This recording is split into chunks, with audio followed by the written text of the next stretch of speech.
Most folks in Eberron live their lives hoping to survive and protect the ones they care about the most.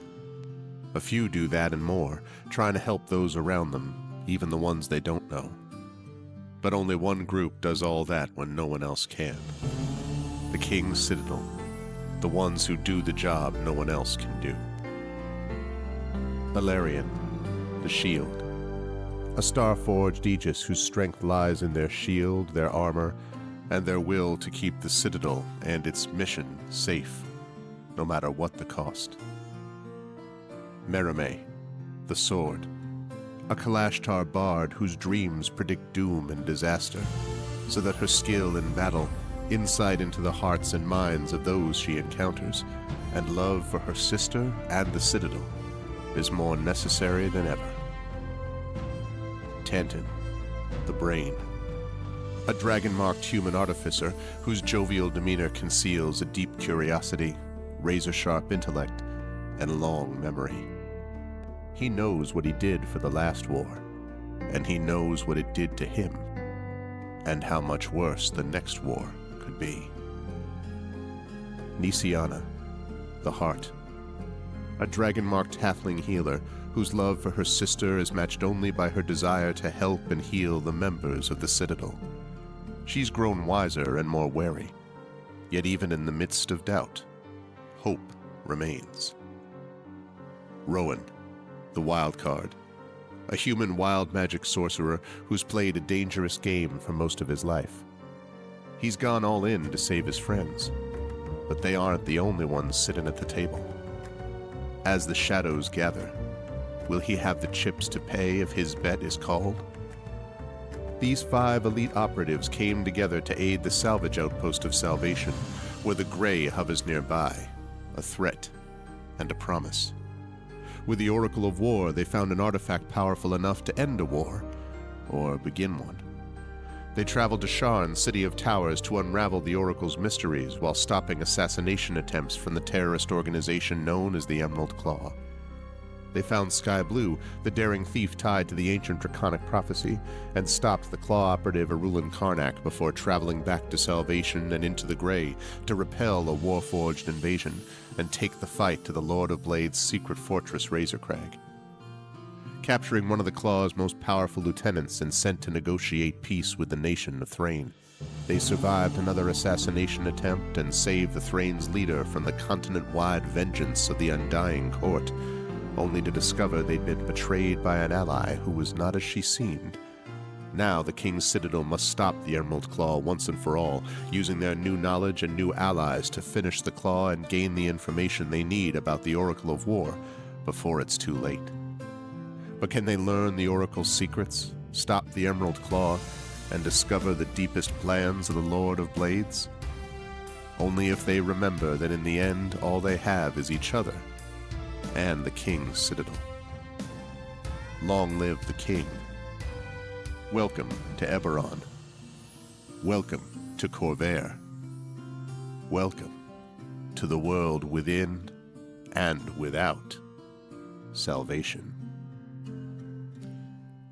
The lovely music bringing us in to a new session of this long-running campaign. Welcome, everybody. Welcome, Evernots. Welcome all to a Saturday night stream. It is August. I don't want to jump through to August. I'd like to actually get into the summer before we get out of it. Welcome to April 19th, 2025. That's what I meant. 7:52 p.m. Eastern in the year of our Lord, etc., etc. I hope everyone is doing well and is excited for day 72 of Dungeons & Dragons with Infinity and Beyond, Eberron Oracle of War. This is Dream Eater Part 3. And before we go any further, by the way, part of Season 4, I believe we said. Season 4, Season 5. But before we go any further, just a couple of reminders about ways to support the channel. If you haven't done so already, please follow the channel. Check out our YouTube with !ArvTube, and please do subscribe to me over there. We've had some more subscribers over the last few days, which is great. It's free for you to do that. We're really trying to push those subscriptions because we're almost to the the 1,100 subscriber mark, and that would be a big deal for us. So please do go over and subscribe to YouTube, and you can get content over there. For those of you listening on YouTube, welcome. Discord is !ArvCord. You can hang out with the Arvanauts in between streams. Twitter, !Arv tweets. Blue Sky, trying to push people to that as well. !Arv Sky. Website for this, arvanelleron.com, and you can check out the now completed actual play podcast of Hearthglow, which Triffitt did incredible work on, and it was a great time, and I loved it, and it was better than cats. You can find that all at arvanelleron.com as well. On the financial side, !Arv Shop, that's the merchandise area. I am repping it, as is, I think I may be the only one today repping it, but normally we have a few people repping it in chat, or I should say in the stream, for swag for you and cool stuff to support the channel. So please jump over there for that. Also, !Arvtreon is the Patreon, where you can support the channel that way. We're really trying to get that into triple digits. It will give you the chance to get some really cool, unique things there, like a custom character background written for you, a custom epic poem written for you, even some critiques of your writing if you support at a high enough tier, and of course inspirations to help our tabletop players. That's !Arvtreon. You can also sub to the channel, as Tren was kind enough to do at the beginning of this, and you can get those custom sub badges and emotes to use here, there, and everywhere across Twitch, plus inspirations to help our players there as well. On the publishing side, !Icarus, our graphic novel from Athos Arts. !Library, that's my Tales and Tomes, The Forbidden Library. That's my 5e adventure and sourcebook from Alligator Alley Entertainment. And !Greyshade, that's my Greyshade IP, Greyshade, Renegade, and Heretic. That is my Grey Assassin trilogy from Athos Arts. You can get that at that link. You can get the audiobook of Greyshade from our very own Tren Sparks at that link, and you can pre-order the tabletop role-playing game of Greyshade, which is going to be debuting, if you will, at Gen Con coming up in August, so you can get that now. Designed by our very own Brandon O'Brien, and coming out from Alligator Alley Entertainment. Super excited about that. And as always, !BLM, Black Lives Matter, important to affirm and assert the significance and importance of Black lives. !Help Now, the World Health Organization page on suicide prevention. Important to reach out to others when you need help, and reach out to others when they need help as well. And !Ukraine, UKRAINE, to help the people of Ukraine as they fight back against an illegal and illegitimate war with bravery and courage. And we send the message we'll do so for others in this situation in the future. Quick note on schedule. We will have this going on tonight. Then on Tuesday at noon Eastern, I will be back with more of the Fighting Fantasy Gamebook illustration stream with my good friend Tari Toons as we continue Stealer of Souls. And then that afternoon over on GOG.com's Twitch channel, I will be doing some more Neverwinter Nights. Doom of Icewind Dale on Pen and Pixels, and then I'll be back on Thursday. Thursday night will be very late, but I will try to do a late stream of Expeditions Rome. I will be late because I'm going to be going to the book release event for C.S.E. Cooney, Claire Cooney, and Saint Death's Herald, which is the sequel to Saint Death's Daughter. Claire came to my reading, and I am going to her debut, her book launch. Basically, I mean, she has a couple of little launches, but this is another one of those events at a bookstore in Queens, so very excited for that. Then I'll do Expeditions Rome after that, and then more Eberron coming up that following Saturday. So it's going to be a busy week or so, and I should mention last of all that next month, of course, is ArvCon, which will be happening on Memorial Day weekend. Just today, I sent out my first raft of emails to companies and sponsors to start talking to them about sponsoring the event. This is the time that I always do it, about 5.5 to 6 weeks out, because if you do it any earlier than that, then they always say, please get back to us in a couple of weeks. So this is the time to do it. This will be the 11th annual ArvCon. We have raised over $35,000. The goal is to get over $40,000 this year, not in one time, although that would be amazing, but to get up to 40,000. So we're going to be probably setting that goal at 5,000, I suspect. And it's going to have a lot of stuff, including this incredible crew you're about to see, which will be doing its usual marathon session on that Sunday. So a lot of good stuff going on. But right now, I am going to unmute myself and apologize to anyone that I interrupted because I couldn't hear them. And then I'm going to unmute them. And last but certainly not least, I'm going to head over to reveal the crew. They are here. They are prepared. They look ready to go. Although Tren, as I mentioned to him, does look like something out of a Daredevil Born Again sequence with the hoodie and the hat. And I assume that's just because Tren is getting ready to engage in his nightly ritual of going out and beating bad guys while maintaining his secret identity with us as a mild-mannered role player and voice actor. I don't know if that's true, but I'm just, Not in mild manner, no. Okay. Okay.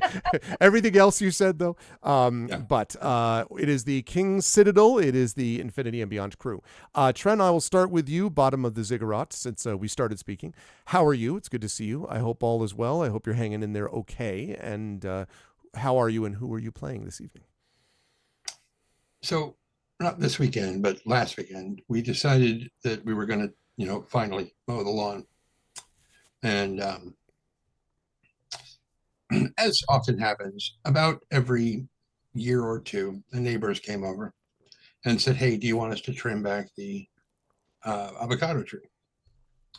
Which is a nice way of them saying, "Please let us trim back the avocado tree." Is that we've had this discussion several times over the last 8 years or so, and so it's like we're like, "Do you want to cut back the avocado?" They're like, "No, we just worried that it's bothering him." Like, dude, I get free avocados from it. Why would I? No, I mean, the only thing that could possibly be better is if there was a chicken tree right next to it that gave eggs for free. Right. It was and a blender tree for guacamole right there. Exactly. Well, anyway, I like avocados. Just gotcha. And so, as we were standing in the front yard, taking a break from mowing the lawn because my housemate had done like 2 or 3 passes on rows, and we had to take a break because it just anyway. No, it's probably about twice that. Anyway,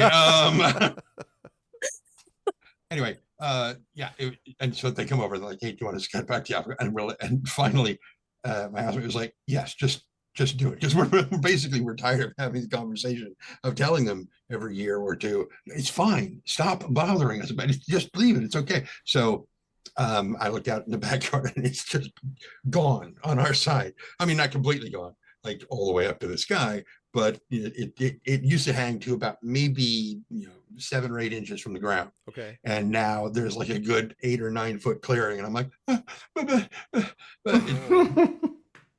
wow. It's not like there's not a ton. There are hundreds of avocados on this tree, and they can't eat them all. And even if I help, we can't eat them all. It's just I just need to remember to go over like every week or two and be like, "Okay, give me more," and then I bring them home and put them in a paper bag and let them ripen, and then spend a week eating them and go, "Okay, give me the next the next batch."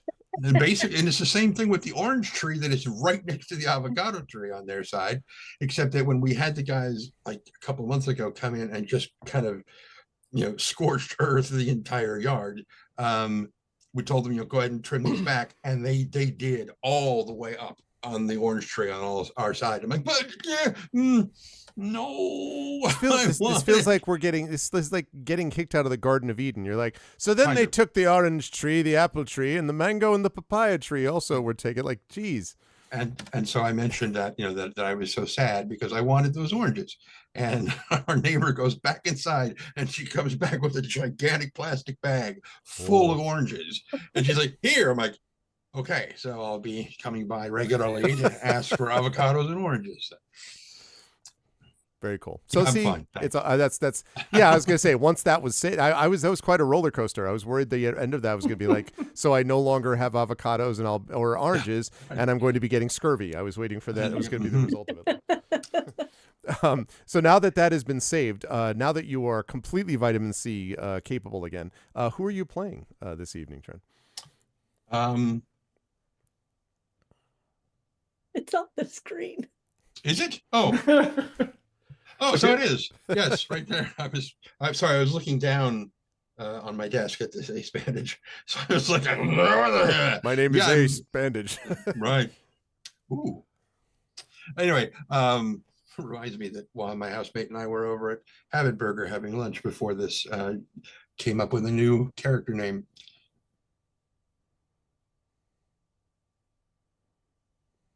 Nanodio, I think, was the name of the Nanodio, I think. Anyway, something like that. I was looking at his clock upside down, and it was like 2:37. Mm-hmm. No, 2, whatever. No, it doesn't matter what time it was. From my side, it looked like Nanodio. Anyway, I'm playing this guy named Miatantin Tagashaw de Kenneth from the House of Kenneth. Duh, that's why his last name is Kenneth. He's an artificer, so he makes stuff. He's like Santa Claus with weapons. Not so much with weapons. That would be more of an artillerist. Mm-hmm.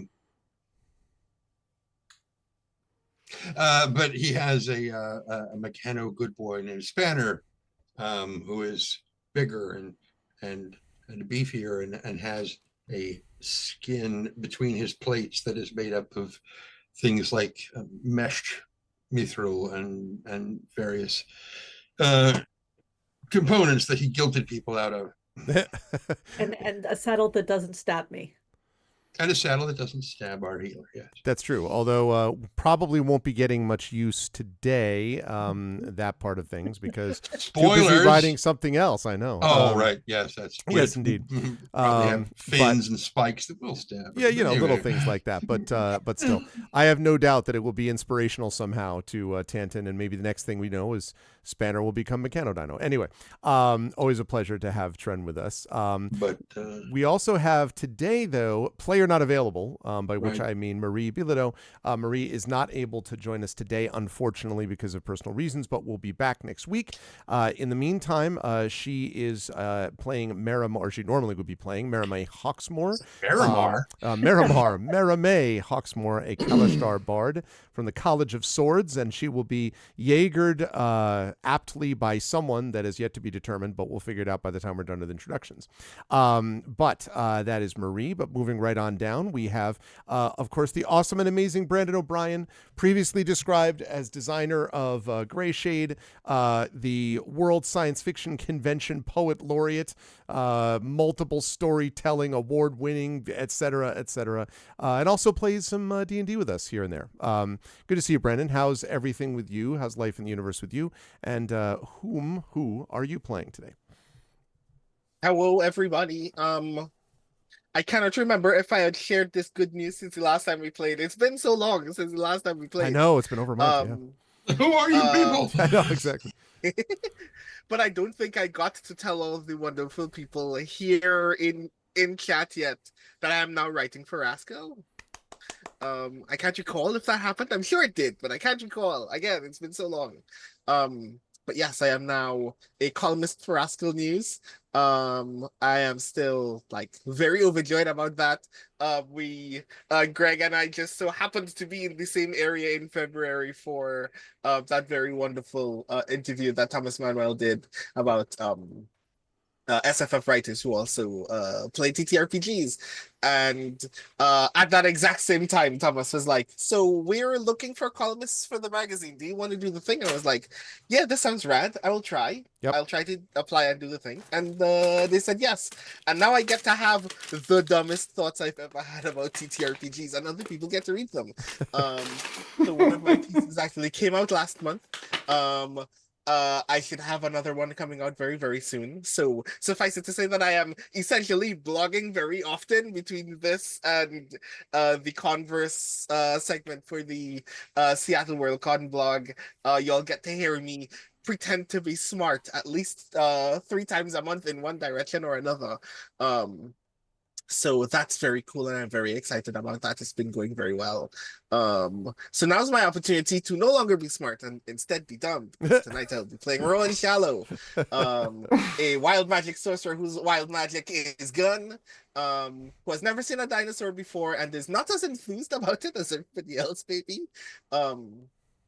So yes. There always has to be one who's not as enthused about the dinosaur riding experience. This is cool, but it's also sharp claws, sharp teeth, covered in leather. Dangerous. I don't know how I feel about all of this. I also want to note that at this rate, by the time we get to the end of this campaign, Rowan will essentially be a drooling buffoon incapable of independent thought. Like, every time we get this, it's more like, Rowan, who's a complete clown, idiot of the highest proportion. I mean, listen, I understand that Rowan takes some risks, but, they often have paid off reasonably well. I mean, have they? Well, have they? Sometimes 50-50 chance. It's true. That is a hustler. You roll the dice and you hope for the best. That's it. That's how it rolls. But it is always a pleasure to have Brandon with us. I am excited. Oh, And I cannot mention more details about this quite yet, but very soon I will be able to say. So you already know that Greyshade is releasing at Gen Con, and that, of course, Brandon O'Brien is the lead designer of said game. But the other thing you should know is that there may be an opportunity to see what this looks like, that game, in the actual play of it. What do you mean? They say questioningly. I cannot respond, he said archly. So I will have to wait on that. But there is the All right, possibility. Tom.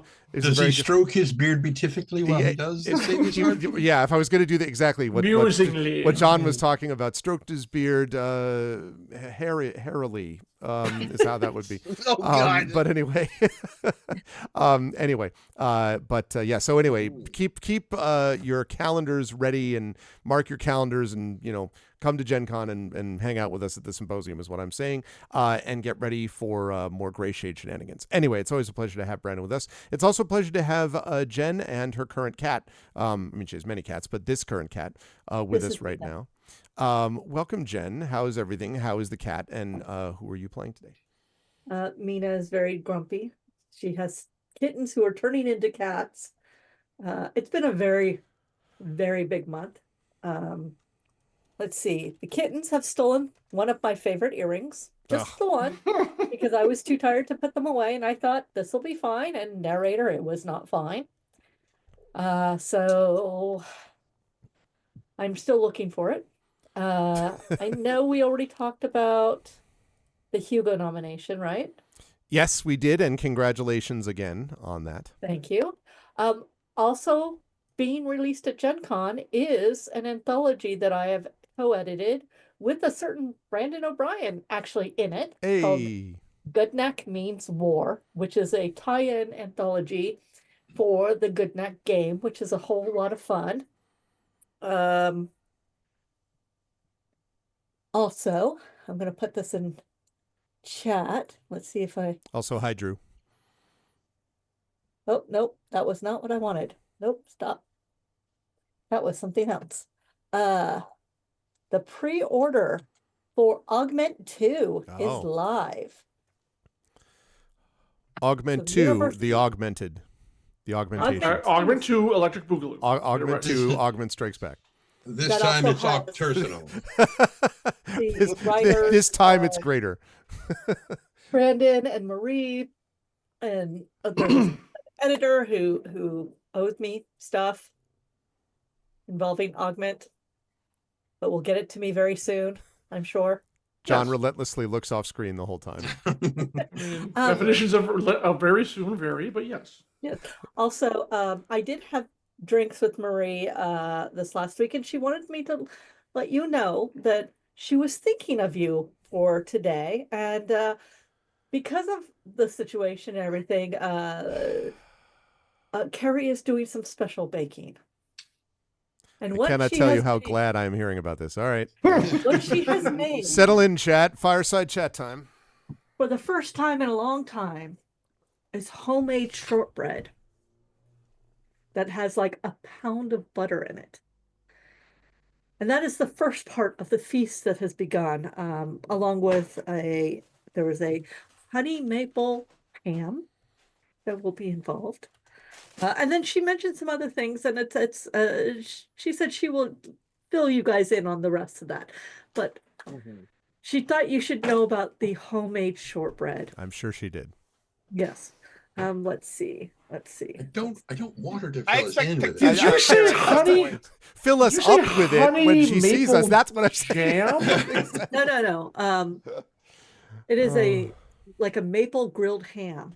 Maple syrup grilled ham. Okay, Yes, ham was the word. Yeah. Ham was the word. And I started getting my new tattoo for my Scribe Award. This is only phase 1, and it hurts like the dickens.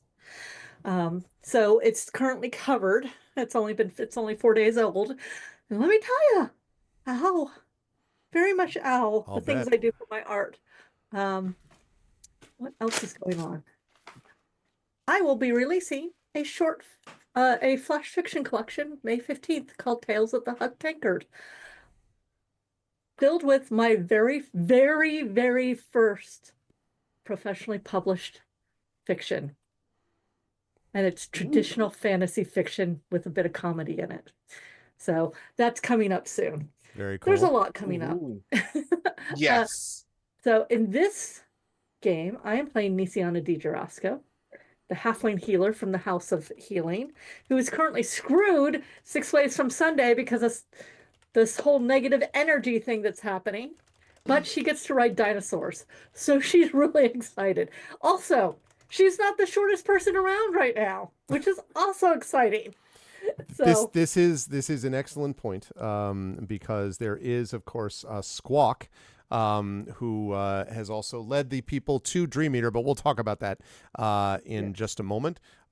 Just as soon as I get rid of this bot, kapow! Let's go.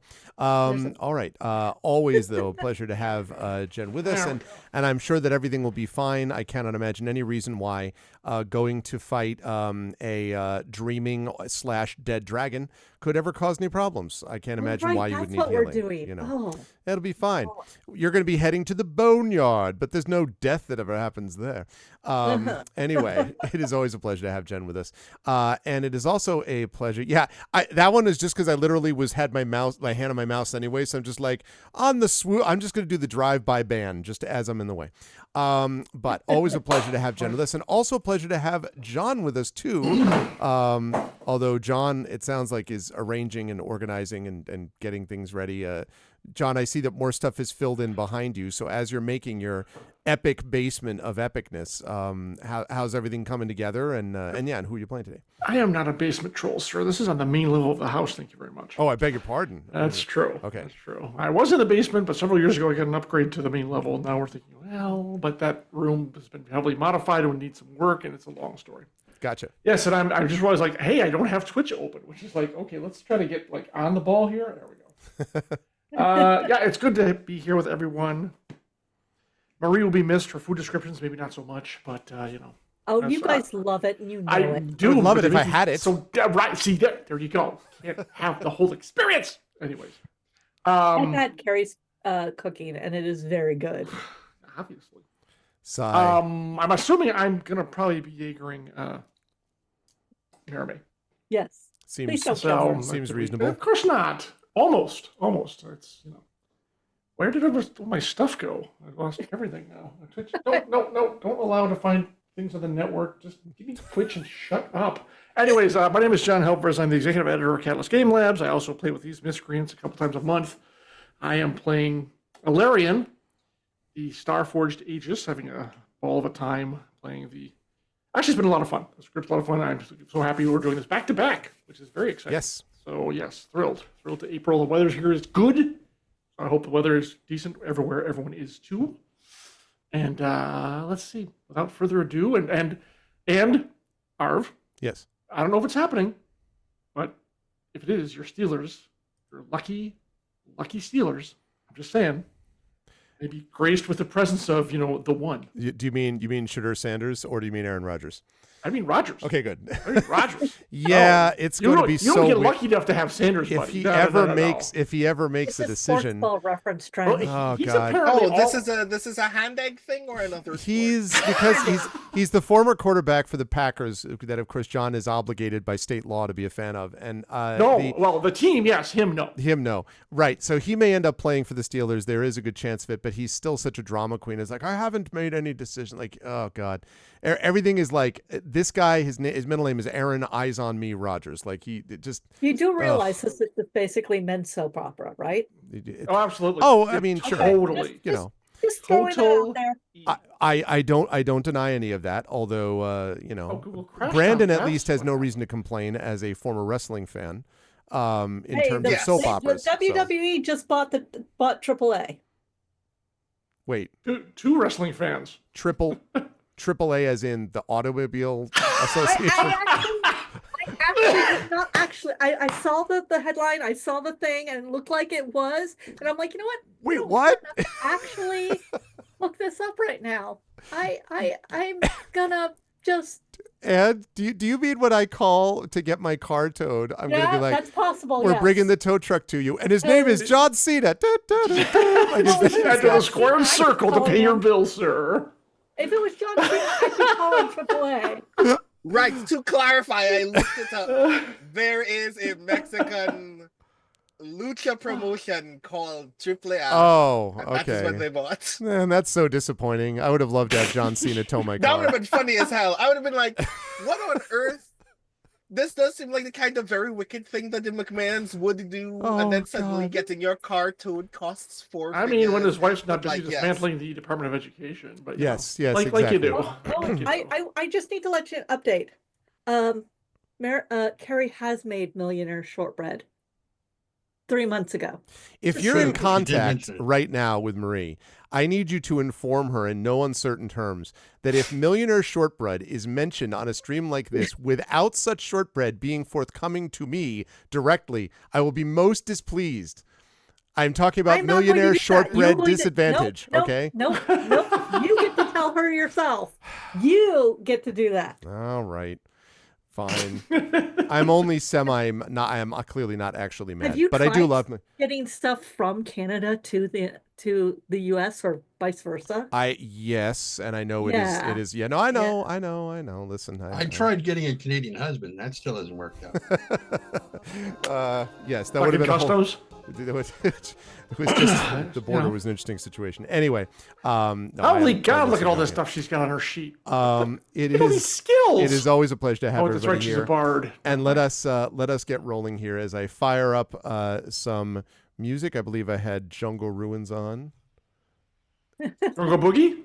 I believe I had that on. You might say Jungle Ruins. Why is that? I'm glad you asked, because if we head over to the map, you will note where the chat. You will note where the King's Citadel actually is. We are on the Talenta Plains, which is a area in which the line between the living world and the world of spirits is very thin, and especially Kind of a corn pudding sort of thing. yes, like butter scraped over too much bread, probably. Oh, that's a nice quote. But and that feeling has very much been part of the King's Citadel's feelings as they go through this area, because they have been sent feelings. here. Lots of feelings. Lots of feelings. Many feelings. Because they have been sent here to try to enlist the help of one Dream Eater, who is essentially a shaman who is an orc who left her tribe because of her connection with the spirits and being able to communicate with and sometimes perhaps even summon them to the living world. Very important, because as we know, the Emerald Claw is at the present time involved in trying to open a portal to the world of the dead. They, of course, think this is a great idea, because this is what happens when you have a cult running things. Not that I'm making any comments about current circumstances. Something occultists would say. Yeah, exactly. That's how they feel. However, That most sounds normal like people, cult talk, sir. most people do not want the door to the world of the dead, Dolor, to be They open. just don't understand how good it'll be for everybody. Exactly. And particularly, Like of course, it the could be people bad. who welcome the people in, like, in other And worlds. surely they will reap the rewards of letting those people in. Exactly, How could it as we've possibly go wrong? As we have seen in every form of literature, and indeed even in the Infinity and Beyond game of Tiamat, Rise of Tiamat, bringing in the Demon Queen of Dragons certainly won't be a problem for those, as long as they were the ones who said that they would support her. No reason Much to believe she rejoicing. would just eat everybody's souls. Anyway, so the King's Citadel has to stop this, and they also, of course, want to get the help of Dream Eater within this growing terrorist threat, and of course of the Emerald Claw, and of course the growing threat of the Lord of Blades. The Dream Eater said that she was happy to be able to help the party, except for one little minor detail. And the little minor detail is that at the moment she is currently dealing with a situation, because of this weakening barrier surrounding the realm of the dead, Dolor, has stirred a much greater soul, specifically an ancient dragon. This ancient dragon's name is Carnelian and has returned from Dolor as a dream spirit. The longer that Carnelian dreams, the closer her connection to Eberron becomes. And according to the Dream Eater, if her dream is not ended soon, her corporeal form will be reborn. Given what else the King's Citadel is dealing with, probably not the best idea to have an ancient dragon involved in this sort of scenario as well. And so they do not want this to happen. There may also be a little bit of the I need to test and make sure that you're actually worthy of my help thing going on, but a lot of it has to do with there's a dragon that has to be stopped. Also, if one dragon can stir from death, others can as well. And so to avoid this, the Dream Eater has asked the party to help her lay Carnelian to rest. No big deal. How do you do that, you say? It's probably not that big deal. You just go get him a latte from Starbucks and it's all good, right? Not quite. To lay Carnelian to rest, the Dream Eater must find the dragon's remains, enter Carnelian's waking dream, and defeat her in the dream, and must remain near Carnelian's bones for the ritual to work. No problem, because undoubtedly it's in a secure warehouse with a lot of security, right? Not quite. Those remains are in what is known as the Boneyard, a mass dragon grave. No one is exactly sure what's killed all the dragons there, but the remains are thousands of years old, and the Boneyard is said to be cursed because the border between it and the plane of Zoriat, known as the Realm of Madness, is very thin.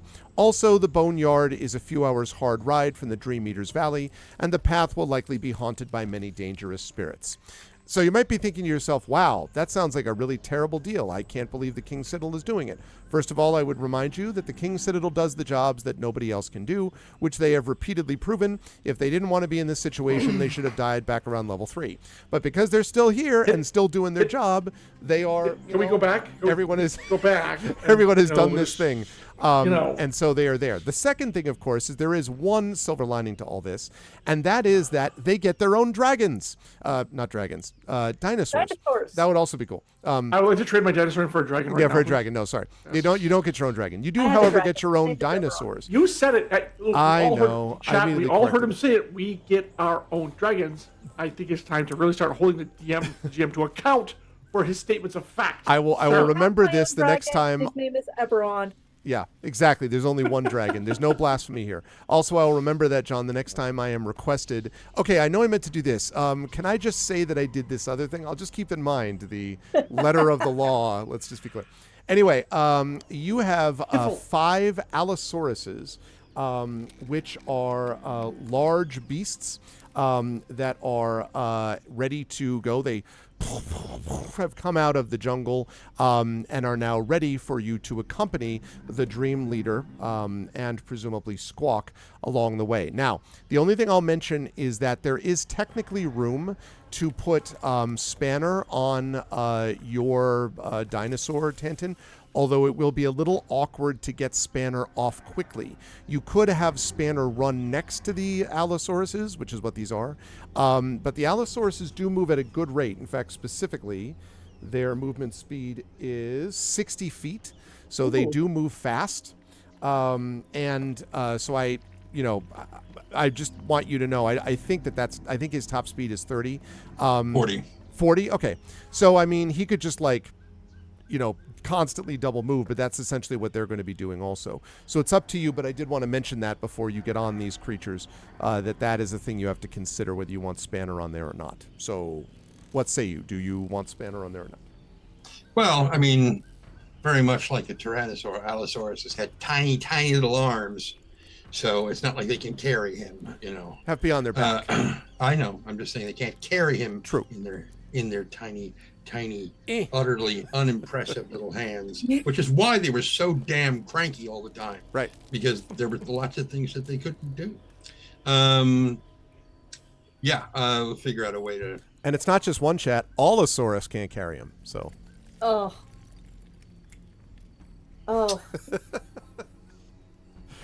And that's our show. All right. Okay, so because they cannot carry them, that means that you want Spanner running alongside or behind, or they can't carry him in their hands. Right. He can get on the back. That's fine. Okay. All right. I can rig up a harness that'll hold it. Gotcha. Okay. All right. Other than that, though, crit one. Other than that, though, I assume everyone else is going to be ready to go. Although I should mention, As they come up to each of you, and the Dream Eater whispers to each one of the Allosauruses as they come up, and then they walk up, sort of, turning their neck around a little bit in their way, and step up to each of you. They then lower their necks and kind of reach out their heads. And I think, actually, I just want to get a picture here quickly. Okay, there we go. Right. I am going to show you what one of these things looks like. I know what an Allosaurus looks like. Nobody knows what an Allosaurus looks like. Okay. Right. Who ever heard of an Allosaurus, Barry? What? I was literally looking them up to see what they look like. There we go. Actually, that picture is what an Allosaurus looks like. Yeah, they're very Tyrannosaurus-y. They're very Tyrannosaurus-y, but not quite as tall. So as some more of them come out of the undergrowth, Rowan, one of them, one comes up to each of you, and one comes up to you, Rowan, and kind of leans way down. And so there's this moment, you remember outside of the game for a moment, the iconic scene of Ripley looking at the alien, and then the alien's mouth open, and then the little alien, right? You remember that sequence? So here, very similar, Rowan, you're looking up, and we get a side shot of you looking up as the Allosaurus head comes and looks at you. And I'm curious if you do anything at this moment while you're staring up at the Allosaurus, which you can feel its hot breath kind of sort of as it's like looking down at you. The carnivorous. I imagine I just kind of like blink kind of annoyedly at being breathed on. Like I'm like, you're right in my face, please don't do the thing. But I don't say anything, I just kind of look at it very sternly for a bit and wait for it to do a thing. So it leans back, and then you get the impression, it seems like a kind of weird motion for it to do. It bends its neck and back down, basically, and then squats a little bit even further so that you could basically clamber up onto its back. And shortly thereafter, all the other Allosauruses do the same to their respective peoples. So what do you vote? You can all get up there without having to make a check. Getting off suddenly will be another matter, but getting on should be okay. Is everyone doing that? Absolutely. I say, hello, baby. Hi. I'm so happy to meet you. And then I get on. I'm very excited. And it sort of lifts you back up, Nisiana. Alarian, when you are put on the Allosaurus kind of actually, gives... How big are the Allosaurus? It is a large-sized creature. They are, let me see. I'll give you their strength stat in a minute. Really to ride it, actually. So. Their strength is 19. No. I'm not saying he couldn't, but I don't need to because I can fly and I can keep up with him without fail. So I'm thinking of turning down the Allosaurus ride, actually. Can you go 60 feet a turn? Yes. Yeah, my standard fly speed is, the standard speed for a fly spell is 60 feet. What she tells you, though, and she mentioned this about the airship, too, is that the mists which are gathering, which I've mentioned are, growing around the valley. It's going to be very hard to navigate without these creatures, because they are going to navigate it not through vision, but with sight. Okay. Now, that's fine. That's fine. Now. I'm sorry, not with, what did I say? Not with sight. I didn't mean that. Not with sight, but with smell is what I meant to say. Okay. And presumably also being able to sense something about the rhythmic vibrations of the ground, if you understand the Dream Eater properly. All right. But once you get to where you're going, presumably you would not need them anymore. Yeah. All right. Well, still pretty heavy, so mine's got their work cut out for them. Okay. Just saying. So, yeah. So while we get ready to go off on our Magic Dinosaur ride, just a quick note. So, Tanton, you were at 106 out of 106, I believe. Should be. And a hero point. Double check here. Open this up. Yes. Okay, and Spanner's 82 out of 82? Correct. Okay. No hero point. That is... Oh, I'm sorry. And you have a hero point for Tanton. Yeah. But Spanner doesn't have one. Spanner does not have one, no. Because, you're a jerk like that. Wow. Spanner is heroic, but not necessarily a hero for multiple reasons. Nisiana, I have you at 133 out of 133. And then one hero point, and also I have you at 30 negative energy points. Now, in That case is chat's like, also correct. what is that? Well, every time that a healer heals someone in this game using a healing magic of some kind, the following is going to Slight happen. correction there. Every time anyone Right. heals someone. Not just to heal. Yeah, I was talking about someone doing healing, but yes, that's right. Anytime anyone does that, the following will happen. Let me go up to my things. We get the negative points. I just put it into chat. Right, there we go. Yes, exactly. So if a spell or power heals, caster gains negative energy, which equals the hit points healed. And when negative energy equals hit points, you then gain vulnerability to damage, which means double damage is done to you, and disadvantage on death saving throws. And when a creature, the way to get rid of it is, when a creature with negative energy deals damage, they shed that much negative energy until negative energy equals 0. And this is a consequence of the strange sort of in-between almost realm that the party finds themselves in. So that's great. I can't see why that'd be a problem. Marimé has 165 out of 165. Is that what you see there, John? Yeah. With a hero point. Oh, also Nisian has a hero point. Rowan, I have you at 88 out of 88 with a hero point. And then last of all, Alarian is 147 out of 147. 73 out of 73 Aegis, I believe. Right. And a hero point as well. Correct. All right. So, with that noted, let's... How many HP does an Allosaurus have? how many hit points does he have? The Allosaurus has 51 hit points per. That's You what be they careful with that precious baby. Well, He's and in fact, the Dream Eater delicate made and very fragile. clear. Yeah, the Dream Eater made very clear that if you don't take care of them, you will answer to the Dream Eater, who seems like kind of a badass in every respect. So, Yeah. so I don't know. She's a giant Tyrannosaurus Rex right now. that is correct. And she, after having told you all to mount, heads off, roar, in the way, in the practiced way of, in the way of a T-Rex, I guess.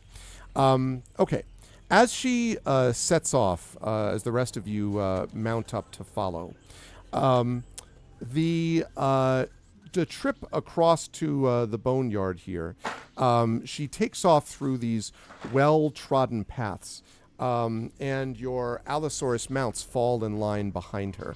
And as you're going along, you can see that although the Allosauruses clearly are loyal to you and they will not sort of throw you, you can understand a bit why Allosauruses are not... This is not a common thing, right? Like, they don't often act as mounts. So there's a lot of this kind of like... You know, like there's a lot of sort of bouncing up and down, and occasionally they sort of turn quickly their neck or something, and you're kind of like have to hold on. It's not the most comfortable ride you've ever had, but they do move fast. And when you emerge from the canyon, you were swallowed once again by the disturbing mists hanging over the Talenta Plains. And it does not take long before those mists surround you entirely. I'm going to zoom in here a bit on the map. And I'm going to have us down this way, making our way to the boneyard, which all of you can see for yourselves right there. Right, lovely vacation. The delightful place known as the boneyard. Okay. The Dream Eater sets a very fierce, fast pace. The Allosauruses keep up with her, but you can tell that there is no slacking. And this is a couple of hours of travel, but it is a couple of hours of travel. It feels like going through the Mournland, except here you have these swirling mists around you, and all you're occupied is the occasional like and like the groans and cries of the Allosauruses as you go. And after a few hours, you see in front of you these giant dragon bones emerging from the moonlit fog around you. And also, as you're following, you see the Dream Eater, ahead of you, often like goes left and then right, or stops and then quickly turns and moves to the right again. And the Allosauruses stay with her, but in each of these cases, it is not a straight path. She's taking these random twists and loops around the thickest clouds of mist. Not clear to you as to exactly why, although it does seem like she's trying to avoid the thickest clouds of mist, one way or the other. When you finally pass into the boneyard itself, the fog becomes so thick that you literally can only see maybe a foot outside of your own direct circle. Even the heads of the Allosauruses in front of you, your own mounts, are hard to see, so thick is this fog. And as you are passing through it, you notice that the whole experience weighs on you. You've been in the Mournland many times, you've been in the Grey many times, but here it's almost more than that. There is this constant weight that is pulling down on you, and occasionally you hear in the mist in the distance a which could be a dinosaur or could be something else. You hear some deadly cries overhead. You also sometimes hear the moaning, groaning, and cries of what does not sound like a dinosaur to you, but sounds much more like the cries of the undead, because you've heard those before also as you pass by. So, in your first hour, I need all of you to do two things. First, I need you to make a Constitution saving throw for me, because as you pass through this weight is really eating away at you. Almost psychically, literally. Okay. Constitution saving throw, you Constitution, you said. say? Yes. One of your favorites, Ron. 19. Oh, I mean, see? This is what heroes do, see? What were you worried about? Ah. This is what artificers don't do. Okay, right. I spoke too soon. All right. Nisiana with a 19. Rowan with a 19. Tanton with a 12. We'll come back to that. And then Alarian. This is for you, Alarian. Nope, this is Merime. 16. Okay. 16. I did roll on hers and it came up under mine. Myself, I have a spirit die at the ready in case I need it. And You do? A 10. yeah, I think I'm gonna use one of those. I don't like that 10. Come on, open up. 20. All Nice. right. Wow, I forgot the spirit die is 1d10 now. Okay. You are able to, all of you except Tanton, I'll come back to in a second, all of you are able to make these checks even though you feel just the constant cries and shouts and shrieks pull at you, almost physically feel that way. Tanton, for you, those cries that are pulling at you feel very much like the cries that you heard when you were watching in your dreams the experience of what happened to Metrol. This somehow blends with your nightmares that you have already possessed. And you are going to take, I am afraid, damage from it. Specifically, you are going to take damage from the window that just closed on me. Nope. You're crushed by the closing window. You're Sorry. crushed by the closing window. You take 1,000,000 window damage. No, there we go. That's more like it. You are going to take 22 points of psychic damage as you just feel this hitting you. And I guess what I would ask is, I don't want to specify too specifically what it is you're experiencing, Tanton. Like, are you kind of just hunched over, grunting, trying to keep it to yourself, or how do you experience the feeling of this pain as it's going through this? Brings me to 84, right? Yes, that's right. Since we're kind of, well, can't remember if we're trying to be stealthy or not. It's unlikely. I mean, there aren't going to be a lot of creatures that can see you, but the ones that can sense you, especially on the backs of dinosaurs. I was going to say, yeah. Sprinting Allosauri are not exactly quiet. Can you imagine, though, if they were terrifyingly completely silent also? It's like, yes, yeah. Yes, Really I bad. can. Yeah. Since we're not really trying to be quiet, no, he's probably not going to be trying to tamp it down, or Yeah. his reaction down, he's probably going to be like, and maybe a little bit of sobbing after that. So I'm sure all of you hear that. The Allosaurus, by the way, your mount sort of tilts its head towards you for a moment. Which, like, eyes on the road. No, he doesn't. Say that. Hi, Thordex Mommy. Speak of the devil. We were talking about you before. I slow down to keep pace with Tantan when that happens. Well, I'm sure the Allosaurus is maintaining its pace, but Well, yeah.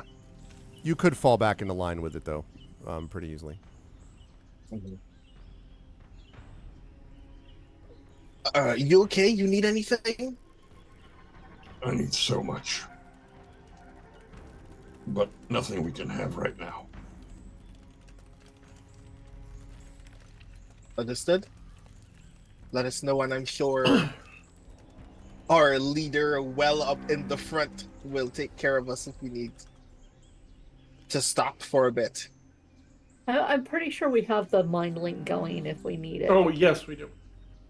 Yeah, I'm aware of that, and yet in the moment I'm like, oh, this is a thing, and I just kind of forgot that was also available. By the way, Merime does not have the camp performer background, right? I don't believe so. Correct. She does not. Okay, because that was something that could provide advantage on that save. I will say that as you're doing this, this journey, the Dream Eater again is constantly like, "Roof," and as I said, you're almost doing it based on the Allosaurus' smell and their ability to hear rather than sight, because you can't really see the Dream Eater now that you're in the midst of this mist.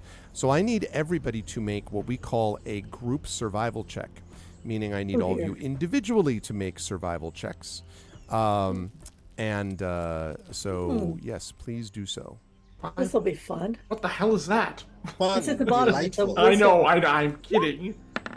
Survival, Sir Schmeibel. Okay. Rowan's all good. Nisiana all not. Tantan all not. I'm gonna go first this time. So this is for I am definitely not doing Valerian. if you want to, John, at the very bottom of the chat window, you can switch the drop down to Merime if you wanted to read Yeah. as Oh, I her. see. Yeah, Trent's that's true. done that before with Jaegering Yeah, stuff. You know what? You just have to remember to switch them back and forth. All right. Well, mine sucked. So let's see if hers is any better. Which she has a much better survival skill than I do. Cool. Oh yeah. All right. Okay. I'm not going to spend a point on that one. Take it whenever it happens. All right. So we Thank have you, Trent. So Rowan and Merime think they see where they're going. Tantan and Alarian and Nisiana, not so much. And that so for a moment the Allosauruses also seem to get confused and kind of wander off. And after a moment, it's clear to the three of you that they've just stopped, and they're kind of looking around, kind of in the mist. It takes a little while for them to find the trail, and by a little while, I mean another hour. But they are able to find that trail again. That's the good news. The bad news, it means you're in this junk for another hour. So I need the three of you that did not make that check to make another con saving throw for me. This is, by the way, a check to avoid what is known as the Aura of Doom. So, okay, Nisiana with 15. Okay. Oh, how I miss James Earl Jones. Doom. Consider this upon the tree of woe. Good lord. Wow. I'm So on to take it this time. good news from everybody except Alarian. Okay. Alarian, I would say that your experience of this, as you take 18 points of psychic damage, which I have to decide whether you can take that off your Regis. I'm going to assume it's going to take straight to me. Yeah, it's going to bypass the armor. That just doesn't. That doesn't make sense. Yeah, I exactly. can't, That's that's something what I I can't divide up. So, Yeah, that's what I thought. So 129 should be. Yes, that is correct. So, Ow. Alarian, I would say that as this sort of lance of pain, as you get this spike, I would say that the cries and the screams, which are made worse by the sort of isolation that you're in the midst of, in some ways, as you see this, you see these red eyes flashing in your mind, And they are the red eyes of the creature with which you previously made an arrangement. That will require a cost to be paid. Whether that's directly communication with you or whether that's just your mind sort of playing up concerns is uncertain. But Okay. you do manage to get back onto them, to the rest of them, which means we now have a second group check. But before we do that second group check, I need to ask everybody to do another con saving throw. The three of you got an extra one because you got lost.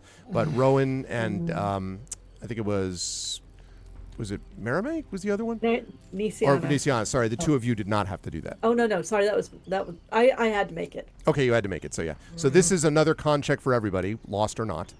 And then another survival check. Cool. Fun. Okay. Come on. Nisiana's fine, Rowan's fine. Ah, There we go. Hey, look at that. Everyone Just makes get tough warmed stuff. up apparently. Hold on, I got to do. Oh yeah, you got to do Mermaid? this Mermaid. Yep. It just dawned on me that it is actually very apropos that Of course, she makes hers. Constitution bonus is so high considering how often I die. Yeah, I mean, you're sort of been forged in the in the situation of Yeah. your own mistakes. My body is hardened. Exactly. It's actually improved my lifespan. Your whole body is a callus, basically. Okay, so that second check goes fine. You're all able to make it fine. Now I need you to make that second survival check, please. Oh, and the con saving throw there. Let me take a look at this. So we had Tanton, you had a 23. I am going to come back to that in a minute.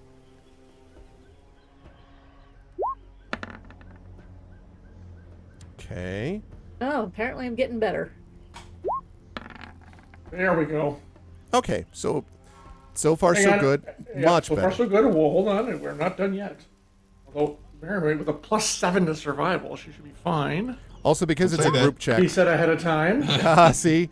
But it's okay because a group check just means the majority of you need to make it. Last time you did not have that happen. Now, so that was the second check. You'll have one more of those checks you'll have to make. But first, Tanton, you're still kind of like, ow my head type of thing. As your Allosaurus at one point falls a little bit behind the others, just a bit, you're not lost. But a deep chill creeps into your bones. And you become aware after a moment that you can no longer see your companions. That happened before. Nor can you hear the Dream Eater's footsteps. That also happened before. However, you also can't hear your own Allosaurus's footsteps. Everything seems to be silent. And including, I'll leave the music up because it's cool. It's okay, I can't hear it anyway. Okay. The mists before you, Tanton, swirl hypnotically, and a vision hangs in the air just before you. It is a dragon's head made entirely of silver vapor. And the head sort of looks, kind of wavers a bit. And then the dragon whispers, "Please, help me. I have awoken in this strange place. If I do not escape, I shall go mad. You seem kind. Allow me to stay with you for a while. Please, I shall not be a bother. What say you?" And it's just floating in front of you. It does look silvery misty.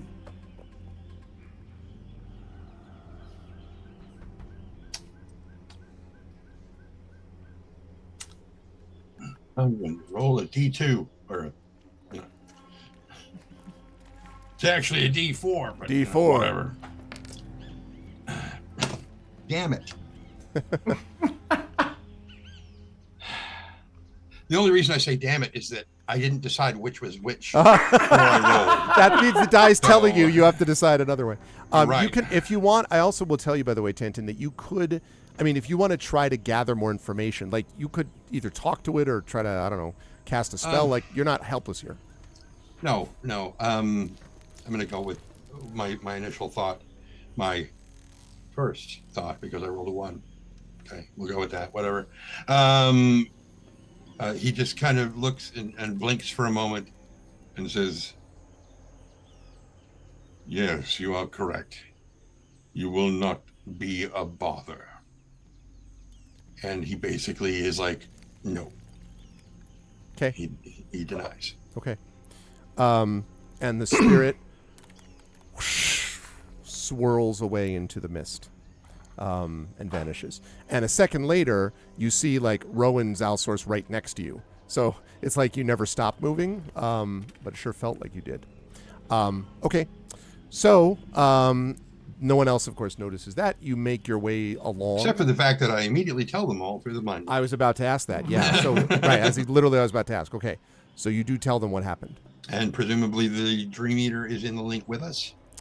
Oh, I don't know. Is the Dream Eater? I didn't assume so. They can be. They're Alarian would very rule against that, logistic. just on general principles. Okay, well, Good to have a channel that we communicate with that other people don't. So right. So basically, what Tanton does, he tells everybody and says we probably need to share this information with the Dream Eater. there you go. Okay. I think Maramate can reach out while keeping this up. It's like what, 120 feet now? The question is, can I keep the group chat up and still reach out to her separately? It's like, going off Trans-Carolina 315, it's... You've been invited to a group call. You've been removed from the group yeah, call. I don't think this is a WhatsApp signal. Oh, no, it's Discord. You can do that in Discord, too. It's fine. I see. That means right now you're in streamer mode, so we can't actually see anything. Maintain links to up to 6 creatures at a time. When establishing, deciding if they can communicate only with you or with each other. Oh, perfect. So I can do it because she is not communicating with more than 6 people. Okay. She will open a gentle channel to exactly. Hello. Right. To what is it? The Dream Eater? Is that what she's called? Mm-hmm. Yes. Something has occurred we think you need to be made aware of. And inside you hear, of course, it is in its T-Rex mind, but Oh, sorry. yeah, Sorry. exactly. Sorry. Food. No. What is it? That sounds about right.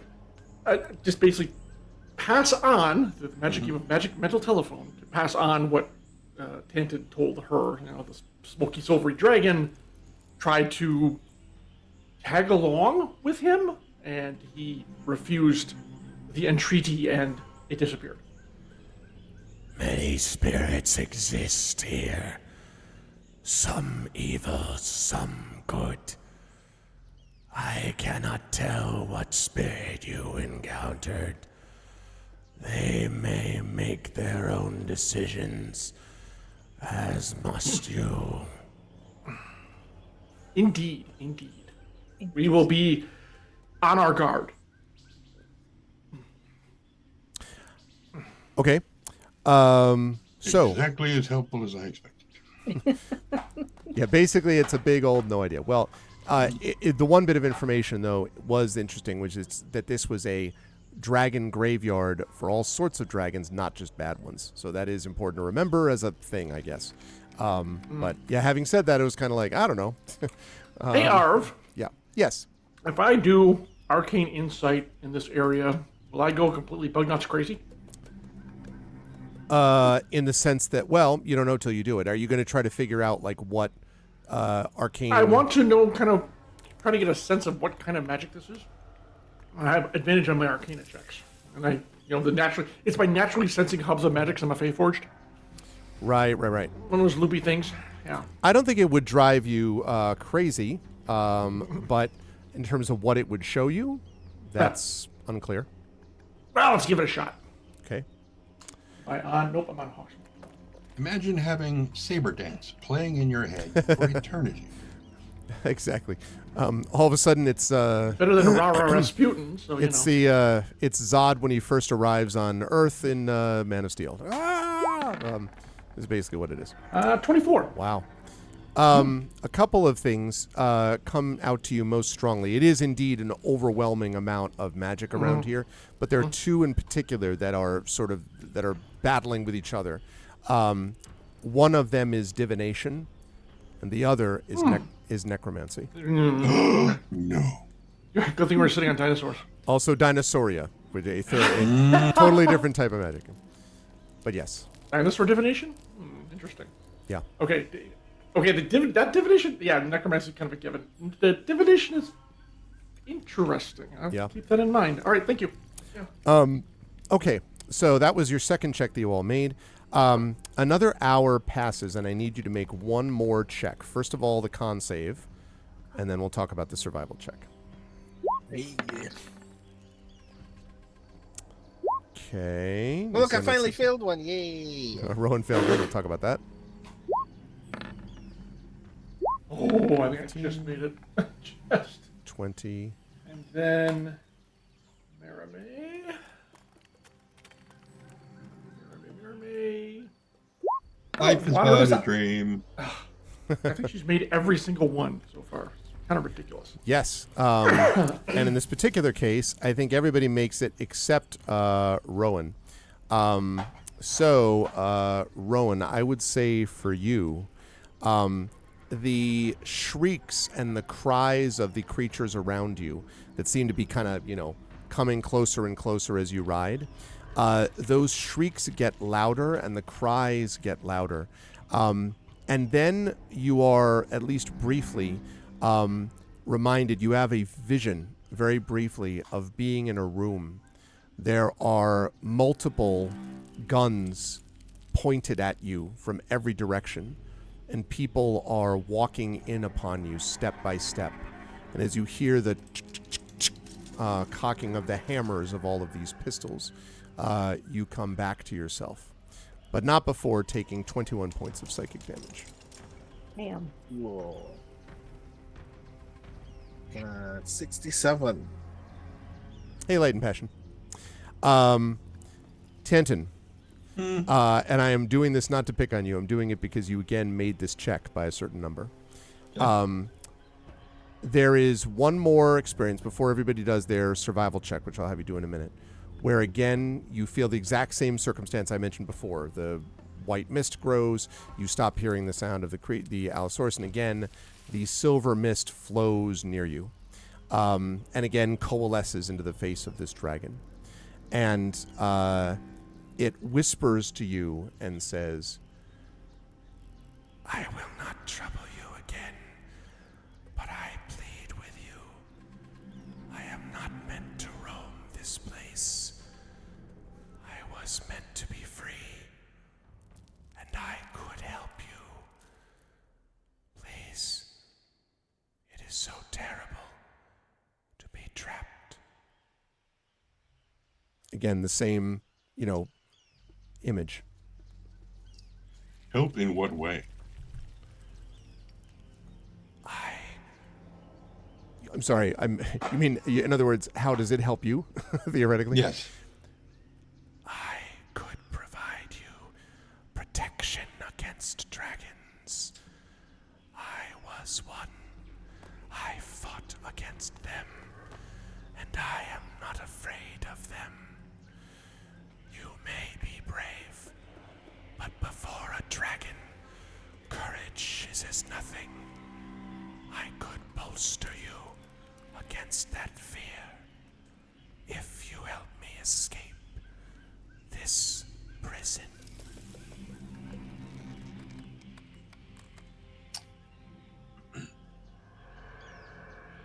What was the name of your greatest enemy that you fought against? Carnelian, an ancient red dragon. It will eat the world if you let her.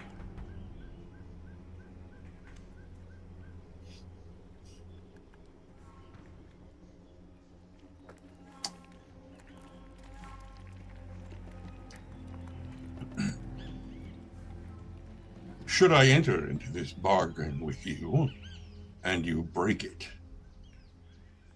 what punishment will befall you? I will destroy myself beyond any aid or return. To break my word is to break my soul. And who has the power to hold you to that oath? And there's a pause, and then it says, You have spoken justly. I cannot tell you that another would hold me to it. only that my own honor would. If that is not enough, then you must let me stay trapped here. Insight check. I was waiting for that. I was like, when's wanted the to get- insight check I coming? was I like, was it was waiting. It was like 3 questions. Which one should I yes. go with? Which of these questions 3? Yes. Insight. Wait, we have been that. Oh, I'm actually really good at insight. I have to remember that. 21. It was floating on 7 for a second there. Yeah, it was. It says, whoops. You get the impression, Tanton, that this creature genuinely, A, feels trapped, genuinely, B, has an overwhelming sense of honor, and it does occur to you that a creature, clearly it's not carnelian or it already would have attacked you, but that a creature like this probably wouldn't bother to, like, talk with you, right? That it would be either attacking you or trying to take advantage of something else. You have a feeling it's probably on the level. Now, it is a dead spirit, and there's always a danger in being like, oh yeah, dead spirits are totally reliable because their memories themselves of their living selves are foggy. But this is a dragon dead spirit, and that's kind of a different situation. So, It's just a big lizard. It's fine. yeah, And I'm riding one. Big talking lizard. big talking lizard. No. Okay.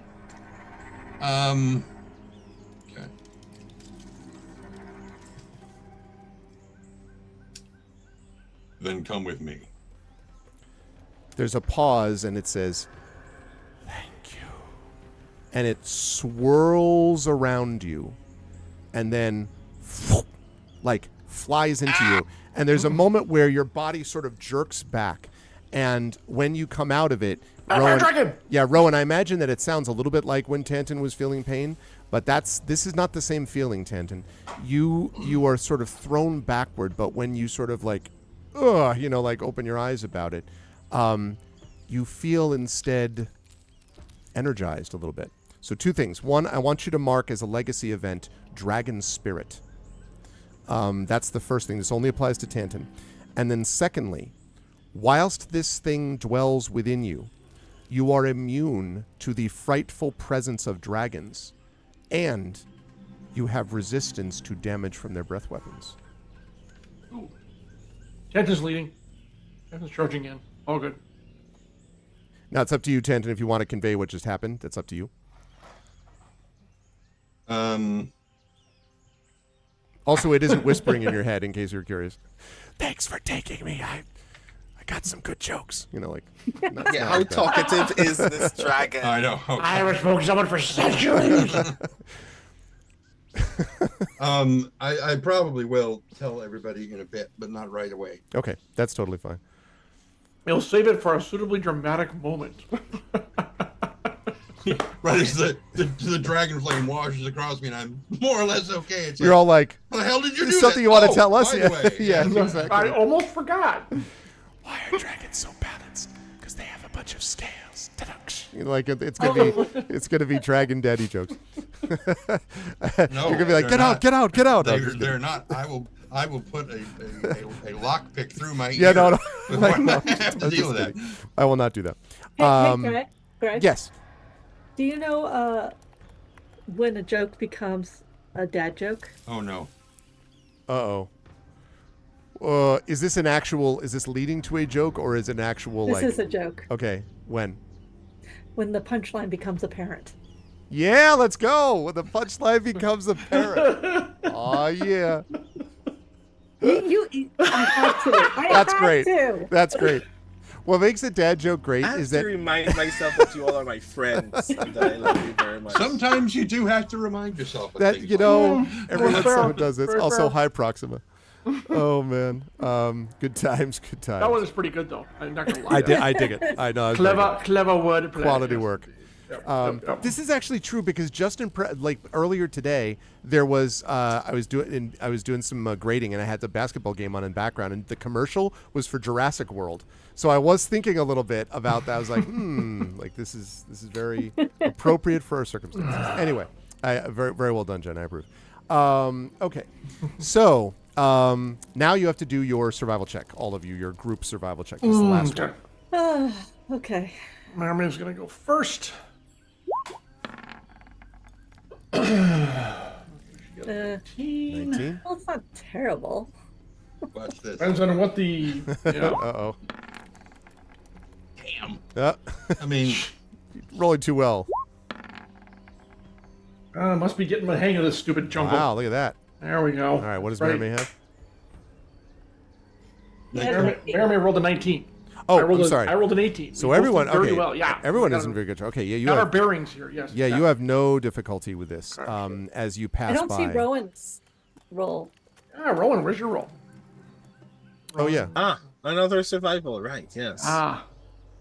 Me. Hey. Oh, there we sorry. go. Okay. Okay. Everyone passed with flying colors. Not that you can see colors because you're still in the middle of this mist. But it is not long after that final check when you're just starting to feel like, oh my God, this mist will never come to an end, that the steady sound of the Dream Eater's clawed steps, which have been louder than softer than louder than softer the last few hours, abruptly stops. And as the Allosauruses come up close, you can see the mist has gotten a little thinner. It's a little bit easier to see, and you can now see her hulking profile, which, as she walks forward, and her hulking profile shrinks as she reverts to her normal form, and then carefully steps forward. And standing ahead of you alone, she waits, and then you watch as she... It looks like she blows like this and moves her hands, and the mist parts, and you see a map change, specifically. Specifically, you see this.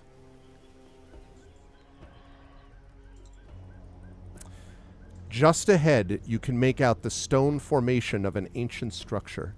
And in the very center of the flattened square rests a massive bleached dragon skull and its dragon body behind it. Huge. I mean, Yes, we will correct that, but if everyone could bring themselves on there, that would be lovely. must be giant. Except for poor Spanner, who apparently is an ant.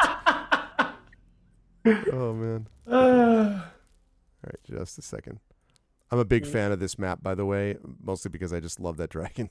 That is pretty cool, not gonna It lie. is pretty cool. I don't know. That tail's pretty short. Wow. I Well, see maybe how the it is. dragon had a big tail feather. Or three. Got it bobbed. It was the fashion of the time. Yes. Oh. There we go. Shannon has a friend who has she grows peacocks, so we get like peacock feathers that are organic and definitely, so that we can play with our kittens safely. Good gracious, do the kittens just murder those peacock feathers. Like massacre.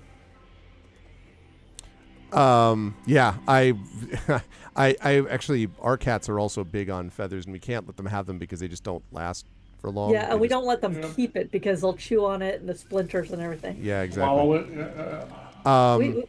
We've started doing this little ball that rolls on its own and will last for like an hour because, it's been decades since we had kittens, and oh my God, they've got a lot of energy. Yep. Notice the same thing about my almost 2-year-old cats, which are still going to be do not fully reach maturity as Siberians till they're 5. So, Yep. but they're super awesome cats. Anyway, okay. So the Dream Eater walks up to the skull. And I'm sorry about the flashing, by the way, chat. I don't know why it's doing that on the map, but it is kind of doing this weird, like, whenever I move it around. I don't know why, and I wish it didn't. Actually, wait. I might be able to fix that. Hold on a second. Let me see if I can get it to do...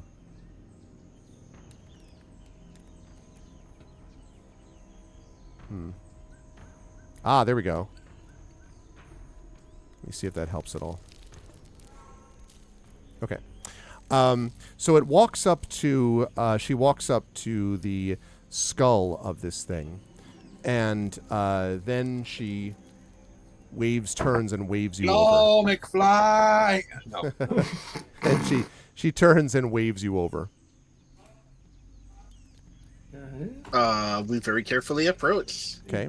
Yeah, let's. Actually, I want. It's the Dreamweaver here. Yeah. I do not know why it's doing that weird flashing. Anyway, so she, when you get close, she looks at you and nods, and she says, "This is the skull of Carnelian. I must now sing.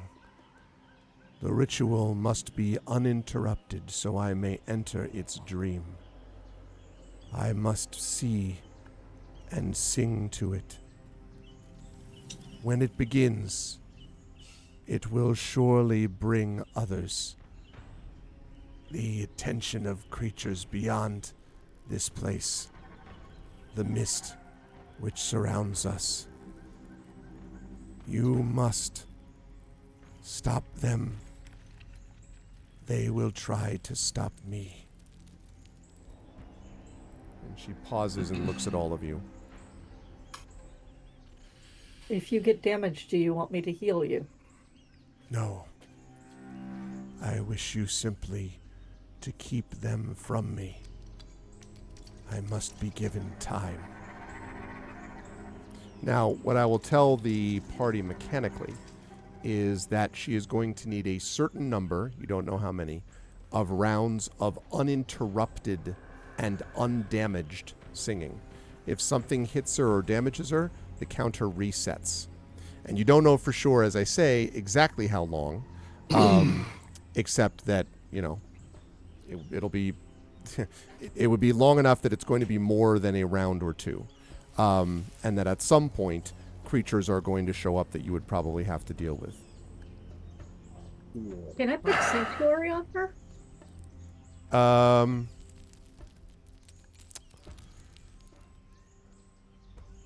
Trying to think if she... Probably not. She probably needs as little disturbance, magically or divinely as otherwise, to focus on this, I would say. She could be physically and no shield protected. of faith or anything like I don't that? think so, no. She's if you had something like, you know, like, say, Spirit Guardians that was distant enough from her, you know what I mean? Like, in other words, something that isn't specific to her but is almost like a barrier around her or something. That maybe you could do. Because it's not directly like affecting her, other than just being like putting up a fence around her or something like that. Okay. But that's probably the best you'd be able to do. Wait, so I just want to be sure. How big is one of these squares?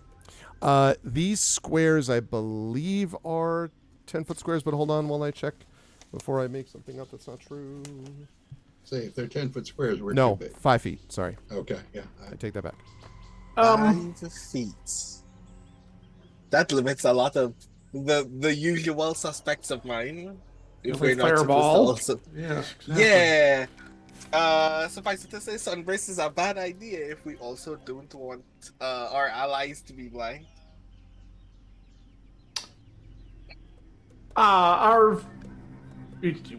She said she was like going into a dream realm. Is that correct? Yes. All right. Arame's going to contact her and say, as a Kalashtar, I know much about the dream realm.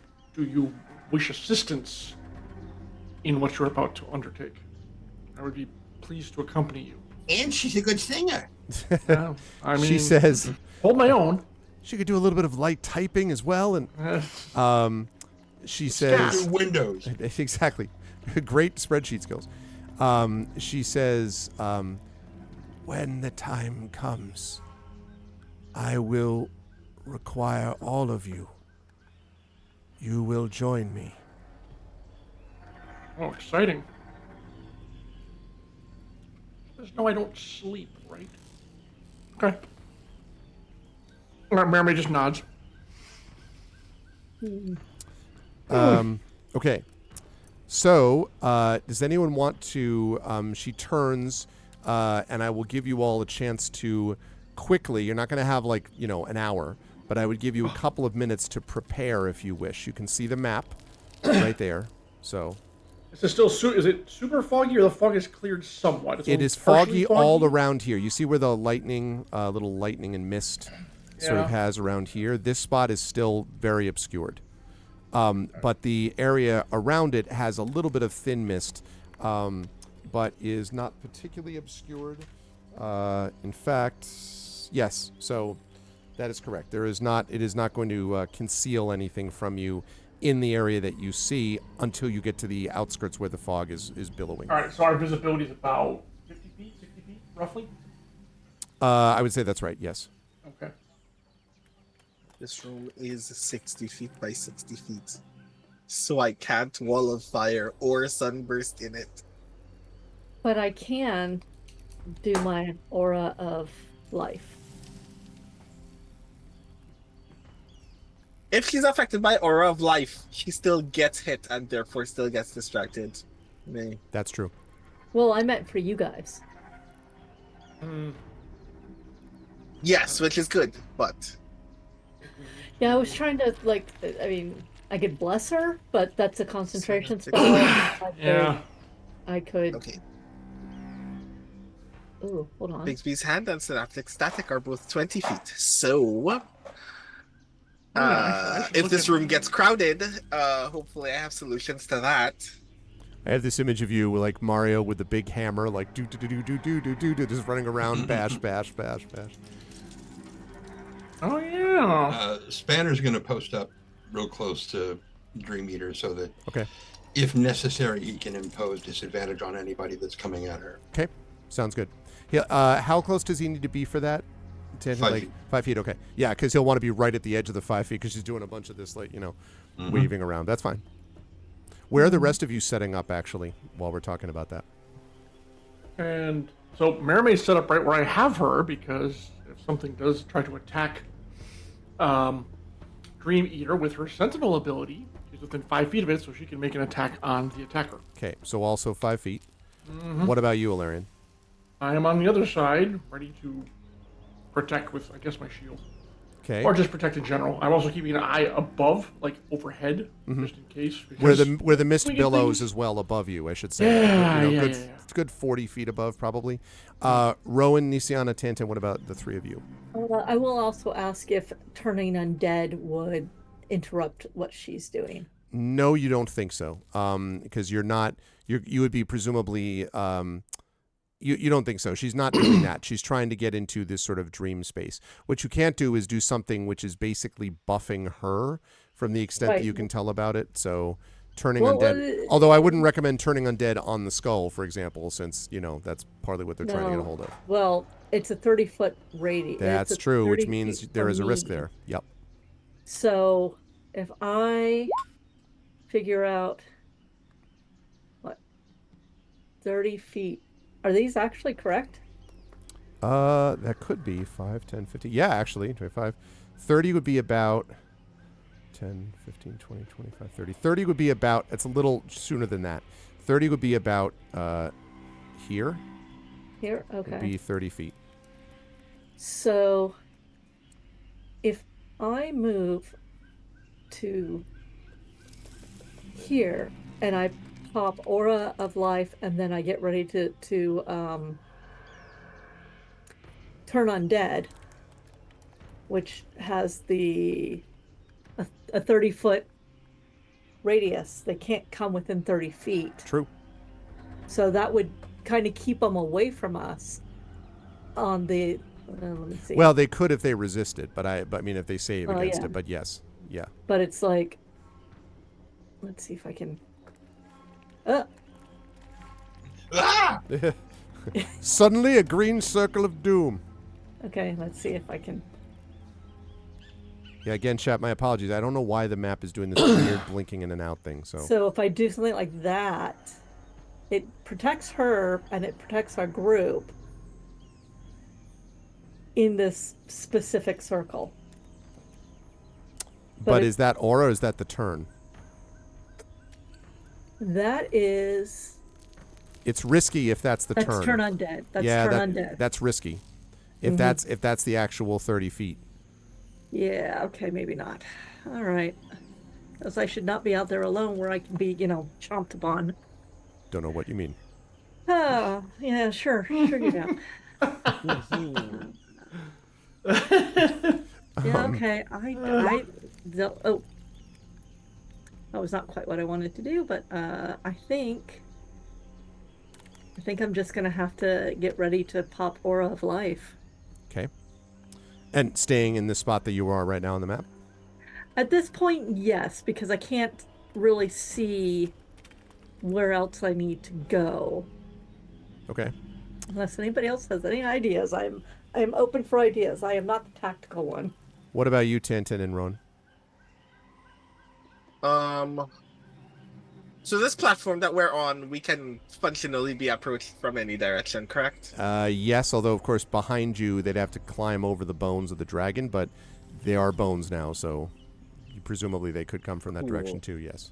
And the skull is overhead or on the ground? It is on the ground. It is probably a good, 6 feet high, you would guess. The top of the skull. That means if I wanted to ideally be able to cast in any direction, I should probably be closer to the skull. I'm going to be around here. What a lovely place to be. Okay, and Tintin. Anton is staying near to Nisiana. Okay. Oh. All right. He says to me, Tantan, remember, the arcane jolt will hurt you as well. Remember that your aura of life, when we pop back up, will hurt you. We do what we need to do. Likewise. The Dream Eater turns and lifts her arms and begins.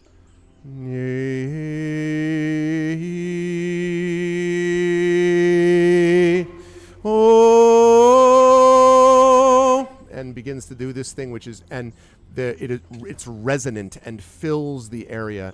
And as it begins to fill and you see the mists swirling, you actually hear a little bit of crackling sounds of maybe electricity.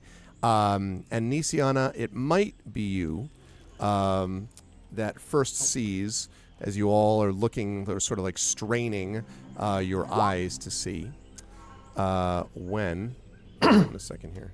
The moment she starts singing, I need to do something. What's the thing that you need to do? Enact Soul Fortress. Soul Fortress, okay.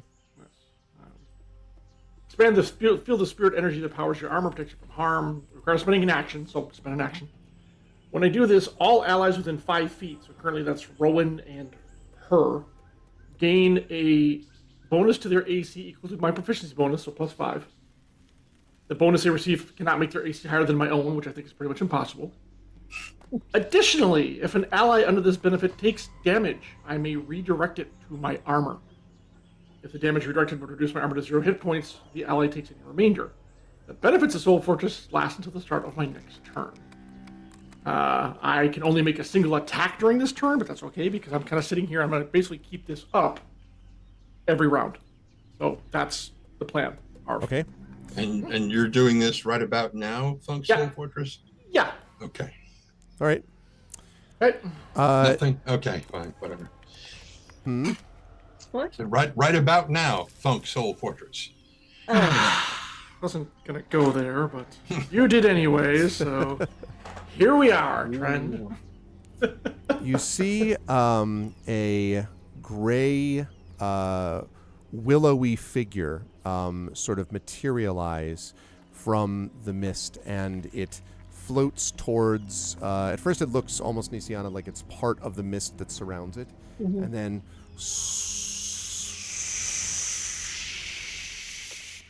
and you can see it moves towards you. It has glowing green, baleful eyes and a wispy form, and you can see its claws glowing with energy. And as it moves in, one from the east, one from the west, 2 if by land, 2 if by sea. 2 from the sea, 5 fathoms down. Ah! 5 in all begin to approach. Ah! Which seems like a very good time for us to roll Some initiative. Hang on, don't do it yet. All right, now you can do it. Go ahead and roll some initiative, and let's get some music here that's appropriate for the moment. Although I do like this jungle music. Yikes. But it's time for us to do something different. Foggy, misty fog music. Yep. Ha, Maramay, sorry, Okay. you only get an 8. An apparition of Christopher Walken dancing while shouting, "I got a fever." I don't know why. I got a fever. Is that a only cowbell I hear in the prescription distance? Wait a minute. is more cowbell. All right. Alright, me. Clash of the Titans, that's the name of it. Yes, There we very good. go. Thank Oh you. yeah, great film. I was sitting there going, I know this. I know what this is. It's one of my I know favorite this. old school movies. Of course, the one time I have initiative, I can't move. So, delightful. Yeah, exactly. You get to go first, Larry, and you're like, okay. Although not quite, because Rowan, what's your raw dex score? My raw dex Yes, please. Gotta be higher than mine, dude. is 15. 12, he's going first. Okay, so Rowan is actually Which gonna get is to fine. go before you. We'll see if he goes before these creatures. We shall see. We shall see. All right. Right. Okay. And let's see. Nisiana has got a 19. Mhm. It continues to throw me off. I understand why it does it to be like 19.16. Every time I'm like, what? And then I'm like, oh yeah, that's right. Okay. And then we have Maramay with an 8. Okay. And then we have Tanton with a 5, and of course Spanner right thereafter. Mhm. Okay. And let's see. And the bad guys, when are they going to get to go? Oh. Well, that's a solid initiative that they've got right there. Great. Okay. They are going to be first to act. That's what happens when you. That's what happens when you crit your initiative. All right. Ooh, fun. That's delightful. Exactly what we needed. Yeah, exactly. Thanks for that. Okay.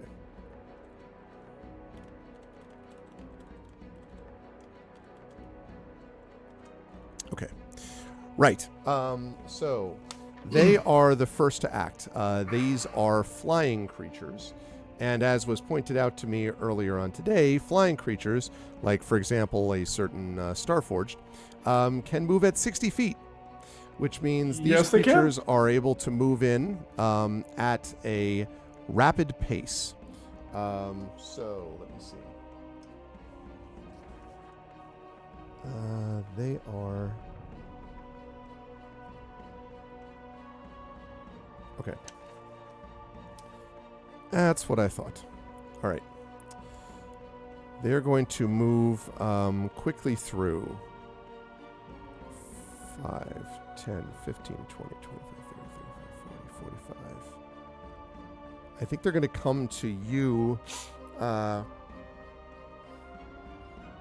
going to come to you, Rowan, and they seem to be trying to get past you, but you and Alarian are in the way.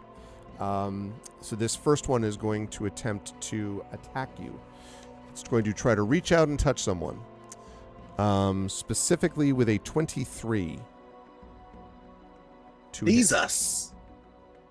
What is your with No, plus a 5? 23. What is your armor class with plus 5? 21. Oop. Okay, yeah, it gets him. All right, close. Almost there. You are going to take 19 points of necrotic damage, Rowan. And, which I think brings you to 48, if I did my math right. And you need to make a Constitution saving throw, please, as you feel the chill of the grave hit you. Cool. Con save. Very nice. No problem. You, for a moment, Shrugged felt it as off. if your life force was draining away, but it certainly did not happen. So, all fine. Everyone's good here. That's the first creature's turn. Second Whoa. one, 5, 10, 15, 20, 25, 30, 35, 40, 45. I swear I'm not picking on you. It's just the direction that they're trying to come in. Rowan, they attack you again, or this one, the one behind you, attacks you again. Ooh, but critically misses you with a 7 total. Critically misses. So touches its own partner and there's just, no, that doesn't happen. Sadly, that does not happen. Just as cold as I did before. Oh, Exactly. sorry, that was me. So that is a miss. This one, 5, 10, 15, 20, 25, 30, 35, 40, is going to come here. Now it's going to try to touch the Dream Eater, but I know that Maramé is there. So what does that do again, John? So because of Sentinel, which is a really cool kind of thing, let me just double check here. She can creatures. When a creature within 5 feet of you makes an attack against a target other than you, and that target doesn't have this feat, and I doubt the Dream Eater has Sentinel, I can use my reaction to make a melee weapon attack against the attacking creature. Okay, so go ahead and do that. It still theoretically could attack after True. that, though, right? Yes. It doesn't stop her attack. The creature's attack. I just get to hit it. Hopefully. Got it. Let's do it. This is Rapier. Okay. This is something we like to call Destroy Wraith. Not with a 13. Not with a 13. Not quite. Okay. Fortunately, that does not hit. It, on the other hand, well, we're about to find out, actually. We are. So remember, she has a +5 to her armor class. Right. Okay, so... Anton is going to use his reaction to set up a board that says rounds since last interruption. Reset the clock. Yep. Yeah. Okay. Let's see. I finally know what that's from. Okay. So you said +5? Yep. For now. That unfortunately is not enough. It is able to hit her. I will give her Aegis Guardian for another +4. If you do that, it will not hit her. Mm-hmm. Okay, so that works. Now until my next turn. Hold on, I go down to 21. They go up to so it is plus. Let's see, Aegis Guardian till the end of their next turn. Whenever she actually goes, she has the +4, and then my +5. I will just keep going. So that's how that's going to work. All right, good stuff. Yeah, it does not hit her then. Yeah. 2, 3, 4, That- 5, 6. It's I'm going to gonna- stop.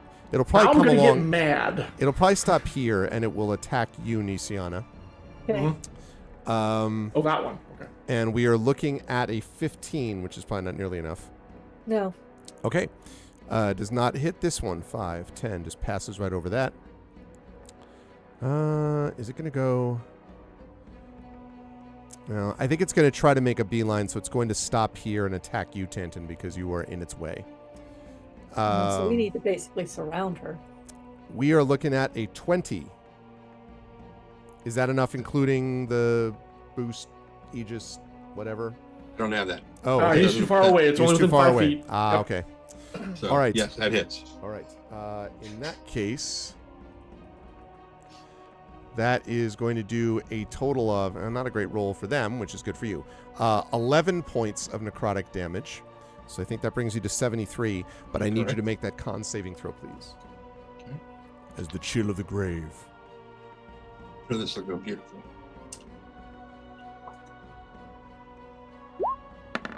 Oh. 10. Ooh. Yeah. So you feel that chill enter you. The effect that this has is that your maximum now is reduced by amount equal to the damage that was taken. So your maximum hit points now is 98, I believe, because you took 11 points of damage there. So 95 is your current maximum hit point total. Okay. Until some indeterminate time in the future. We'll see. Okay. Or you die and be raised as a wraith. I mean, like... I just say it. There's an upside to the energy drain too. It's not all bad. Yeah, sure. Like that kind of thing. Yeah, no, that's important to keep about these silver linings. Okay, right, that is their turn. Now the good guys get to go. Rowan, you are up. You have 2. You are surrounded by wraiths. You get a wraith. Okay, You get a wraith. this you get a wraith. is you get a fun. wraith.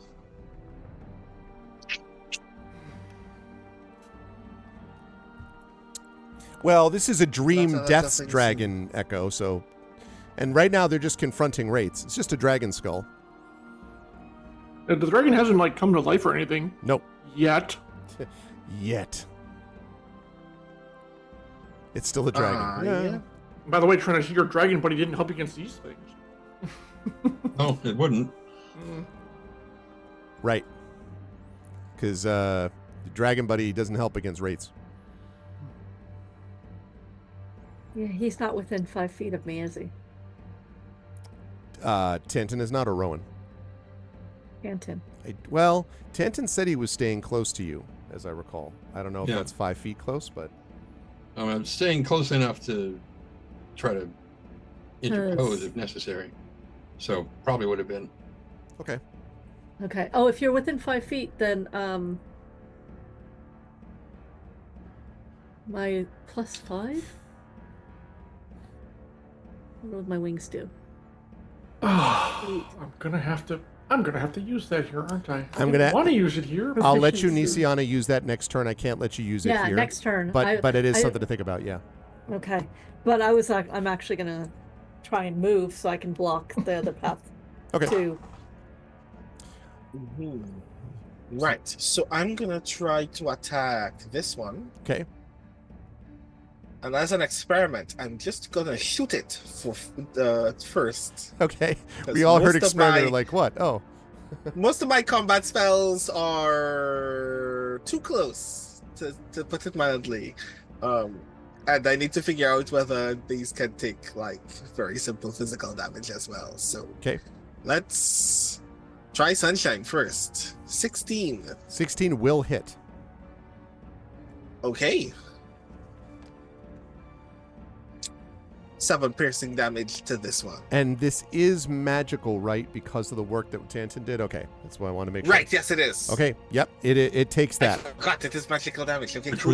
was part of the problem fighting Spinweave because of the Because it kept anti-magic. stopping. Yeah, yeah. Right. Mhm. Yeah. Yep. Mhm. Yep. Yes, Okay. It takes I it. forgot. It takes it. Does not like it. Hope not. Okay. I can't move, so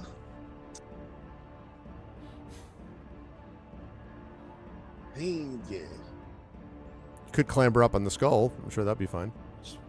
Exactly what I That thought. sounds like a terrible idea. That's also what I thought. Yeah. Yes. How about the one that's skylining right there? Let's shoot it in.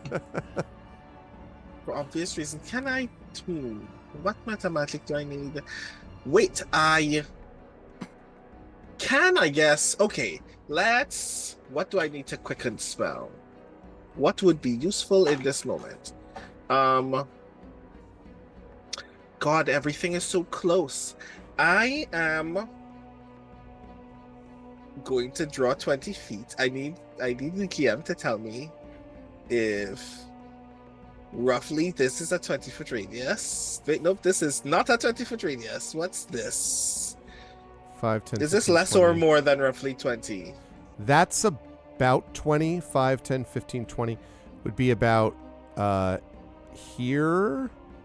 Although, wait, no, 20-foot radius is 10 feet on each side. Yeah, so that, yeah. So yes, is my answer to that. Just about here? Okay, Woo! cool. That's 17. Then Dude, here- go out a little bit more. Exactly. That was 17. So A little bit. There you go. Well, what the frick? We're making the Olympics what? logo. Just hang The on. blue one is good. The green Wow. one was freaking me out. Red Lear, it's good to see Right. you, by the way. How are you? Whoa! Good to see you, Red Lear. you. I cast magic missiles. Good to see you, Red Lear.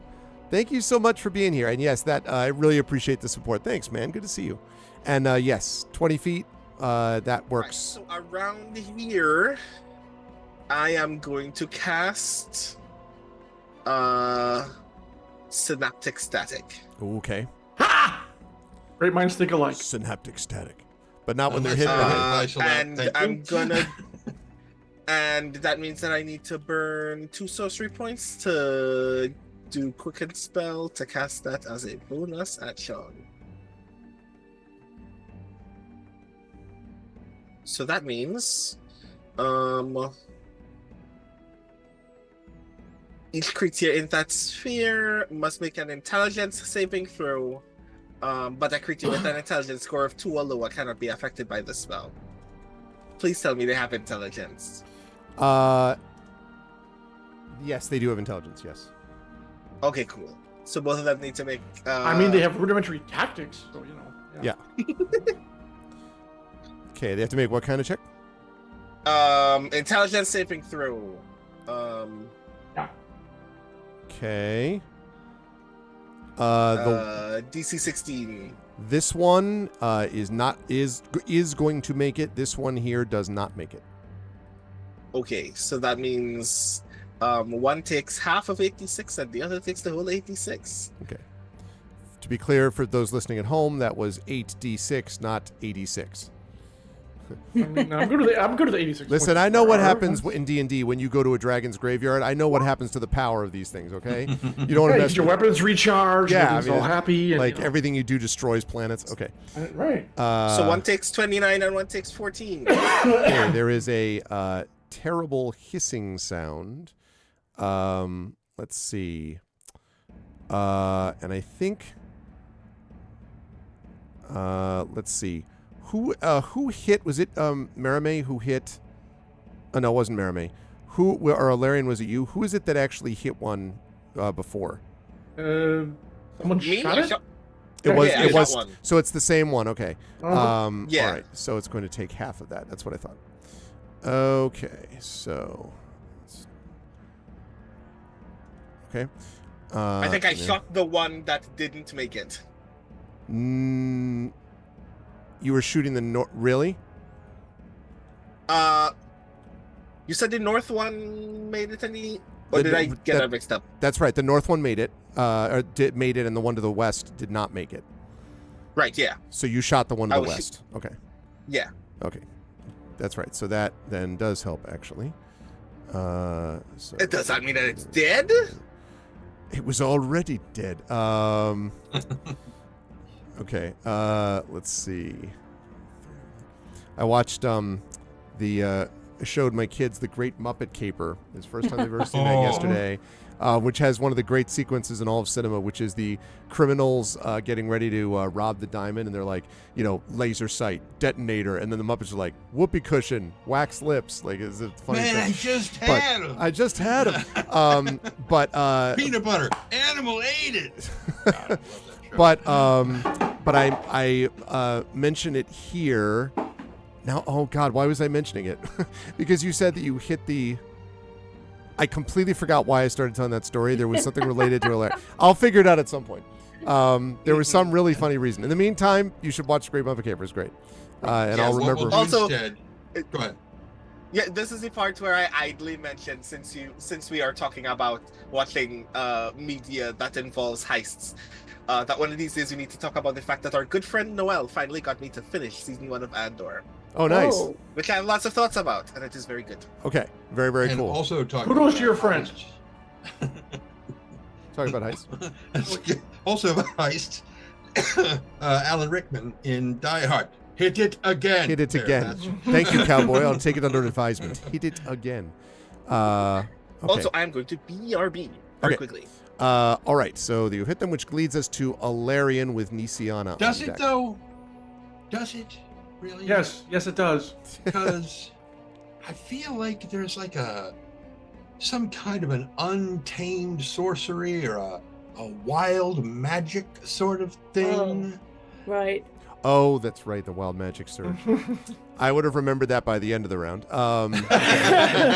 Okay. It's okay, we can go on. We're going to do this. If the ex post facto is you cast a black hole in the skull, we'll have a whole different discussion. But yeah. Sweet. In the meantime, Valerian, let's move forward. Yeah, exactly. Well, she's got a ways to go, so I'm not too worried about it.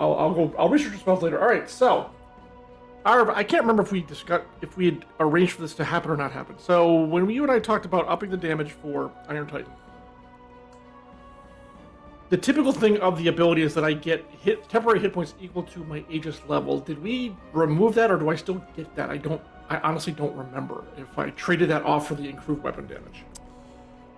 I know you said I don't get it after a short rest. I have to do a long rest to get it back. Right. We said that. Right. I And I honestly can't remember one way or the other, but it could be important in this particular combat, and I don't know if we changed that or not. I offered it. I can't remember if you took me up on it or not.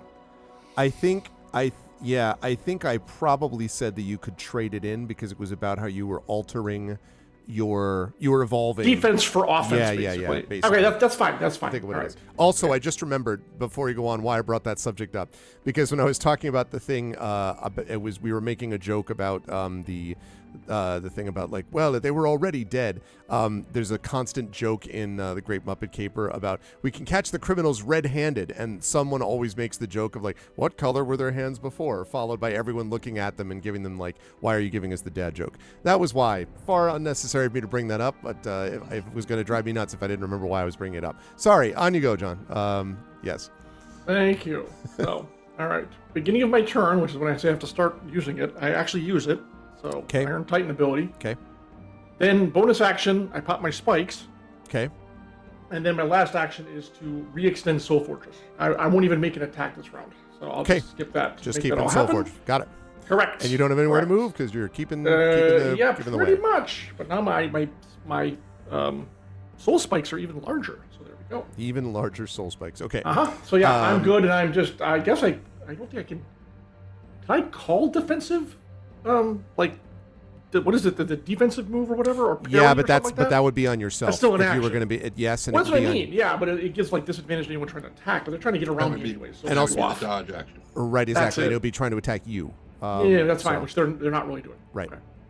I mean, they are in the sense that you're in the way, I guess. But so per se. So okay, I'm good then. And I got it. We're all set. Nisiana, you were up next then. Now back to spell word research. And Mermaid is on deck. I think I'm gonna turn undead.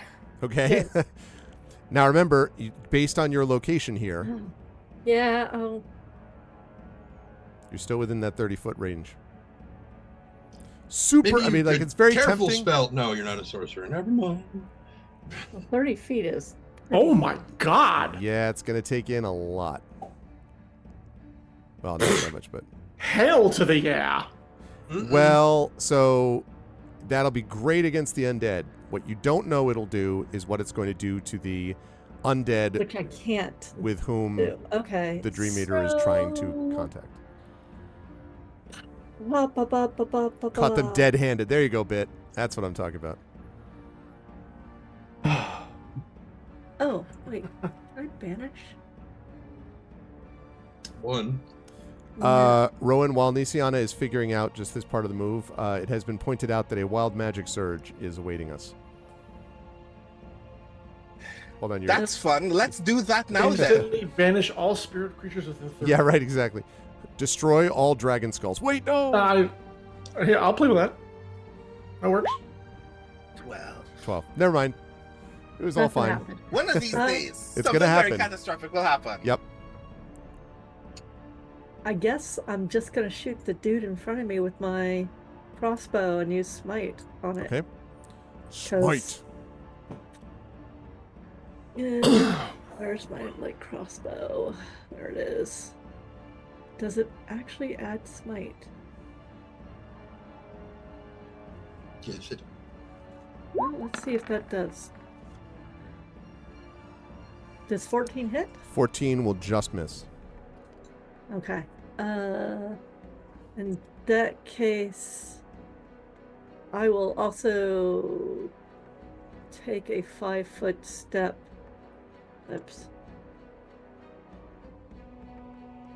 Here. Okay, so you're going to disengage 5 feet to there. Yep, so Okay. that I can protect her and him. Makes sense. Okay. Merame is up with Tantan on deck. John, what is Merame going to do? Yeah, Trin, that rapier she has is what is it? Rapier blinding or something? What is it now? Basically, she can expend a charge to make it blind a target. No, whisper. What the hell? But it's like Oh, here we go. She got radio. She did holy weapon differently. Okay, that's fine. That's fine. The rapier +2. All right, straight out of an anime. This is going to be awesome. Oh, man. Draws the rapier because hey, who doesn't like a flourish? Are you asking for Holds a it up child? like literally like freaking He-Man. Right. Have the power. Right. And she Or She-Ra casts in this case. Or Exactly. aims it at It's- Spanner, and Spanner Yeah. becomes... and casts destructive wave. Ooh. Oh yeah. So, Okay. strikes the ground, brings the sword down, strikes the pommel on the ground. A burst of divine energy that ripples outward from her. Each creature chosen within 30 Ah. feet must succeed on a con saving throw or take 5d6 thunder damage as well as 5d6 radiant or necrotic. Guess which one it's going to be. Let's go. And be knocked prone. Jeez. A creature that succeeds on a saving throw takes half as much damage, is not knocked prone. Now, I will say that these Let's creatures are immune to go. being knocked prone. They Yeah. are floating. What? But- I want floating creatures to be knocked prone. How dare You just want them in the ground, but also floating. No. Exactly. But having said that, the rest of that is pretty baller. So yeah, you think? Let's see So, it. and yes, none of us suffer any of those effects. That's the awesome part of the spell. And How many I'm creatures pretty did you say? sure, Everyone any- that she chooses all in that within radius. 30, all within 30 feet. All right, I believe it's all five. chosen. all chosen. Yeah. You have been chosen. All right. And 5 undead evil spirity things trying to kill us. That thing. There we go. Thank you. It's a d6, right? All right, Advanced yeah. roller. It is. Oh no, I'm sorry. 5d6. 5d6. All right. I'm going to start with the one to the north of Rowan. I'll just start totting out my damage for you. Actually, no. You know what? I'll start with the one to the west because he's hit both of them. And what kind of a Wait, what? does it? Oh, go ahead. Yep. Yeah, I was gonna What? ask what saving throw it needs to make. You don't need to make anything. This is the bad guys. No, you're yeah, fine. You're fine. But It's what all do good. they need to make? He's asking. Constitution. Okay. right. Because I forgot to mention, the one to my west has to roll a d6 and subtract the number from its con Oh save. yeah, that's right. That's right. Yep. Okay. However, rolled an 18 minus a 1 on the 1d6 is a 17, which I think is still enough. Fine. So sorry about that. The one to the west makes it. The one to the north, which is the one that has been messed up a little bit by Rowan. You said DC 15? For mine? Yeah. Hold on. It was 18. Oh, I was okay. gonna say 15 is way too low. yeah. Nice try, sir. So it hurt oh. the first one. Well, it did hit the first one. Yeah, I didn't realize it Uh-huh. was DC 18. Okay, so that second one to the north also doesn't make it. The one that's to the north of Meramay certainly does not make it. The one that is coming in on Tanton to the east does not make it. And the one that attacked Nisiana also does not make it. A clean sweep miss. Okay. None of them make it. So they each take 16 points of thunder damage and 15 points of radiant damage as this rumble and literally, like I said, Dragon Ball Z, this is 30-foot aura of light ripples out from her, and all of them are like, kind of shit. Yeah, it's really cool. That's I mean, that is really kick-ass. it really is. Yeah, that okay. was nifty. Yeah. Okay, so this one to the north is destroyed. One would hope so. Let's see. These others, which have not been hit yet, are not. Let's see. So we're looking at. Little mini nuke going off.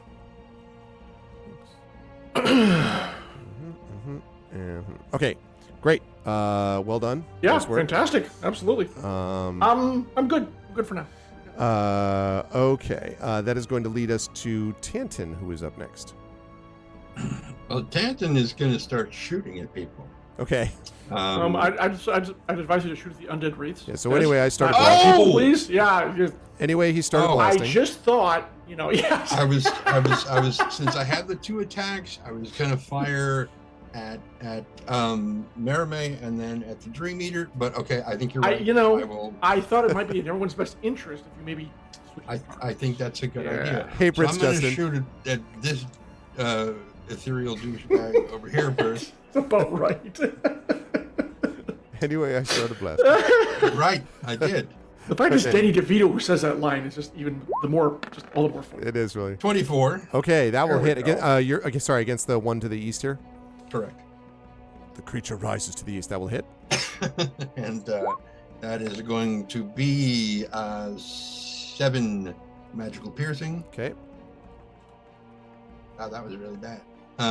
So Not great, sir. Not great at all. yeah, I mean for Tanton, that's I, and so we'll do it again. Okay. Hit it again. Oh, like get your head in the game, Robin Hood. Jeez.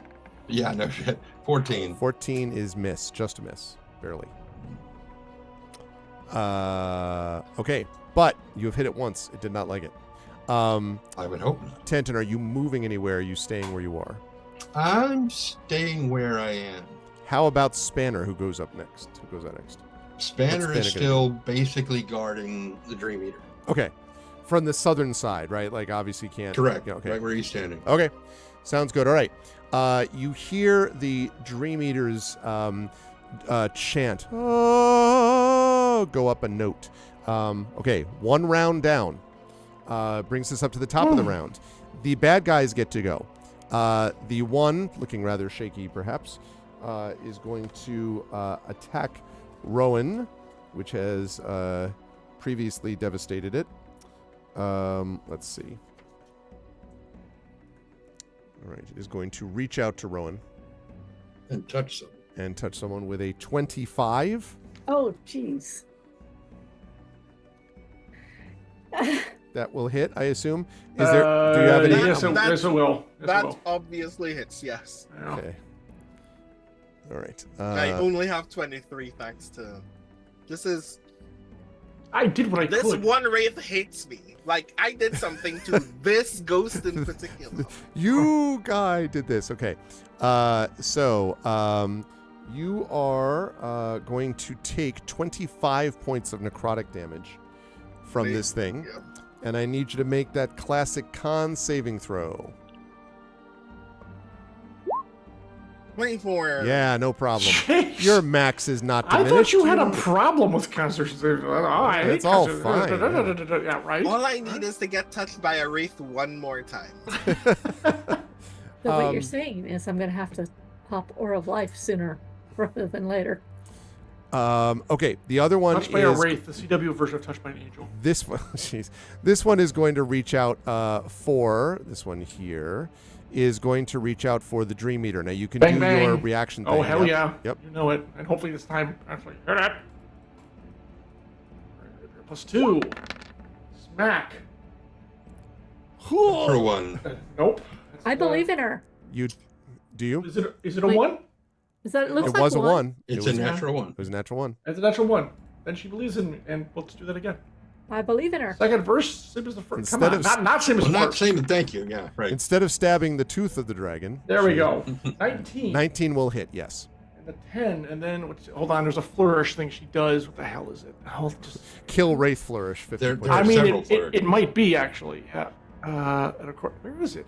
Come on, woman. Look at displacement. It's something where you add like a D10 damage or something like that. That was my Sorry. reaction. A sec here. Where is all her other stuff? She's people. Wait, maybe it's in bio. Hold on. You have to get through the several sheets of recipes that she goes through every I session. know, right? And then you get to her actual magic. Okay, hang on a second. It's called defensive flourish. I gotta look it up because I can't. Defensive flourish just increases her armor. That's right. Yeah. Although I think What's the yeah. one that does more damage? Bard. College of, I think it was Swords. College of Swords. Okay, 1 second. Part of College of Swords. Hang on. Here we go. Fighting style, weapon, that's a flourish. It deals extra damage, and then she gets the bonus on. Yeah, she does. When you're part of inspiration dice. Okay, slashing flourish, extra damage target you hit, and any other creature 5 feet of you. That's not going to work. We will do defensive flourish, which is a D12, I think. Yes, it's a D12, baby. All right, let's see it. All right, yeah, absolutely. Let's see that. That sounds like it's fun. I recommend rolling very high. Thank you. Okay, it's not gonna be 5d12, although it'd be pretty awesome. It would be. So, Ridiculo Flourish, we call that. I'll take 7. Not bad. So 17 points total. Her armor class goes up then to like something godly. 26. Okay. It is not destroy it, I'm sorry to say, but it does hit it. Fine. Oh, it'll be by the time she casts again. It will be. All right. That is a 19, it looks like, to hit the Dream Eater. Are you doing anything? Actually, it has a +5 for me already. Okay, so that does not hit then. All right, so once again, it is denied. This creature is going to reach out at Tanton, not happy at what has happened recently, and is going, oh, jeez, 25 to hit Tanton, which narrowly annihilates your armor class. Yeah. Even if I still had my reaction left, I couldn't help you.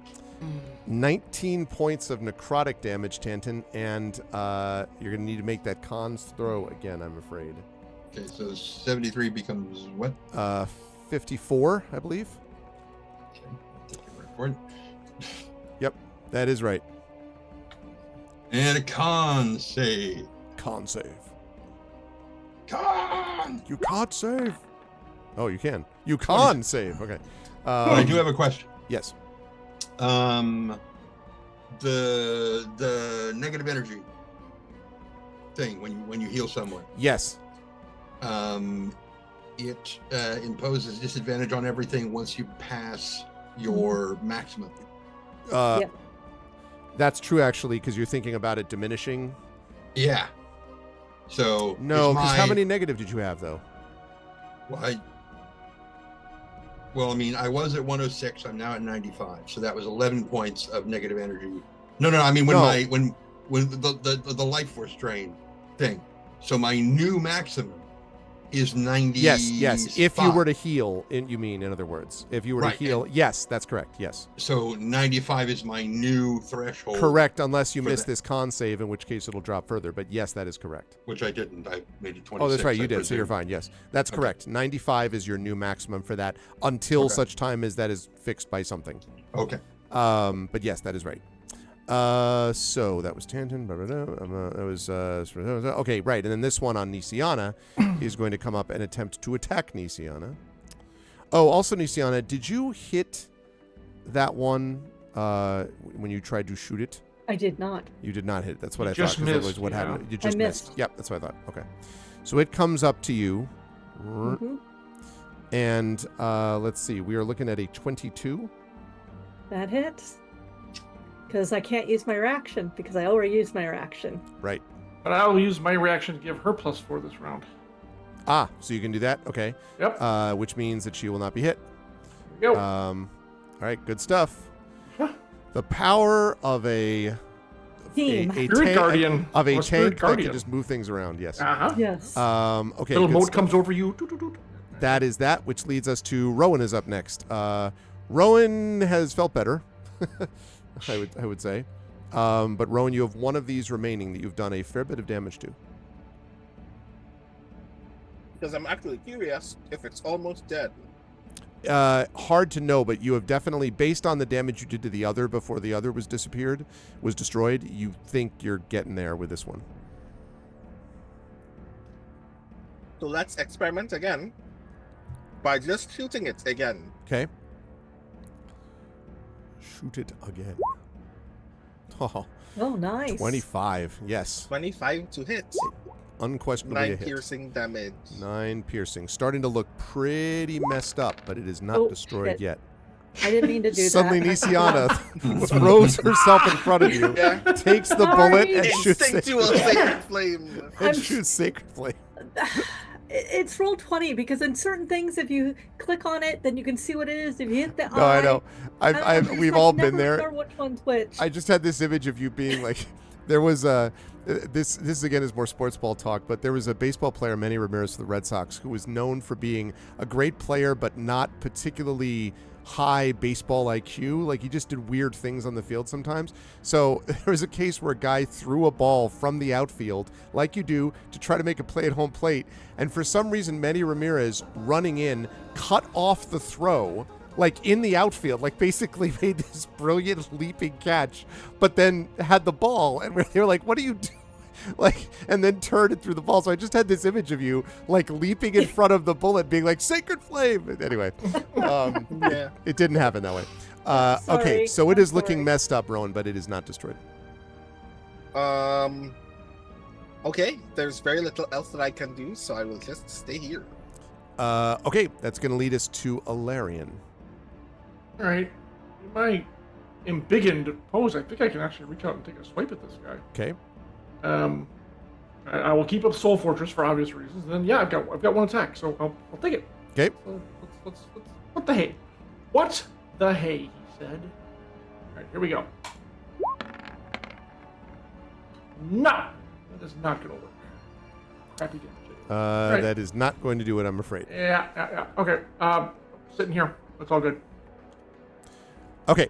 that is going to lead us to Nisiana is up next, and Mirame's on deck. I guess you can guess what I'm gonna do. Sacred Flame! Run. Yeah, no, I'm gonna Sacred Flame the one in front of me, and as a bonus action, I'm going to do a spiritual weapon on the one that's in front of Mia Tanton. Okay, the one in front of you misses its save on the Sacred Flame. All right, let me actually do this again. Let's see, what is it? This time for real. 25 points. Wow. 25 Nice. points. And then Ouch. the I'm glad he kept it up as it is their soul fortress. Well done, Bit. That's okay, spiritual weapon on the one in front of Mia Tanton. Hit 27. yes. I'm not going to put hit. the weapon out right now, but yes, that does work. Uh, There's I actually guess- two. You mean the one that's over here? This one Yeah, to the east? the Okay. one out in Yep. front of Mia Yep. Tanton. Yeah. Yep. So damage is Oh, solo mio. cast it at. What level did I cast it at? Oh, I cast it at 3. Okay. And submit. It does 15 divine and 8 force. 23. Okay. That one is looking quite messed up. It is not destroyed, but it is very, very badly burned. It is not doing well. And Nisiana, obviously, you can't really move any further, I don't think. No, I'm basically trying to protect. Like, I know Spanner's got one side, I've got the other side, and I'm trying to, well, when I have a reaction, to wing shield various people. Right. Okay. Or do the Vogue, whichever comes first. Marame, you were up next, and then Tanton's on deck. So Marame. So, one might wonder, as a bard with such a plethora of spells at her disposal, what she might do, but who are we kidding? It's going to be Destructive Wave again. So, How many of these do you have? this is the last one. Okay. This is the fifth. This is one of her. This is both her fifth level spells. We go on, so hopefully nothing in the dream's going to be super, super bad because Final we're doing this here. destructive wave. Da-da-da. Yep. Okay. All right. So once again, 5d6 thunder, and oh, she actually did necrotic. No, she's kidding. 5d6 radiant. Okay, and it's DC DC 18. DC 18 in save, right? 18, baby. Yep. Okay, the one to the west of Rowan does not make it. The one to the north of Marame fails it terribly. The one to the east of Tanton misses it terribly, and the one to the south is going to make it. Oh, her record is ruined. Terrible. All right. Well, the ones who missed it take a total of 28 points of damage. Okay, you'll be happy to know that literally all of them are destroyed, except for the one that's The one that down. made the save, of course. They take 14. Well, you'll be happy to know that that one is also destroyed, because that was enough. So There we go. you just devastate the map, Yeah. basically with this, and as you do, there is a moment of everyone sort of looks around to make sure that they are sort of Lyran clear doesn't on what breathe, happened. But yes, exactly. And the sound of the chant continues and gets louder and louder.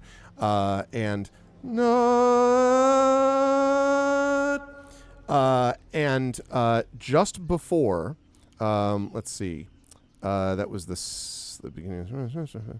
That was the second round. Ah, yes. Okay. Just before you can see her hands raising in triumph as you all look around at this battlefield, and then the skull. Called it. The skull lifts up, and now I have a question for the players. We can go for an additional 35 minutes and then stop 5 minutes with no break, or we can take a 5-minute break now and then go till 11:05. What say you as the skull is in mid-bite? I would Actually, like use a a drink. 5-minute break. 5 minutes? Yeah, 5 minutes. 5-minute Good. break. That means it's a perfect Also- spot for us to do a 5-minute break with the Lich's skull opening alarmingly near Rowan and the Dream Eater. A quick point of order. Since I Sure. did damage, does that mean my negative energy? Some of it, yes. Yeah, that's right. Because, and actually, I need to see if it's physical damage, but I don't think it matters. And does my spiritual weapons damage actually matter as well? Just as It long as you better. deal damage. So deal damage to an enemy. When a creature with negative energy points deals damage to an enemy. So I would say, I don't think your spiritual weapon is going to count, Okay. but I would say that your Sacred Flame would. Okay, so So that puts me to 5 negative energy right now. 5 negative energy. All right. And that gives us a chance to take a 5-minute break. We will, let's say, 7-minute break. We'll be back at 10:20 p.m. Eastern. You are watching D&D with Infinity and Beyond as we continue to play this amazing sequence of Eberron Oracle of War Dream Eater. They have a dragon skull to fight, y'all. But if they can get through it, we will see what happens on the other side as the Dream Eater continues her ritual. Stick around. We'll be back in a few minutes. Hold tight.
All right, everybody. Welcome back. And thank you for those who joined us during the break. Hello to Imaginary Exponent. And good to see everybody. Welcome, welcome. I saw Nonstop here as well.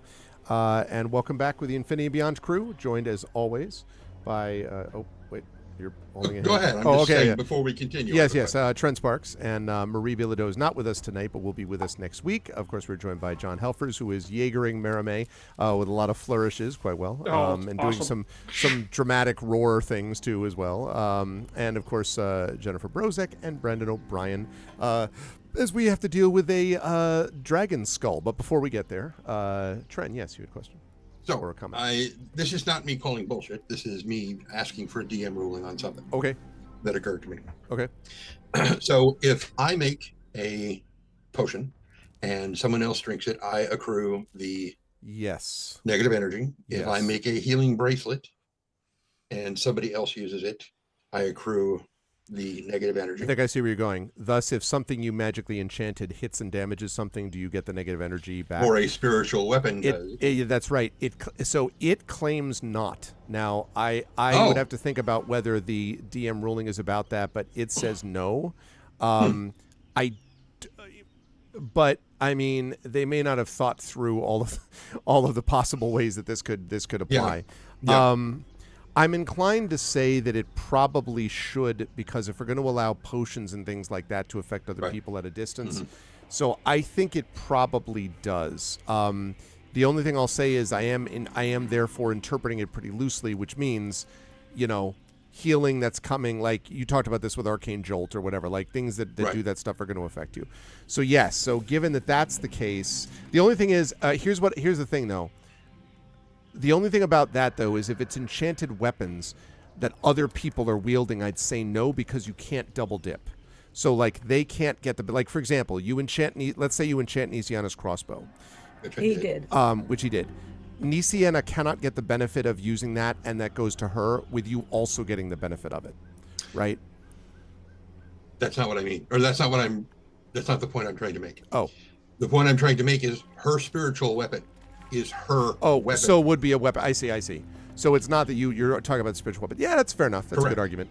So she would still purge negative energy. That's a good argument. Even though it's her. I'll accept that argument. Yes. Okay. I'll buy that argument. So then your negative is down to zero. I currently have negative. I have no negative energy, and now with that, I actually have a way to heal someone and hurt the skull if it works at the same on the same turn. Okay. Let's see. Because it's a bonus action. Oh, it's a bonus action because you just did that on your. Well, but didn't you use the bonus action for the spiritual weapon? No. Every turn, the spiritual weapon gets to attack. Right. And it's separate from what I do. So if I heal Rowan and take 20 negative energy, and then my spiritual weapon attacks the skull and does 20 damage, I'm back to net zero the negative energy. Based upon when that does, yes. That's right, although I would point out that you use a bonus action on your turn to move and attack with the spiritual weapon. Yes. So you can't do multiple bonus actions. So Correct. I'm just letting you know about that because I thought you already used a bonus action for something else this turn. Well, I'm not doing it right now. But in future turns, yeah, absolutely. Yep. I have my wing reaction, I have my action, which can be healing, and then I have my spiritual weapon as a bonus. I agree with you. Yes, I agree. Got it. Yep, I agree. Okay, so that was Nisiana did all that. Real fast. For those of you who have never played D&D, this is how a professional D&D game is played. We discuss, we find a balance point, and we're very mature about it. This is how you should play D&D. I agree. Please continue. Yes. No, I agree with that. Actually, that's good advice. Good rules lawyering happens in chambers, not in the actual courtroom. That's right. That's right. And this is a good way to look at it because what we're trying to do is all tell the best story and have the most fun we can, which doesn't happen if we feel that it's adversarial, which is the way that some campaigns seem to be run. This is not adversarial. It's working together, both good and bad. Trent is very good, by the way, about taking being like, nope, I didn't say that, so I take whatever the damage is, and not trying to retcon actions. So I am down with that. Which is why with that Trent should argument. run games on the channel more often. Hint, hint. Something was flying. I'm sorry. Twist my arm. I mean, right. Do we lose the turn order? Yes, I can bring it back. I moved it a little bit early. All right. So if you resurrect it, do you take negative energy? yeah, I know he's like okay. The Lich eats the rules lawyer. There is no save. Precisely. That's the second time you specifically said Lich. Yes. Just say. Why is that? What's wrong? Nothing. No, it's fine. Well, I grew up thinking that Is it it? was like. Is it? I thought it was like, and No. told. Like lichen, right? Like lichen. Yeah, You know? that's what I The thought. observation we're making is not the word itself. It's that you have given us information. Oh, You have defined English. this creature as a No. lich. I'm reading Yeah, chat. well, you said it twice. I'm reading chat. I'm reading chat. Chat thinks it's a lich. I think it's a dragon skull. You And- said Lich before we went on break. What are you talking about? That sounds like a poll to the worship. Okay, so Nisiana did that. And so I only called it a lich because you said the lich was about. You be quiet, Bit. All right.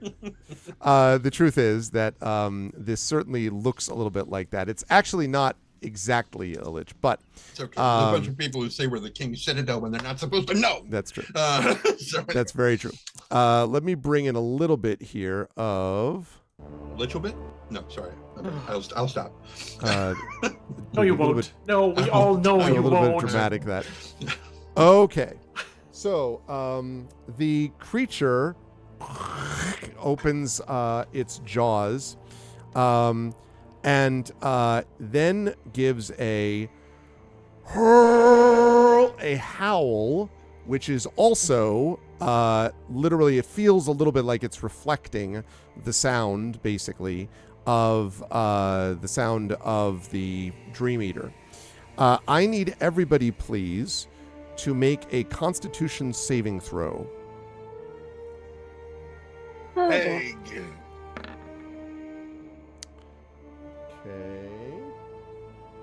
Nisiana with a 21. Don't forget everyone has hero points, by the way.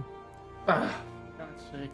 Larian with a 7. I would That's need to not roll a bad. 10 again, so I'm just going to take it this time. Okay, 16 from Tanton. Larian, I'm going to give you a little bit of a heads up. You might not want to take this. All right, fine. I'll try. I will try. I think I can only spend one. Rowan with a 16, and then and obviously you have Miramay, but you can do that after you figure yourself out. Weird Spirit. Hold on, I gotta look it up. Yeah, here we go. Reactive wording.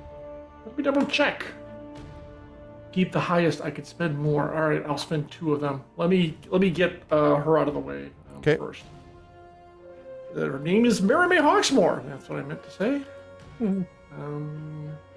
Yeah, and hers.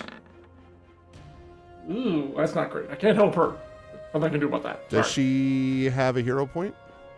She does, and I guess she'll spend it. It sounds like Sorry, she I'm should. not. I'm sorry. I'm not trying to bring up your cards for you. No. It This sounds is like this is a very bad effect, and I think all of you would be aware that this is a very bad effect.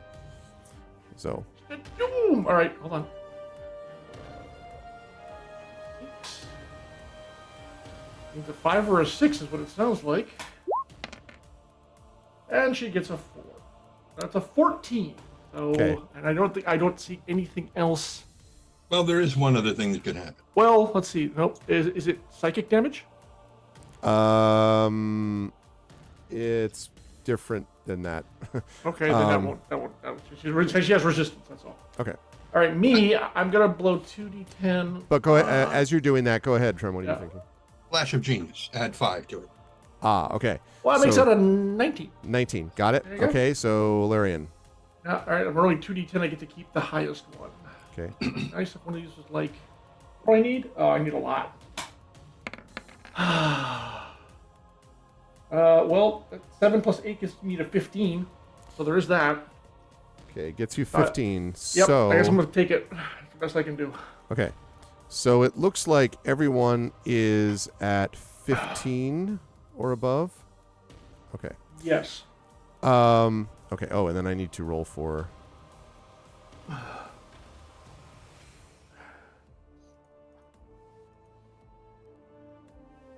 Okay. All right. So, all of you, with one notable exception, which I will describe in a moment, all of you are going to be frightened, all of you having made the save. I will, although I usually don't do this, I will tell you after this fight what would have happened if you hadn't made the save. But I will, for now, mention that for all of you who are frightened, you have disadvantage on ability checks and attack rolls while the source of your fear, this skull, is within your line of sight. Now, you can't willingly move closer to the source of your fear, but since most of you are, like, around it, you don't have to run away from it. It's just that this is the, this is the circumstance. Oh, wait, I have advantage against being frightened. I am brave. Not against this. Oh. The only one who can resist this, who is not affected by this, is Tanton, who is sort of like, this wave goes over, and you can see your companions sort of almost, however they react, bowing down, holding up their hands, doing whatever they do, except for you. In the back of your mind, Tanton, you hear a, "There is no reason to fear a dead thing." And you are not frightened by it. Okay. It's a dream! Oh, wait, wrong game. It was a dream. Yeah, exactly. All right. So that's going to bring us to Merime. We're just continuing right along with the same combat turn. It actually rolled in at a 14. That's why it went just there. So now Merime is up next. Okay, so I can't approach it, eh? And right now, by the way, the count is 2 rounds that you've been able to keep the Dream Eater not distracted Yep, so yep, far. yep. So you said I can't approach it, eh? Correct. But I can fuck it up. You could try. Remember, you're going to get this... Thim's Psychic Lance. Psychic Lance. Okay. All right. That is an intelligence saving throw versus 18 again.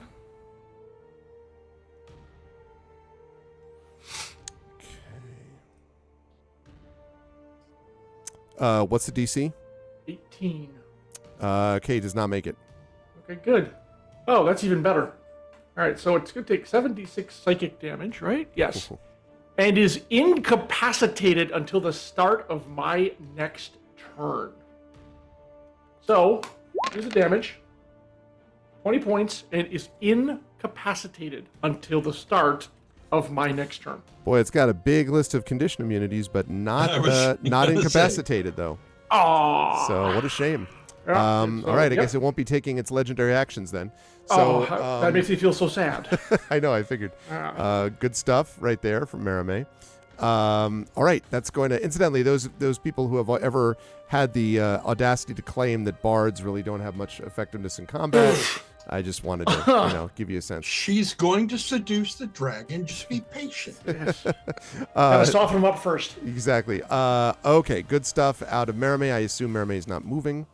That's okay. Yeah. So the frightened condition passes on Merime after her turn. Okay, so it's cool. no longer frightened. All right. Tanton, you already were not frightened. What would you like to do? That's an excellent question. I forgot that I was coming up, so I didn't plan anything. Like Robert Redford in Sneakers, like I'll tell you what I'm going to do. I'm going to... God, that movie. Such a good movie. Pisses me off so much. Anyway. It's so good, though. Just one scene. Okay. That pisses me off. The rest of it is great. Okay. Just when she's trying to get him to say passport, just unbelievably stupid. Yeah. Her character would never be that dumb. Yeah, that's true. It's just, I agree. Anyway.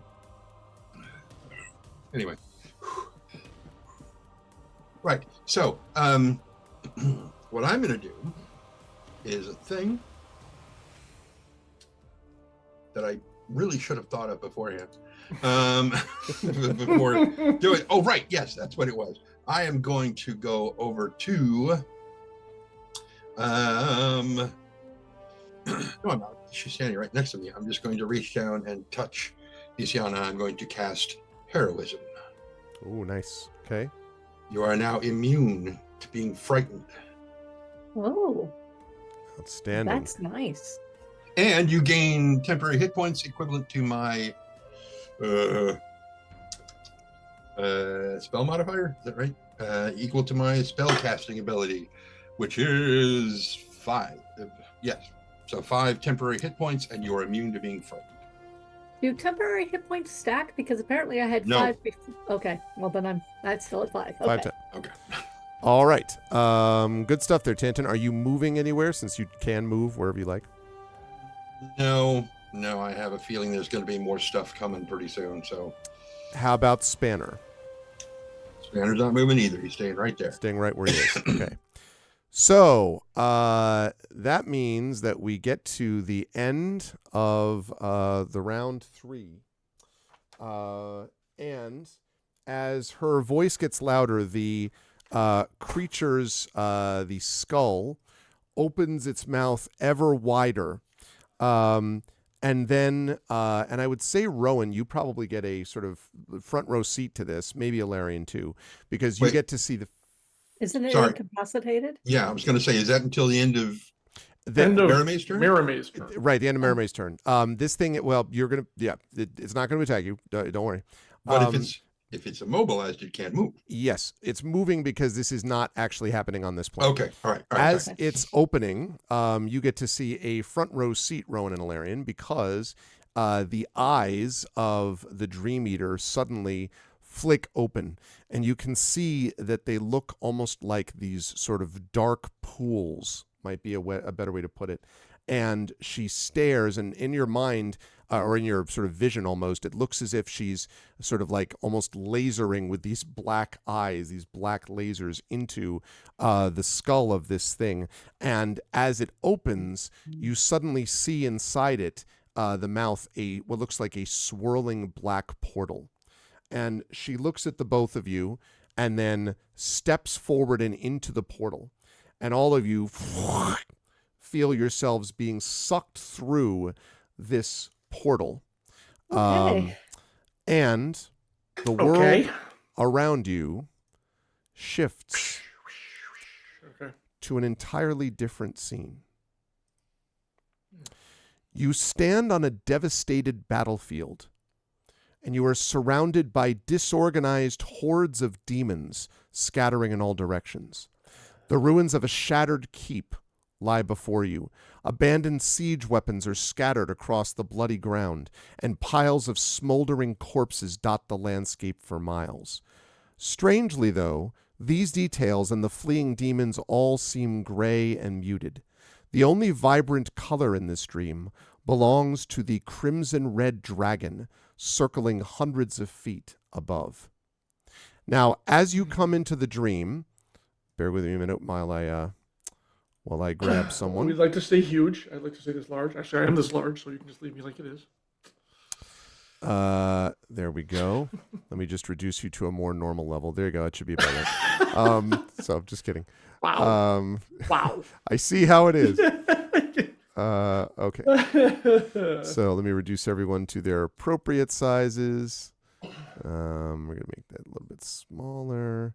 Tantan a little bit smaller. Spanner is not actually the size of a small squirrel. Okay. And then we have Dream Eater a little bigger. Okay. And a Rowan giant-like strides the landscape, but not really. Okay, not that giant-like. Right. So, and let me get some good, let's see, do I have... A ruined world of music. Yeah, I really, like... with Dragon. I'm sure Battle they need something Dreamscape is what I need. There you go. Wow. Okay, let's see. Gotta go watch Vision Quest again. Battle, I have Inborn High Devil. No, I don't need that. There we go. Let's see. Ooh, a rat battle. No, I don't think we need that. I mean, if the dragon considers us the rats, it could be appropriate. Okay, how about, yeah, but I think this is more it. Rat was not the word that I heard, and I became infinitely confused. All right, there we go. So the sound of clashing metal and, again, sort of magic whipping across the landscape happens. But the big thing is the dragon above you. And so the Dream Eater turns to you and she says, "We have entered the dream, but Carnelian cannot see us. We must," and she points up at the circling dragon, We must get her attention. We must bring her down and then slay her. So the first problem is super you gotta easy, get her really an attention. inconvenience. Yeah, exactly. All you have to do is get her Somebody said attention. they could Bigby's big hand or whatever. Go up and grab her. I do have Big B's hand. Big B's bitch slap. Is Big B's hand got a 300-foot range? I can get him within range though. Hop on, let's go. You're gonna fly all the way up to the God. dragon? Sure. Anyone got any better ideas, or a 300 range weapon that will actually get? I mean, Psychic Lance only goes 120 feet. Absent other ideas, I think that's not. What is the range of Big B's? Yeah, I need 60. Big B's hand's range is 120. Oh, plenty of room. We can still technically stay within far enough away. Is it cloudy sky, clear sky? What's the sky? It is definitely cloudy. Like there's smoke rising, not like the mist, but smoke rising above this. The visual range of Big B's middle finger. Are you game, Rowan, or what? We could do this right now. Tension should get out his 50 cal. If we're Long fighting distance. the dragon, we might as well start as intensely as possible. I'm down. All right. I guess I get on your shoulder. Hop on. Yeah, pretty much. And take off. Okay. So you fly directly up. And I love this image. So you have very much like Iron Man, but with, A passenger. Hawkeye riding on the back, right? Like basically. And as you continue to head up, now the dragon, of course, is just sort of circling. Where's my dragon noise at? I know we have some here. Wait till you realize I'm gonna do speedball special with it. Fastball special? I think it, yeah. Speedball special would do that. Oh, look, red dragon in air, strafing. Except he doesn't have claws. You actually have an audio file called Red Dragon in Air Strafing. That's what we have. Okay, wait, play, I said. There we go. Perfect. All right. So, as you get closer and closer, you can see the dragon swooping around. This dragon is enormous, right? And Alarian, as you get close to it, it is still circling around overhead. You can see a couple of demons, what you think are demons, flying in the air, that the dragon is withering with fire. And several of them fall flaming from the sky. This is like an ally to us. I'm not sure why we want this. It's killing demons. Why is this a bad thing? But it does not seem to be paying attention to you yet. Alarian, you are going to have a bit of an issue because the buffeting of its wings is making it very hard, the wind from its wings, to get close to it. So what I'm going to need to ask you is... we just got to get it in 120 feet. Right, that's what I was going to ask. Yeah. That's what I was going to ask. Like, are you going within from range the of belly the spell, or the front, or like... I mean, probably as close to the head as possible, theoretically. But I just want like no more than 80 feet away from it. I don't want to get any closer than that. That's even probably too close, to be quite honest. But just within range, so he can punch it or whatever you're gonna do. Slap it, whatever, hit it. Shake hands with it. That is actually a pretty cool and terrifying sound. I'm a big fan. Yep. So let's see, 60. I can't go any faster. So 300 feet. It's actually gonna be like a few minutes before I get up there high enough. So time passes until I can get within. I was going to ask. It'd be 3 turns before that's 180 feet, which will put me within range. Because 300 feet there. As you're doing that, and that's assuming he's circling in the same basic vicinity. There. Are the rest of you doing anything else while he does that? Just sort of looking up and going look in the sky. It's a bird. It's a plane, like that kind of thing. Or how far? I was getting a fork from the kitchen. How far away is it? About probably 300 feet above the ground. Okay.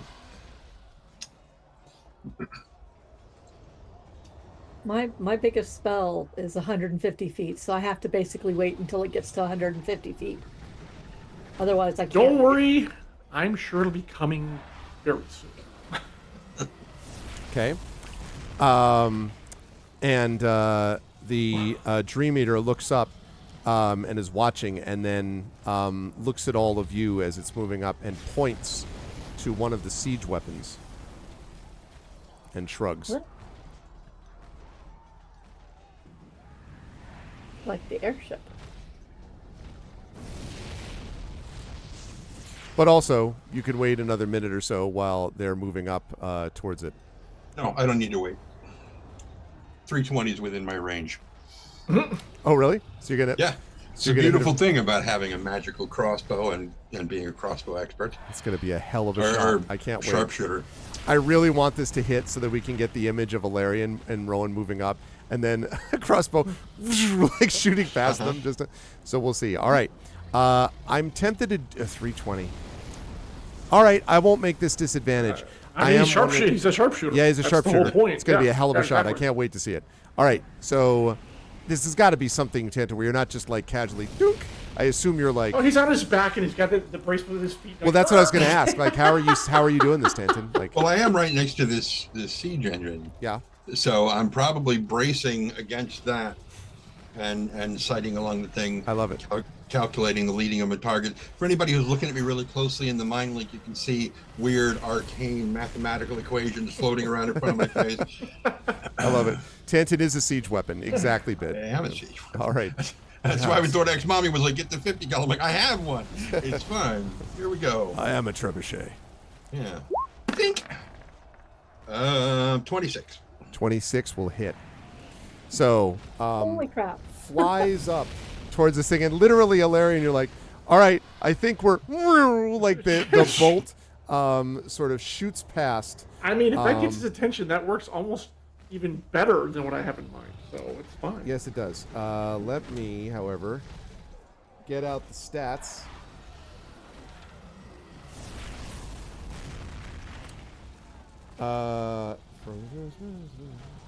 Yeah, it's not a saving throw. You hit it with a 26. Yes, that hits. So, all right, let's see it. So at first, we have this much damage. 12 piercing. Okay. Plus, where's my branding smite? There it is.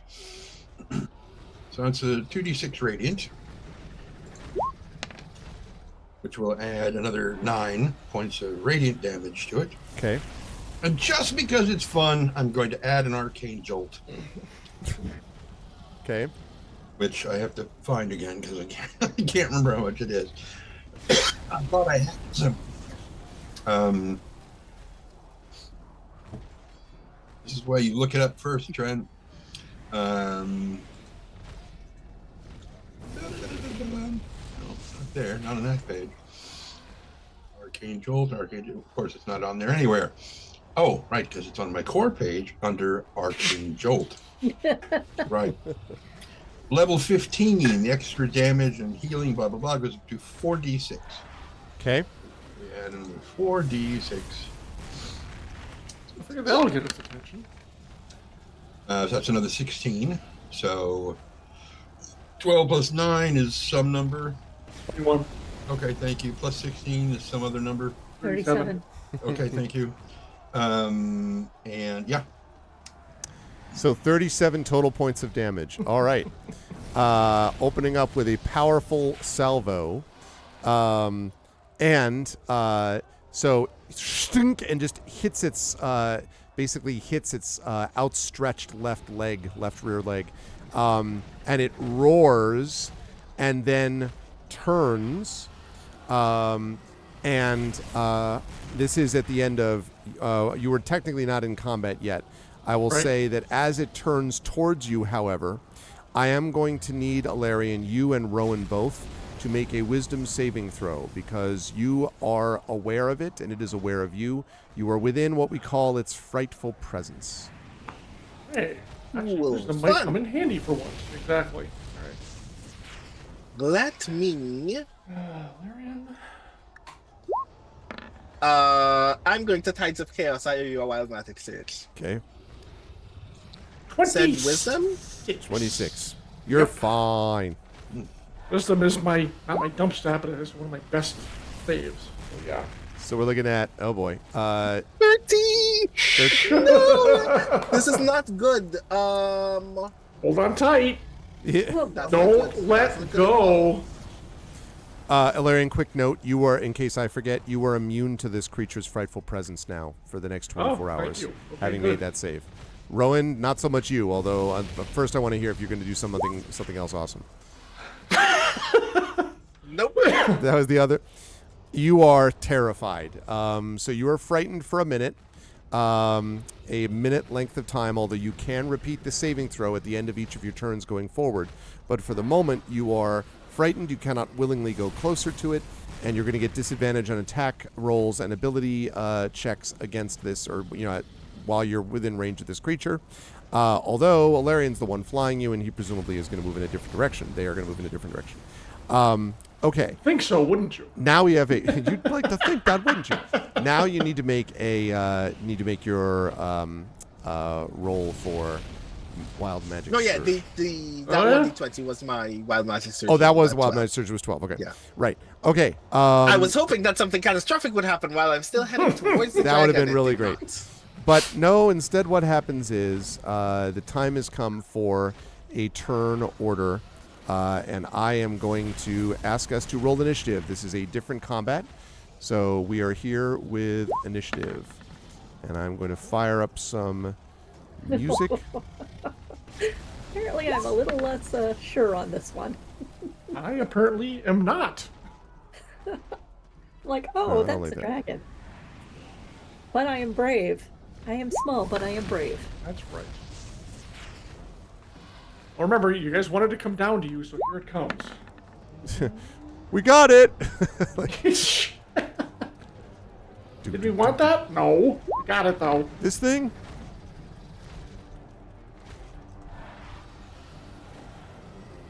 Oh, no. Okay. I'll take that in just a minute. Just getting an asset, don't mind me.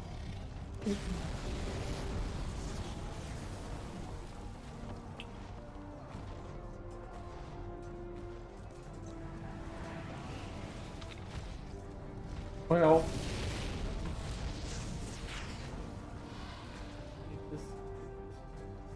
Oh, that's no problem. That looks really small. I'm sure it'll be fine. Oh, that's kind of big. Okay. Yes, and in case anyone was curious, just to give you a better sense of it. There we go, just to give everyone a picture. Ooh. Oh.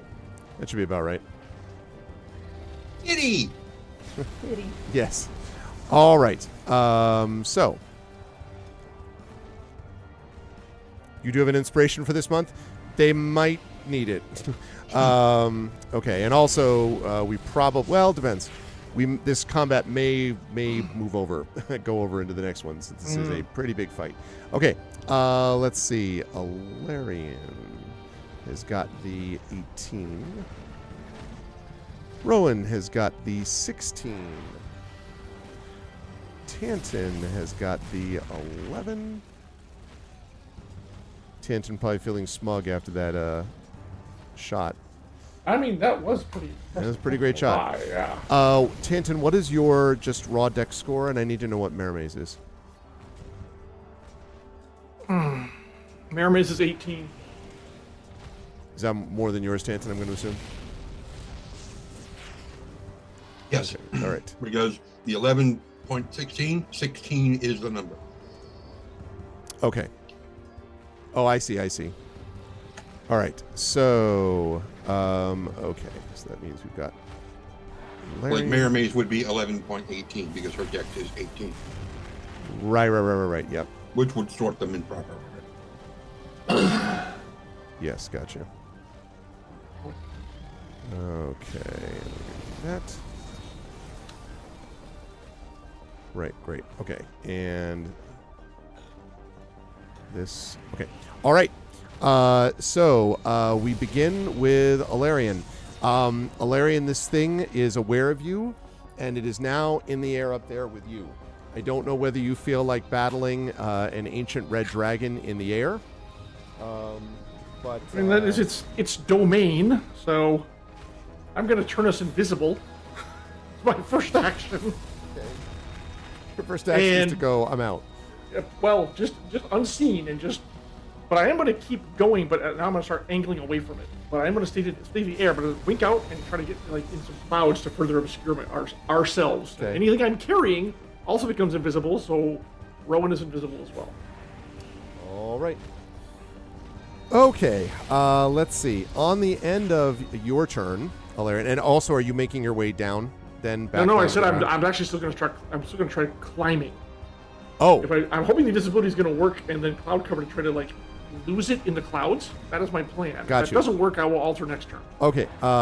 Your turn, it is Because going the to arrow be... is what caused him the pain, not me. We did nothing. We're just like. Well, you were guys. heading up. I know. Yes, but I know. It's I like, know. I'm look, kidding, you know, yes. proximate cause. Yes. So the dragon beats its wings since it is flying, so it flies around and then stops. So I need you to make a dexterity saving throw for me, and I need Rowan to make that same exact dexterity saving throw. Would recommend you make it. This is a area of effect kind of thing. Yes. No, it doesn't target me. Effect doesn't equally hit. Okay. Oh, I'll make the. Let's see how it goes. Oh, jeez. Oh no. That is not. I'm going to use my hero point. I'm sorry. Oh yeah, hero point. That's true. Yeah, that's a thing. Okay, let me see. Dex save. 13. Fuck. 13. All right. We'll come back to that in a minute. Yep. Oh wait, a minute, mirror me. Hold on. All right. So I've got some options. He said. But first of all, let's see how the save goes. I'm holding my spirit dice and my hero point in reserve. Okay. That's not a good start. Oh boy. Oh dear. I'm gonna do one die and probably my hero point as well, so that's 10.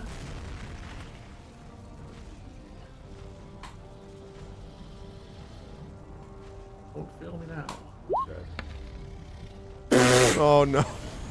I'm not even gonna bother wasting the hero point because I can't get anywhere. I'm not gonna make it. So I'm Wow, gonna, that's a total of 6. Yeah. Yikes. Okay. So let's see. Both of you are going to take 18 bludgeoning damage, which I think Okay. puts Rowan at 5, if I'm not mistaken. And Alarian, you could take that to your Regis if you wanted. I will. Thank you. I'm gonna take all of it to it, so that's gonna be 55. 55, yep. Yeah. The bigger problem is that both of you are knocked prone. Rowan, I need you to make a dexterity saving throw to keep from being thrown from Alarian's back, and you're doing this at disadvantage because you are right near the creature that you were super afraid of. I can't be knocked prone. Okay, then you're not... Well, that's fine. Yeah. You just take the Yeah. bludgeoning damage. It wouldn't have Yeah. affected you really anyway, Larian. It's This, true. on the other hand, Oh, Rowan for God's is sake. thrown from his back, which would be okay were it not for the fact... Oh, no, it doesn't... Oh, man. For a minute, I thought it was going to be that Rowan stays invisible as he floats to the ground. However, that's not the case, because the minute you leave... So all of you looking up see suddenly, emerging apparently from nowhere, Rowan, who is falling. Now...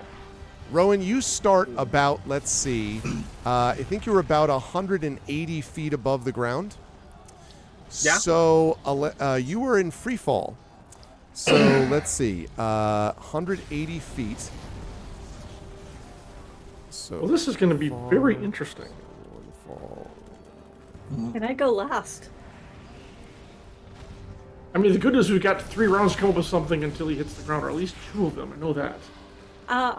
My plan is to pop Aura of Life and hope he lands in the aura. It's Well, I've got something I can do too, which what will be very happens interesting. narratively when you trigger an aura of life by going splat on the ground against it. You don't want me to answer that. Like, how much does it hurt to be resurrected in this condition? Or do Probably I become a lot. resurrected, or am I just conscious as a bag of Oh no, it just seriously it dropped. organs? You drop to 0 and then you pop to 1.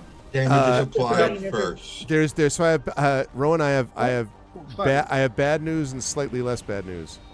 The slightly less bad. So the bad news is that Yes. a person in 6 seconds on Earth would fall about 570 feet in 6 seconds.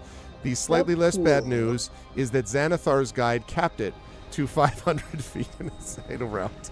Delightful. So So you're saying is this turn I am hitting the ground. cool. Well, Grand. the question is, yes, but you don't actually hit the ground until, not this turn.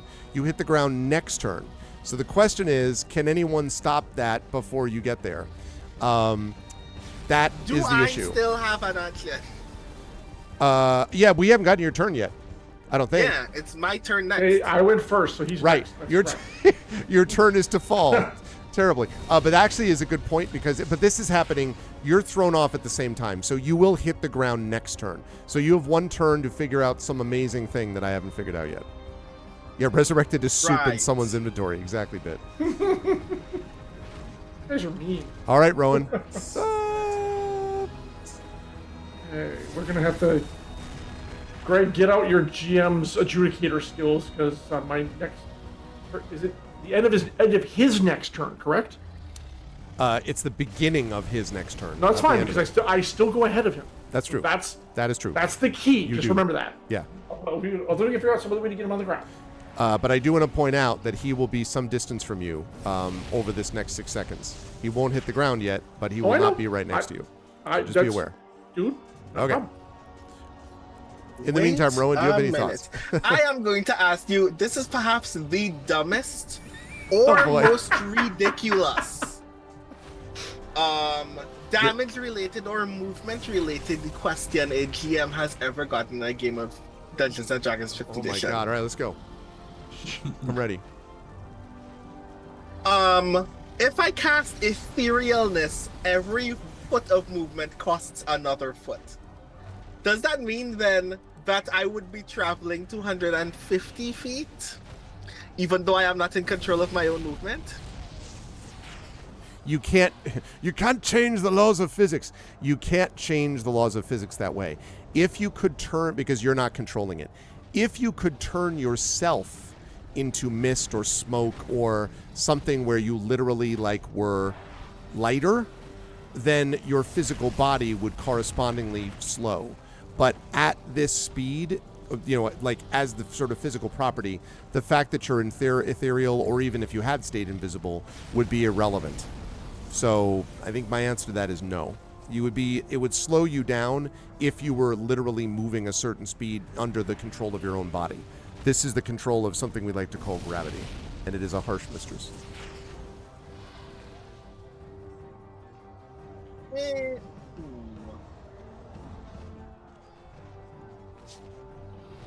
I ask in part because it also allows me to ignore all objects and effects that aren't on the ethereal plane. But it doesn't mean I would theoretically... be no ground for you to hit. That's interesting. Yeah. Although it would theoretically mean that I end that 500 movement turn in the ground? The earth. Yeah, which means you would take about... yeah, you'd take 100 D100 of death by impact or death by instantaneous smothering. And the duration is 8 hours. During that time, I could figure out how I'm actually getting out of the ground. You could just walk back up. Yeah. That would be fine. But if the spell ended while you were in the ground, I just want to be sure we're on the same page. That while that is extremely reckless, and for several turns I do not exist, I at least don't die. I got it. Let me look this up. Actually, that could work. I mean, the action, you can move in any direction, up or down. Here's the point you originated from. No, you could only be affected by creatures on that plane. Oh shit. The problem is we can't talk to you from there. The problem also is that I am of no value for at least 2 turns. Also, when the spell ends, you immediately return to the plane you originated from in the spot you currently occupy. But that's no big deal though. That's actually not a big deal, but we need a way to communicate with them. We could fix this if we could just communicate with them somehow. We could fix this. I mean, it does last up to 8 hours. The only question I have here, this is very interesting. I'm inclined to allow it, sort of, except I'm a little concerned about, it says you ignore all objects and effects that aren't on the ethereal plane, allowing you to move through objects you perceive on the plane you originated from. The question, I guess, is whether the ethereal plane would have transitive planes, misty fog-bound dimension, shores, magical effects, region of swirling mists and colorful fogs. See, here's the thing, though. I don't actually think that plane, although it has mists, I don't think that plane is just mist. it has mist there, but there is solid ground, and it's concurrent, right, with the current plane. So that is to say, you would not have trebuchets, you would not have the keep, you would not have the dragon, you would not have any of you. You wouldn't be there. But I think the ground is still there because it's not that the entire plane is just mist covered. So I don't think you have to worry about ending up in the ground. I think, though, it wouldn't help you avoid being destroyed, unless I'm missing something. Well, while we are in a different module now, I mean, we're in a different campaign. Yeah. When we were in Kalimshan, Yes. we all went ethereal at one point, and we were able to walk up the air because it was basically our force of will, almost like moving on the astral plane, that was moving us. But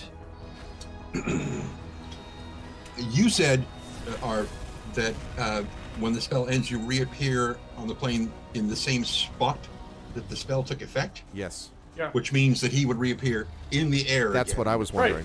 Right. Yeah. Yeah. But that's the least of his problems. But the thing is, to me, well, because I can still fly, I'll just catch him. But to me, if he can move up, that means he could arrest his falling because the ethereal lane allows him to move up. But that's just me being a little rules lawyer. The thing I'm wondering about with the thing I'm wondering about with Kalimshan, and I remember it, but I don't remember exactly what the circumstances were in which we did it. It has been a few years since we did that one. Is that you were able to move up, and I think it was, you're right, through your force of will. But I'm pretty sure that it was because it was not the earth you were doing. It was like a castle or something like that you were moving up through.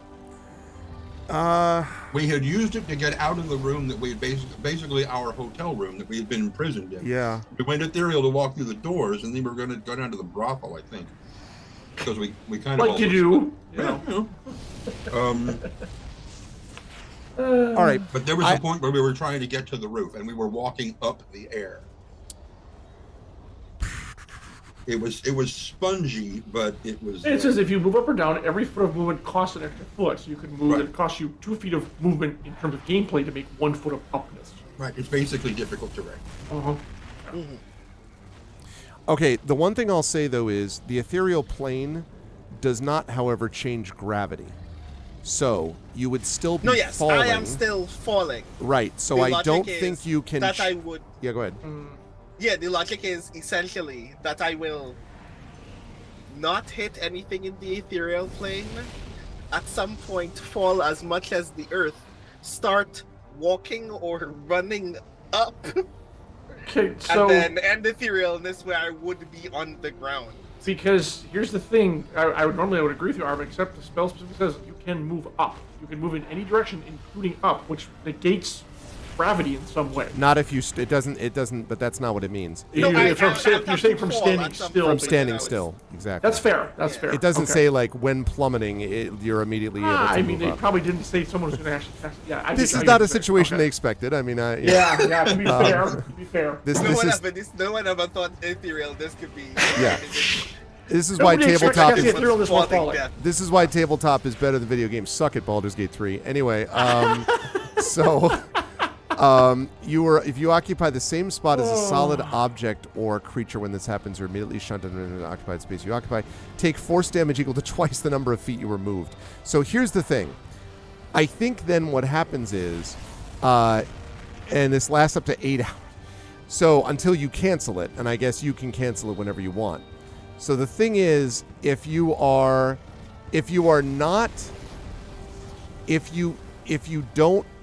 don't sort of time it properly and you go, let's say, 100 feet into what would be the ground, okay? Then when you occupy that space, you are shunted to the nearest unoccupied space that you can occupy. Take force damage equal to twice the number of feet you are moved. If you end up then, and this would only require you to mistime it by a second, 100 feet into the ground, right? But you're in an ethereal space.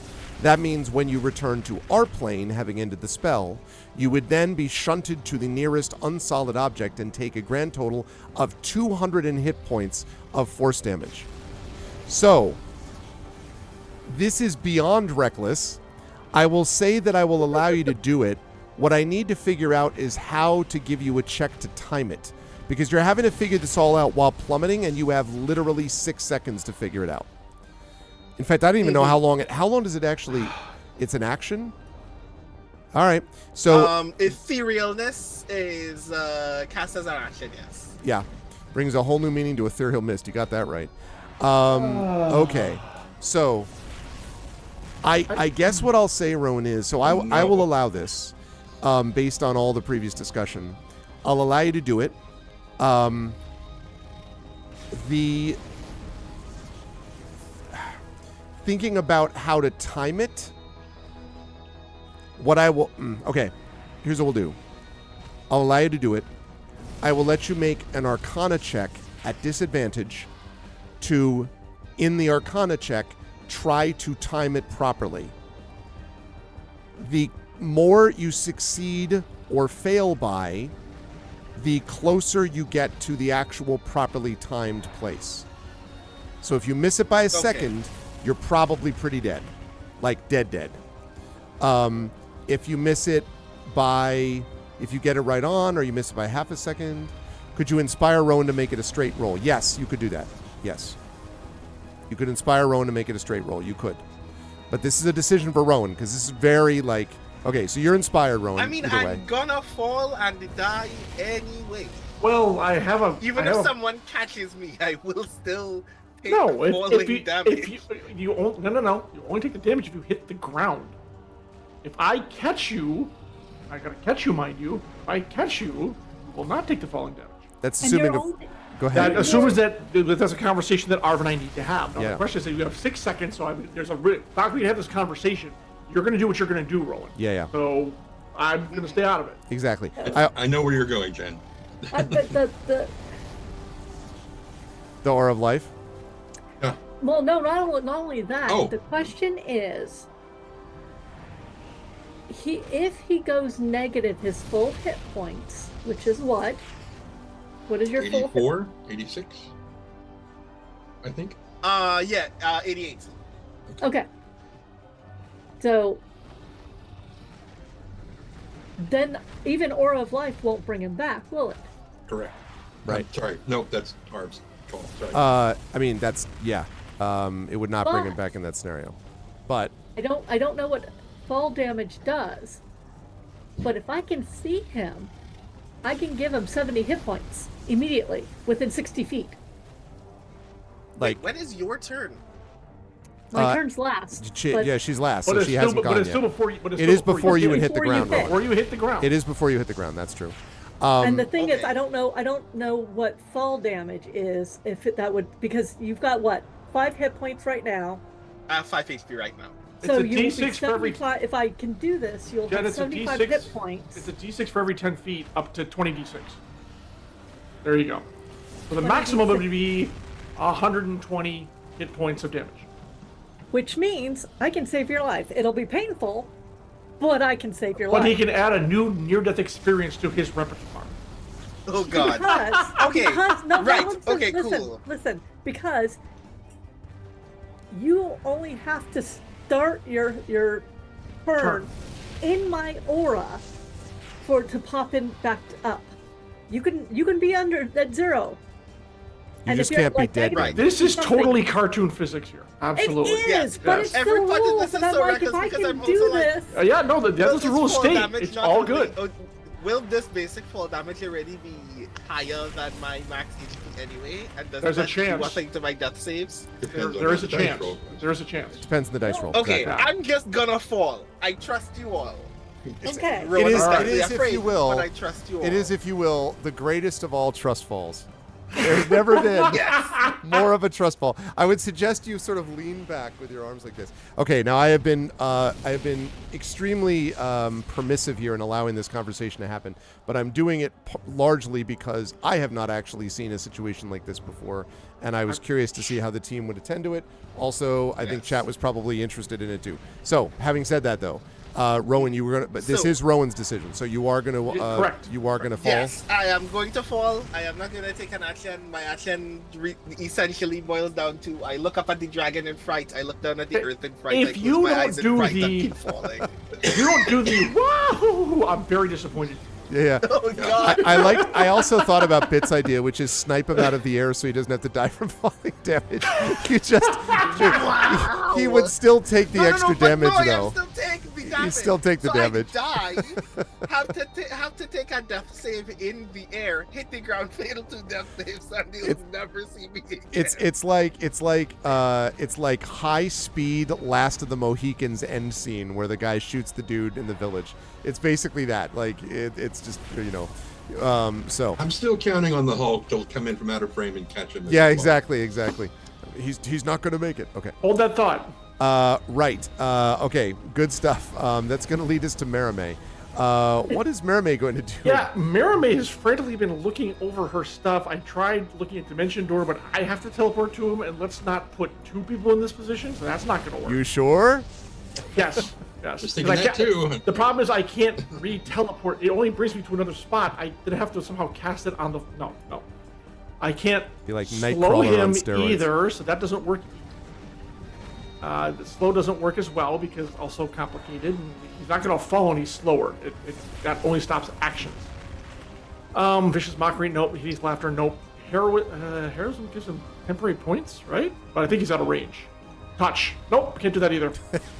Bane, You could Silvery Dimension Bars, Door up, touch him, give him heroism, and then also fall. I mean, that's 60 feet, a bonus action. I could do Healing Word to him when he gets within 60 feet, I suppose, which would heal him. 1d4 points to spellcasting modifier. If I go higher, I could get him up to 3. I could get 3d4 plus my spellcasting modifier.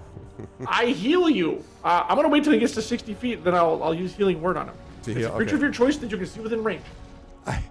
I was There you thinking go. about it though, since my band used to cover free fall.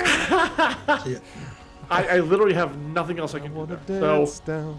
So talking about timing, when he gets like what I think is close enough, I will cast Healing Word on him and shout, "Feel better," because it's just a verbal. Okay, so you're And holding he'll for get- that. I'll cast it as the I'll cast it as a 4th level spell. So it'll be 3d4 plus my modifier of plus 10. Holy shit. Okay. Okay. All right. So you'll get some points back. All right. Because I don't know what Nisiana's doing. We're just reacting to this like, oh shit. That'll be close to the end God, of the. I hope that's thing not that one of the we'll hostages. say. Oh God, is it? No, it's not. I hope that's not Thank one of you, the FBI. Dwayne Robinson. That's right. Or the other great one from that. I guess you have to get some new FBI guys. It's the best. Same guy All who right, so- played the obnoxious assistant principal in Breakfast Club, by the way. Okay, so she is holding her action until such time as she estimates she is within 60 feet of the ground. Okay, sounds good. Tanton, what about you? I'm gonna shoot Rowan. No, I'm not. Oh, okay. I was like, I mean, Well, I can't let him die like Put him this. out of his misery. maybe the dragon will save him. I'll catch you in my mouth. No. Oh my God. I'm, well, basically looking at all this stuff going on, and like, okay, I'm gonna shoot the dragon again. Okay. Hey, it worked last time. Yeah, I mean, Yeah. Well, it worked perfectly. well, not perfectly. If it had worked perfectly, the dragon would have been like, "Ow! Why would you do that?" It's like, we're trying to help you. Oh. Well, no, if it worked perfectly, okay. you would have hit it in the eye to its brain and just killed it instantly. That No, would've- if it would have worked perfectly, she would have been like, "Oh, okay, I'm sorry. What am I doing wrong?" And then she would have come down, we would have a little talk, fair. That's and fair. everything would be fine. The mourning would go away, everything would be restored, all the nations would be at peace. That would have been working perfectly. There you out go. of a single arrow. But I can't roll that high on the dice, so. Sleep well, Echo. Happy Easter. Yeah. Oh, is it Easter? It is Easter. If it is Easter for, especially for those in Norway. Indeed. Ooh, Crime Easter starts over there. Awesome. Prime Easter. Apparently, I don't know if it's Norway or Denmark or something, but one of the Scandinavian states, they just watch a lot of crime shows during Easter. Oh, okay. It's Crime Easter. Yeah. From Easter. Let's just go ahead and shoot the dragon. Yeah. Anyway, 20. 24 will hit. Yep. Okay. So that's 8 points of piercing damage. All right. It will take that in stride. Yes, it will. And it will also, hopefully, take this. 17, probably. No. Clink right off its scales. That was a freebie! Roar. Okay, and I won't even bother to ask you where you're going to go. Like, sort around with the underneath it. Is Spanner going to leap up at it. Now, Spanner is staying close to Dream Eater, no matter where we are. Okay. He's staying close to her to try to protect from anything that might come to attack her. And to invoke disadvantage. All right. In that case, Nisiana is up next. I will be holding my action until he is within 60 feet, and then I will heal him for, by him, I mean Rowan, for 70 hit points. Basically, I will throw up my hand, the dragon marks will start swirling, and one will just straight up into him. And boy, you feel real good, but now you can really feel real good as you fall. Because then I will. I assume we're going to say that's like end of round, probably. Yes, would be my guess. Okay. All right. I am ready to go when the end of round arrives. All right. I mean, Merame is. And I'm assuming that gives me the 70 negative energy. Does it apply on this plane? I don't know. It'll apply when I leave. We already know that. That's different. Okay, hang on a second. Well, actually, that does make a difference because I'm doing all my damage on this plane.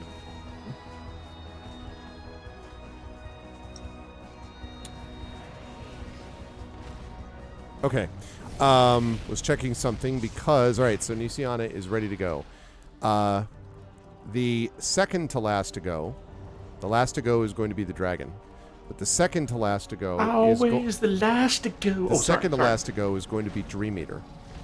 And so Dream Eater turns, and I would say turns to... Valerian is still up in the air, so can't do that. Turns to the one still in the ground, Tantin, Nisiana, and or Merame, and says, "Does one of you want to fly?" You know Merame would be all over that. Is that a yes? Of course, I wouldn't mind flying. Oh, Merame would say yes, I'll do it. That's true. She would absolutely say yes. Okay. In that case, I need to look at... But she's still going to cast the spell. Although, wait a minute. She goes... Oh, wait. Yeah.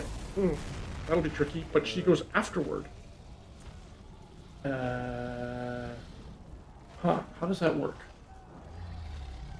That actually might work. Maybe. Maybe her arms won't get torn off. All right, this is going to be... See you at the party, Richter! This is going to be very interesting. So,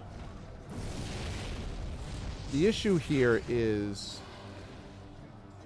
I mean, I was withholding my action. Delaying my action. Well, she has a spell that will, called... She is an archdruid. That means that she has a spell called Animal Shapes. It is a level 8 spell. And it allows her to turn a willing creature into a beast challenge rating 4 or below. The problem is that challenge rating 4 beasts are such incredibly useful items as a Stegosaurus or a giant walrus, which is not gonna. Or challenge rating 3 would be an awakened white moose, which I don't think it's the job. No, that doesn't work. No griffin, no hippogriff, no nothing like that. Those are not beasts. It's got to be natural animals. Those are monstrosities, right? Right. So, enormous tentacle, that doesn't help. So, the thing that gets closest to being a flying creature is when you get to something like a giant dragonfly, a giant canary, a giant wasp, a swarm of insects. But, I mean, the giant dragonfly, I don't even know what the hell stats would be on it. Or then obviously if you get lower, you have things like an axe beak or stuff like that. A giant owl would be a good choice. And it would be within the... even a hawk. DC 4. Hawk doesn't get flyby. Owls do. It's not going to be able to carry a human person. A giant owl can. It flies 60 feet. A giant owl can carry a human person. A giant owl, yes. It has to be like 20 feet. Okay. a giant owl compared to a regular owl is like even 3 times the owl is not big enough. We're not talking about the eagles of Middle Earth here. Yeah, I actually agree. It would be a large beast. Yeah. I don't think it could carry it, but it is a 60-foot flight, so it could get to. He can get up there, scratch his eyes out so he doesn't see himself landing, and we'll just go from that. Okay, real quick, I don't think did you ever rule on the idea of casting Dimension Door underneath as someone's falling? What do you mean? I believe the sentence stands by itself. Can Merime cast Dimension Door underneath her while she is falling to go through it? No.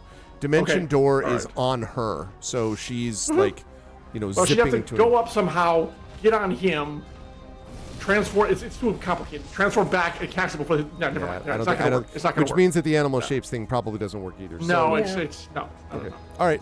So let's I thought see. You're talking about.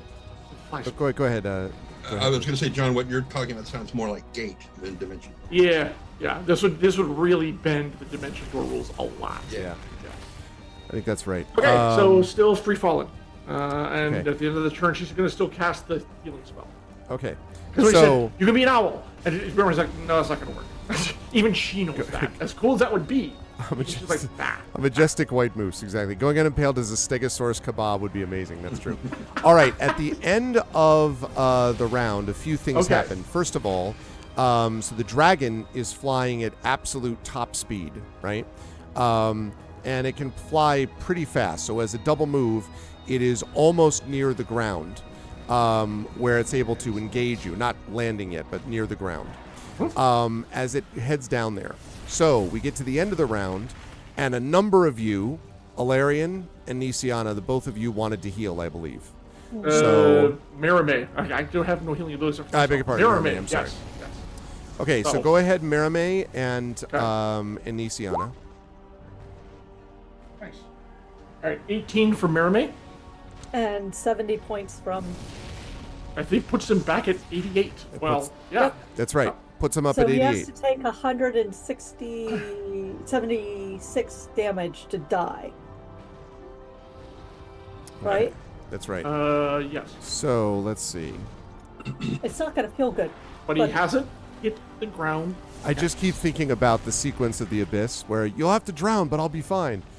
Like, what most disturbing things I've ever seen. Okay. So well. that acted. was messed up. Yeah, it is. Mary good. Elizabeth did such an amazing. Oh man. Okay, so 16 DC. All right, here we go. Movie I have not seen. Abyss is very, very good. 3, 4, 5, 6, 7, 8,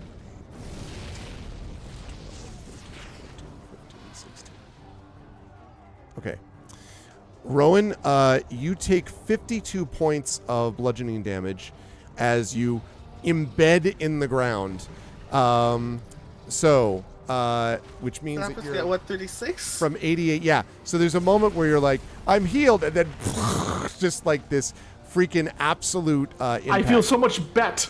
Yeah. I feel so much better. I am also going to rule that you are going to be stunned until the round after this, and I don't care if it's in D&D or not. I'm adding the rule. You just fell from 160 feet.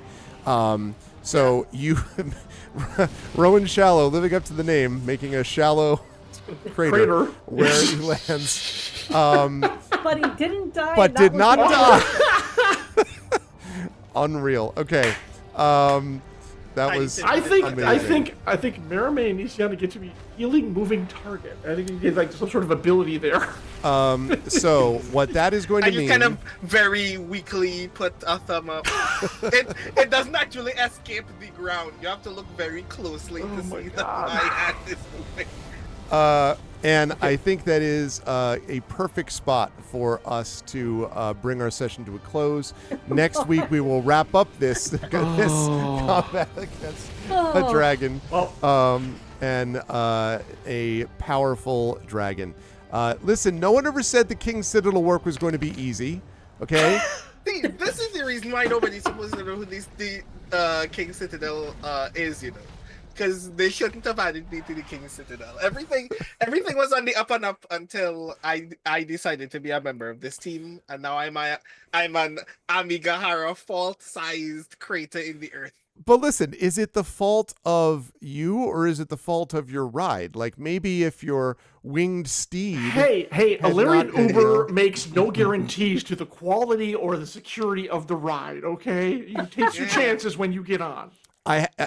Even though I signed the waiver, I should not have. I signed the waiver. Yeah, exactly. You signed the waiver for you and all of your dependents that might be around that's underage. I think my taxi service when I retire is not going to be very popular. Listen, even though that discussion took up a decent amount of time, it was worth it. It is one of the things people remember about D&D sessions later on.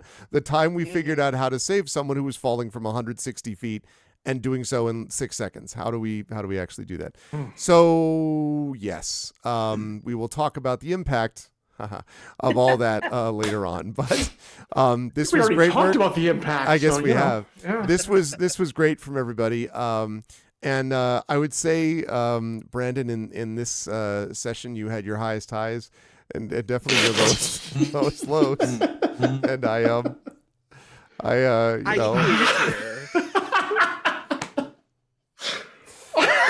Next weekend, you don't get to complain to Marie at all about describing stuff that she cooked. Okay, you just gave up that privilege for a week. I will start with John, not Brandon. John, this was good stuff. How did you feel about a session where you were able to fly high and then get knocked silly? I mean, and also defend people. Like seriously, and all jokes aside, your Aegis stuff was all doing great work. So look, how did you feel about today? This was one wild ride all the way through. So from dinosaurs to Illyrian's very short-lived taxi service. But yes, the protection, like I was saying in chat, it was really weird. Like, you got, once you deleted the ground rules, I'm like, oh wait, I have an ability that fits perfectly into this, and it did, and it was like pretty much cover, and I had a way to do it for like if we, not that I didn't want 12 of those things, but if they had to, but luckily. Merime as well came in with, oh yeah, we're just gonna like wipe them out of existence. That was amazing too. So it was, of course, a ton of fun.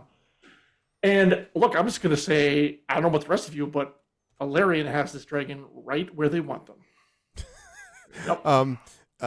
Well, listen, I confidence is a wonderful thing. Also, to be clear, that Merime is going to get how much was healed for? I just want to make sure. 18. Okay, so she. Oh, 30. Oh, that's true. She's got the 36 dark stuff, right? 36 points. Or is it equal? No, it's 1 for 1. So it will be negative energy points, and of course Nisiana has 7 negative energy points. Yeah. So but worth it. If I can do some damage. That's right. But I mean, yeah, it is. What are you going to do, right? Like, so anyway, but that was good stuff, John. Now, where will the folks find you next before? Next trip actually is ACD, which is more of a trade show. So it's going to be Origins in June for folks who are going to be hitting good old Columbus town. Otherwise, I'll be here next week, which we finish this sucker off. Yeah. Can't wait. Literally cannot wait. It's going to be a long 7 days until Saturday. It's going to be good times. Don't drag it out. Anyways, this has been great fun. Great to get the group back together. Hopefully, Marie will be back next week. We don't know if that's possible or not. It'd be great to have her back. I already texted her about how awesome Merime was during that combat, which was amazing. Yep. So she don't need no 5th level spells against a dragon. We're all good. It's fine. It's fine. It's fine. Good She stuff. may be a little bit more disappointed at that, but otherwise, this was a lot of fun. So, yeah. Good stuff as always, John. Thank you. Yeah. Good work today. Also, great work, Jen, from Nisiana. Obviously, was critically important there in figuring out how to keep everyone alive, and also, doing a lot of the stuff that was necessary in terms of, again, that balancing act about when to pop Aura of Life. Thinking about like the undead, can't really do that because there's this like weird dragon skull thing with rituals and stuff. So there was a lot to sort of what I like about these adventures and what I like about how you folks have handled them, is the need to improvise. I mean, you need to think about these things outside the box. You've had other situations, remember, where you've been falling from airships, but that's where you were all doing that and you had a little more time. Not, I'm 160 feet above the ground, so I'm going to hit the ground in 6 seconds and I'm out of luck. So you had to improvise, and so you were able to do that as well. And now we have a big dragon that you have to deal with in this dreamscape. How did you feel about today, Jen? Where will the fine folks find you next? Today was kind of chaotic. Yeah. But I'm actually quite excited about the whole idea of having this fight with this dragon in the dreamscape. Because I've got some big spells now, and I'm hopefully going to get to use them. But of course, I have to like balance Aura of Life. Yep. And then, by the way, did my sacred weapon come with us? No, your sacred weapon was not sucked into the portal with you. Damn. Sorry. Okay. Let's see. Where will I be next? Well, next week I'll be here. For anybody in the Seattle area, I will be doing an In Conversation with Shannon McGuire under her Mira Grant thing for Overgrowth at Third Place Books at Seward Park. On the 15th of May, I will also be releasing my fantasy collection, flash fiction collection, Tales of the Huck Tankard. And of course, I'm going to do it again. Augment 2. It comes out also on the 15th of May. Huzzah. Pre-orders are out there. Pre-orders are love. And we have put some really good work into this. So yeah. And that's it. Awesome. Good work again today, and cannot wait to see what Nisiana gets up to in a week. Brandon, as I said, silly jokes about falls and impacts and all that stuff. I did notice that Bit said this wasn't even a Expeditions Rome, which is the video game I've been playing, stream, and we still got a rise and fall. So I appreciate Bit was saying that. But as you lie on the ground questioning choices, Rowan did manage. I mean, listen, like Rowan's ideas behind how they were going to do what they did, I think it made sense that he did it. Like, I understood why Rowan was doing what he was doing. It was just a little bit of bad luck, and the fact that there is really only so much you can do to prepare for an ancient red dragon. It's an ancient red dragon. Mm-hmm. It's very, very powerful, even for you people. So in a way, there was always going to have to be somebody who was going to have to improvise.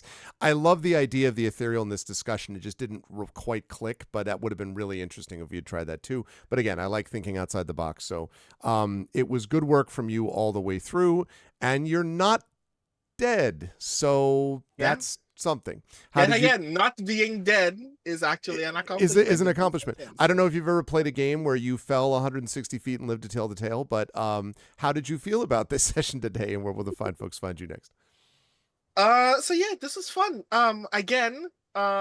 Every time combat is interesting and refreshing, regardless of what happens to Rowan Shallow, is a boon to the game.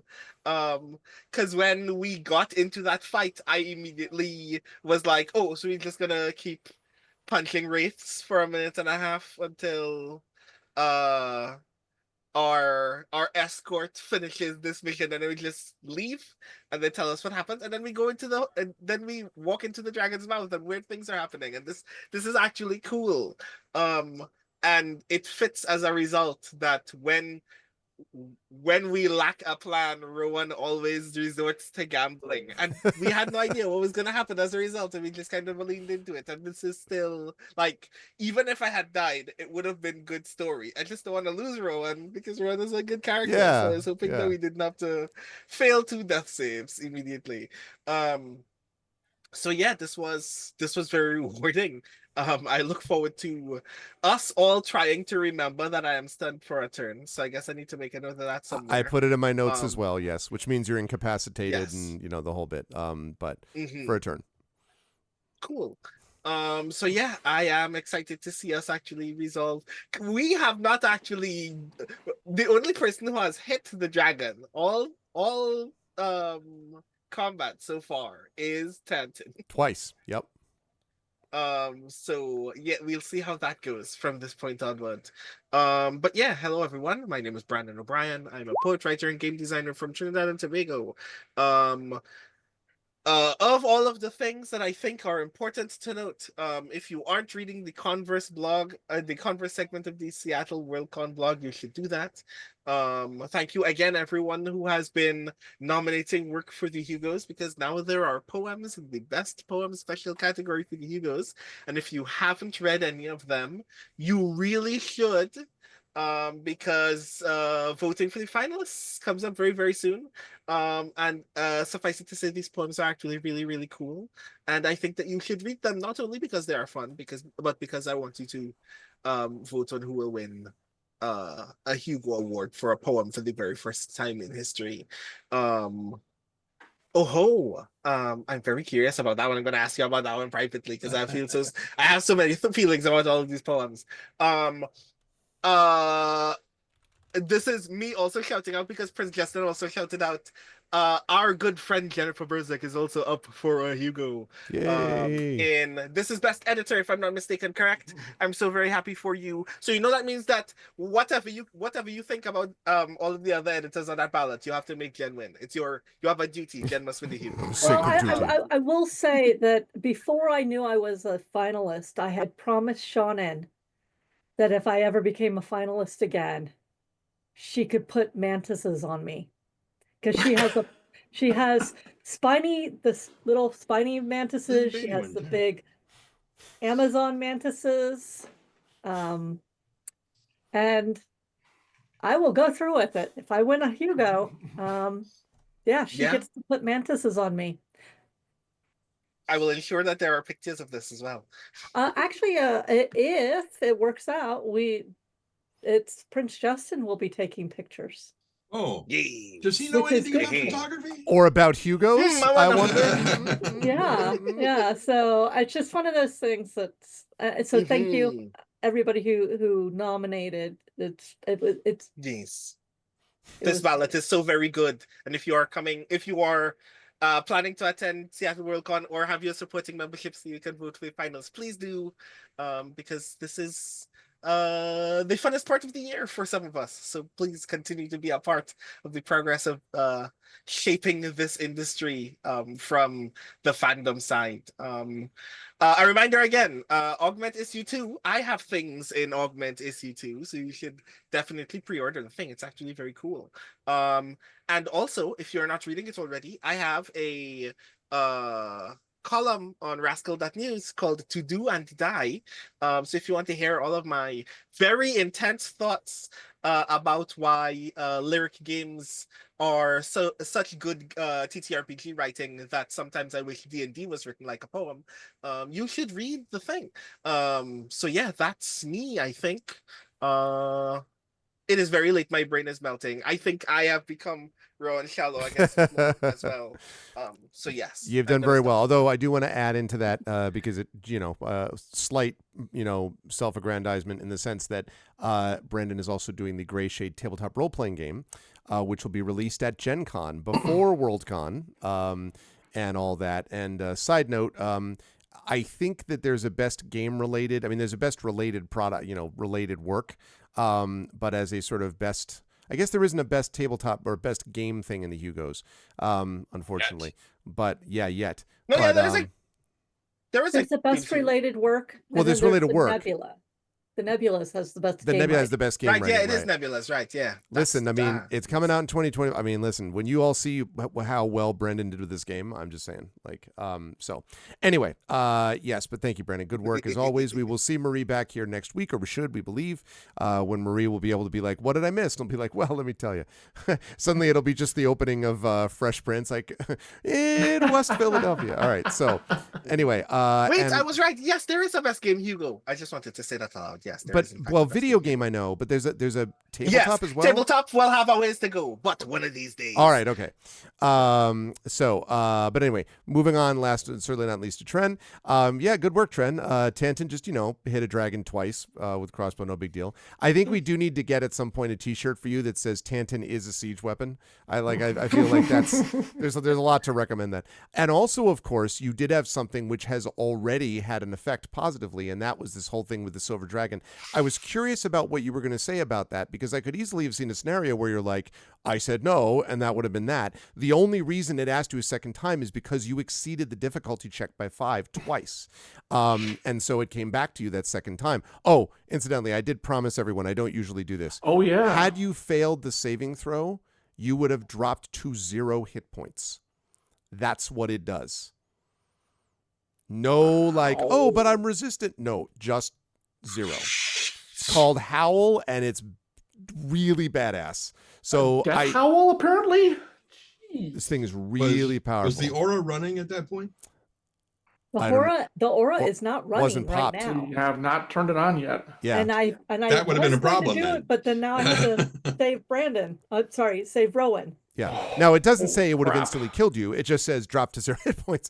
So, I mean, like, If we could have been left unmolested for an hour, we would have recovered a hit point. We would have been fine. Right. But So if everyone had failed it, that would have been a problem. But as it turns out, everyone made it thanks to some of the adjustments you all made. So anyway, but regardless, Tren, having Tanton have that spirit with you is interesting, I think. I'm curious what, I would just like to hear from you, obviously what you thought about today's session, but like, what were you thinking about regarding that decision? The second time around, I guess.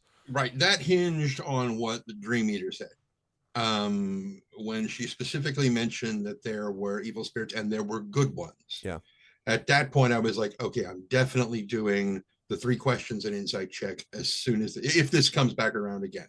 Would you have taken it if the insight check had failed? And if you didn't Probably know? not. Yeah. Okay. Probably not.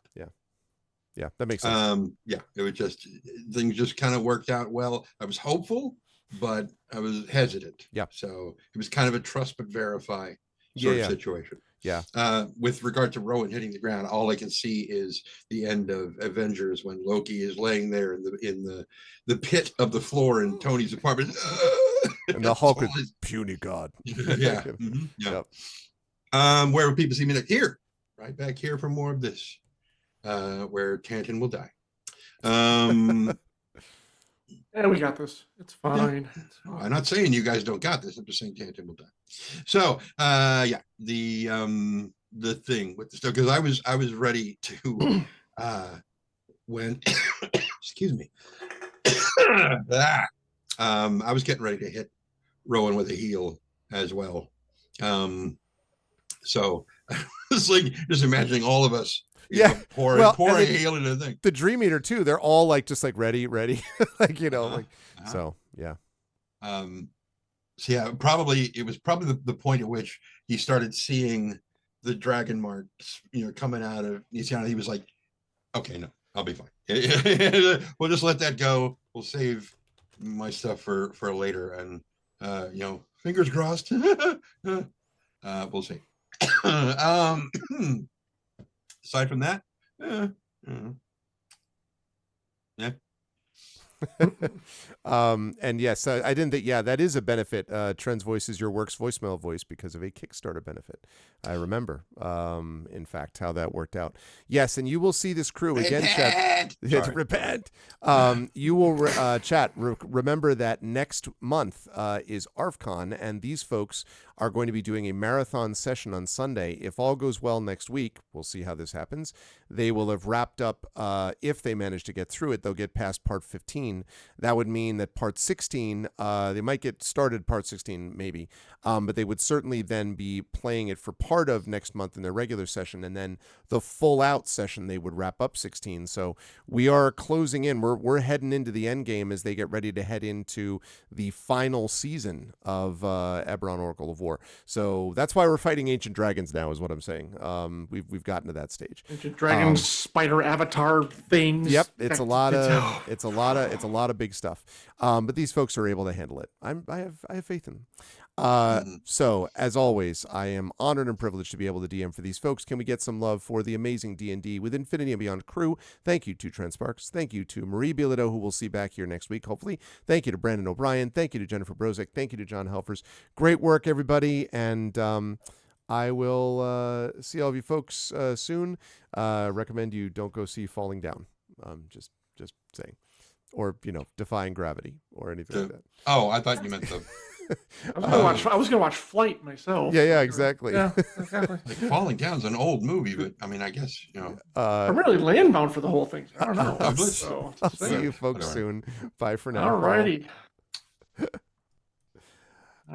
That is going to do it for us. The truth is that I suppose this is one of those things that if we ever had to do this for real, right? If we ever had to do it for real, it would be a problem if we were ever actually doing this, it would be enormously bad, like obviously terrible, horrific, but because it's happening in a tabletop space, it's, bad, but not impossible, he said. And so, we can sort of joke about it now in retrospect, given what happened. I honestly did not know exactly what they were going to do to manage it. I didn't think he would I figured they'd figure out something, but there was a point where I was like, well, he could hit the ground hard. I mean, again, it was also, that was assuming max damage. So in fact, we did not get max damage. We got 52 points of damage, not the full out damage.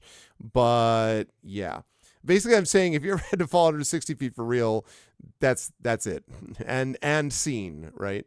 But it was interesting to see them get through it and to work things out.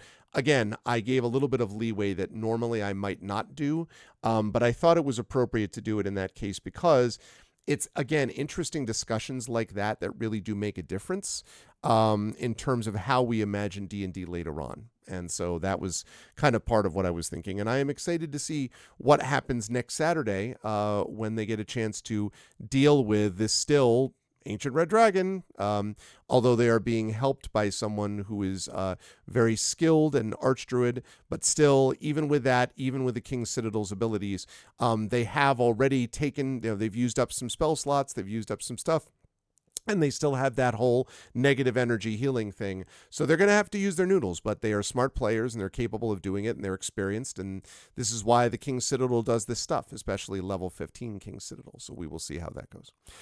However, I am going to be wrapping up for now. I will be back to you folks, though, on Tuesday when I will be doing the Fighting Fantasy Gamebook stream of the month with my good friend Tari Tunes, who's going to be illustrating as we play through Stealer of Souls. And while I am on that subject, the week after that is going to be the Patreon Fueled Chat Chosen Game of the Month. The final vote will happen by this Tuesday, so get your votes. You can vote right now.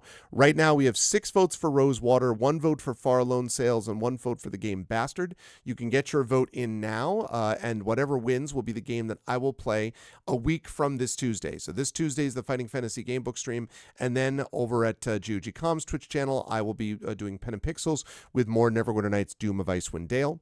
But otherwise, get your votes in, and that whatever game wins is the one that I will be playing a week from this Tuesday. And then next Thursday, I will be playing more Expeditions Rome, although I do have to warn everybody, that is going to be a very late start. Normally, I would start around 9 o'clock, between 9 and 9:30 Eastern. I'm going to be starting later than that. I might not start even until like 11 or something, because I'm going to be watching, I'm going to be going to my friend Claire Cooney, CSE Cooney's reading and book launch event of Saint Death's Herald, which is the sequel to Saint Death's Daughter, which won the World Fantasy Award. I'm going to be going to that, and I'm very excited to see it. And Claire was nice enough, along with Carlos and also Cameron Robinson, to come to my reading. that I did with Brooklyn Books and Booze this past Tuesday. It was a lot of fun.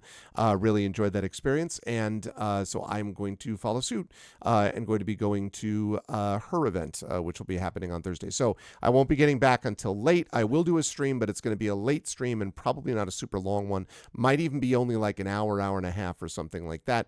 But after that, we'll get back more onto sequence from that point forward. So that is the plan. That's what we're doing. So I hope you enjoyed today. And if so, I hope you will follow the channel, as many of you did. I really like the turnout today was good as well. I hope you will check out our Discord with !ARVCord, Twitter with !ARV tweets, Blue Sky !ARV Sky, and don't forget to check out our YouTube !ARVTube. For those of you that were watching over on there, thank you. Please, please, please subscribe to us on YouTube. It's free to do that. We are up now to 1092, which is a new record for us. We are almost up to 1,100 subscribers. I would love to reach that milestone. It really helps us with the algorithm. Again, it's free for you to do that. Please do go sub to us over on YouTube. That would be great. And again, the website, arvaneleron.com. Financially, !ARV Shop. That's the merchandise area where you can get stuff like this, which is supporting the channel and also giving you some cool swag. !ARV Treon is the Patreon. That's the one sitting right there, where you get those. You can get a custom poem written for you, an epic character background written for you, and other cool stuff like that. Plus, inspirations to help our players, like the one which Prince Justin was nice enough to use tonight. You can also get that inspiration if you sub to the channel, and you'll get those custom sub badges and emotes to use here, there, and everywhere across Twitch as well. So please do those things. On the publishing side, !Icarus, that's my graphic novel from Athos Arts. !Library is my Tales and Tomes, The Forbidden Library. That's my 5e adventure and sourcebook from Alligator Alley Entertainment, which is almost sold out now, by the way. At least sold out in print, of course.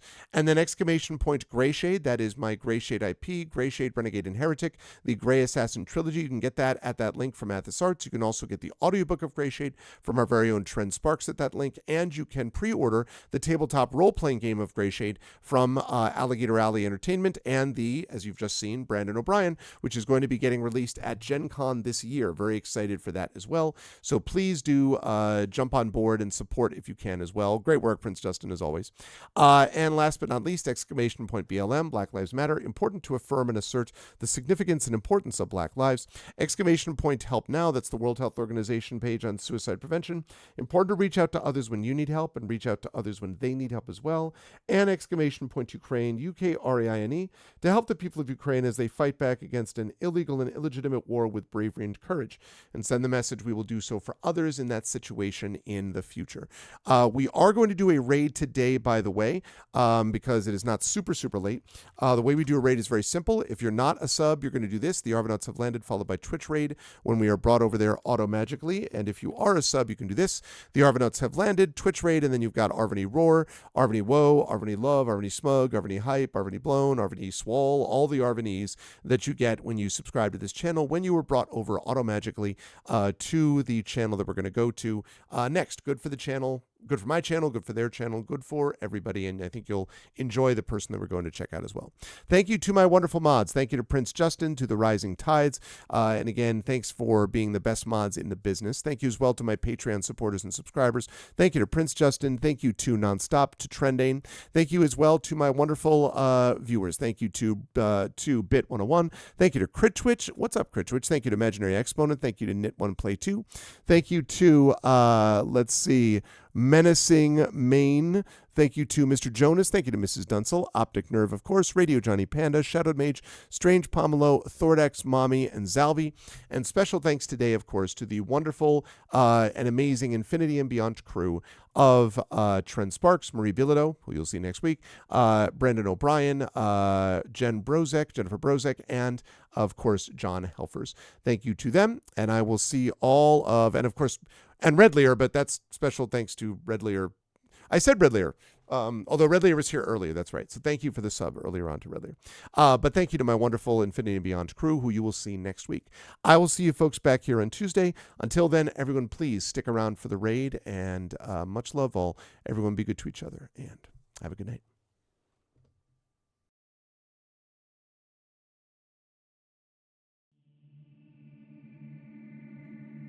Most folks in Eberron live their lives hoping to survive and protect the ones they care about the most. A few do that and more, trying to help those around them, even the ones they don't know. But only one group does all that when no one else can. The King's Citadel, the ones who do the job no one else can do.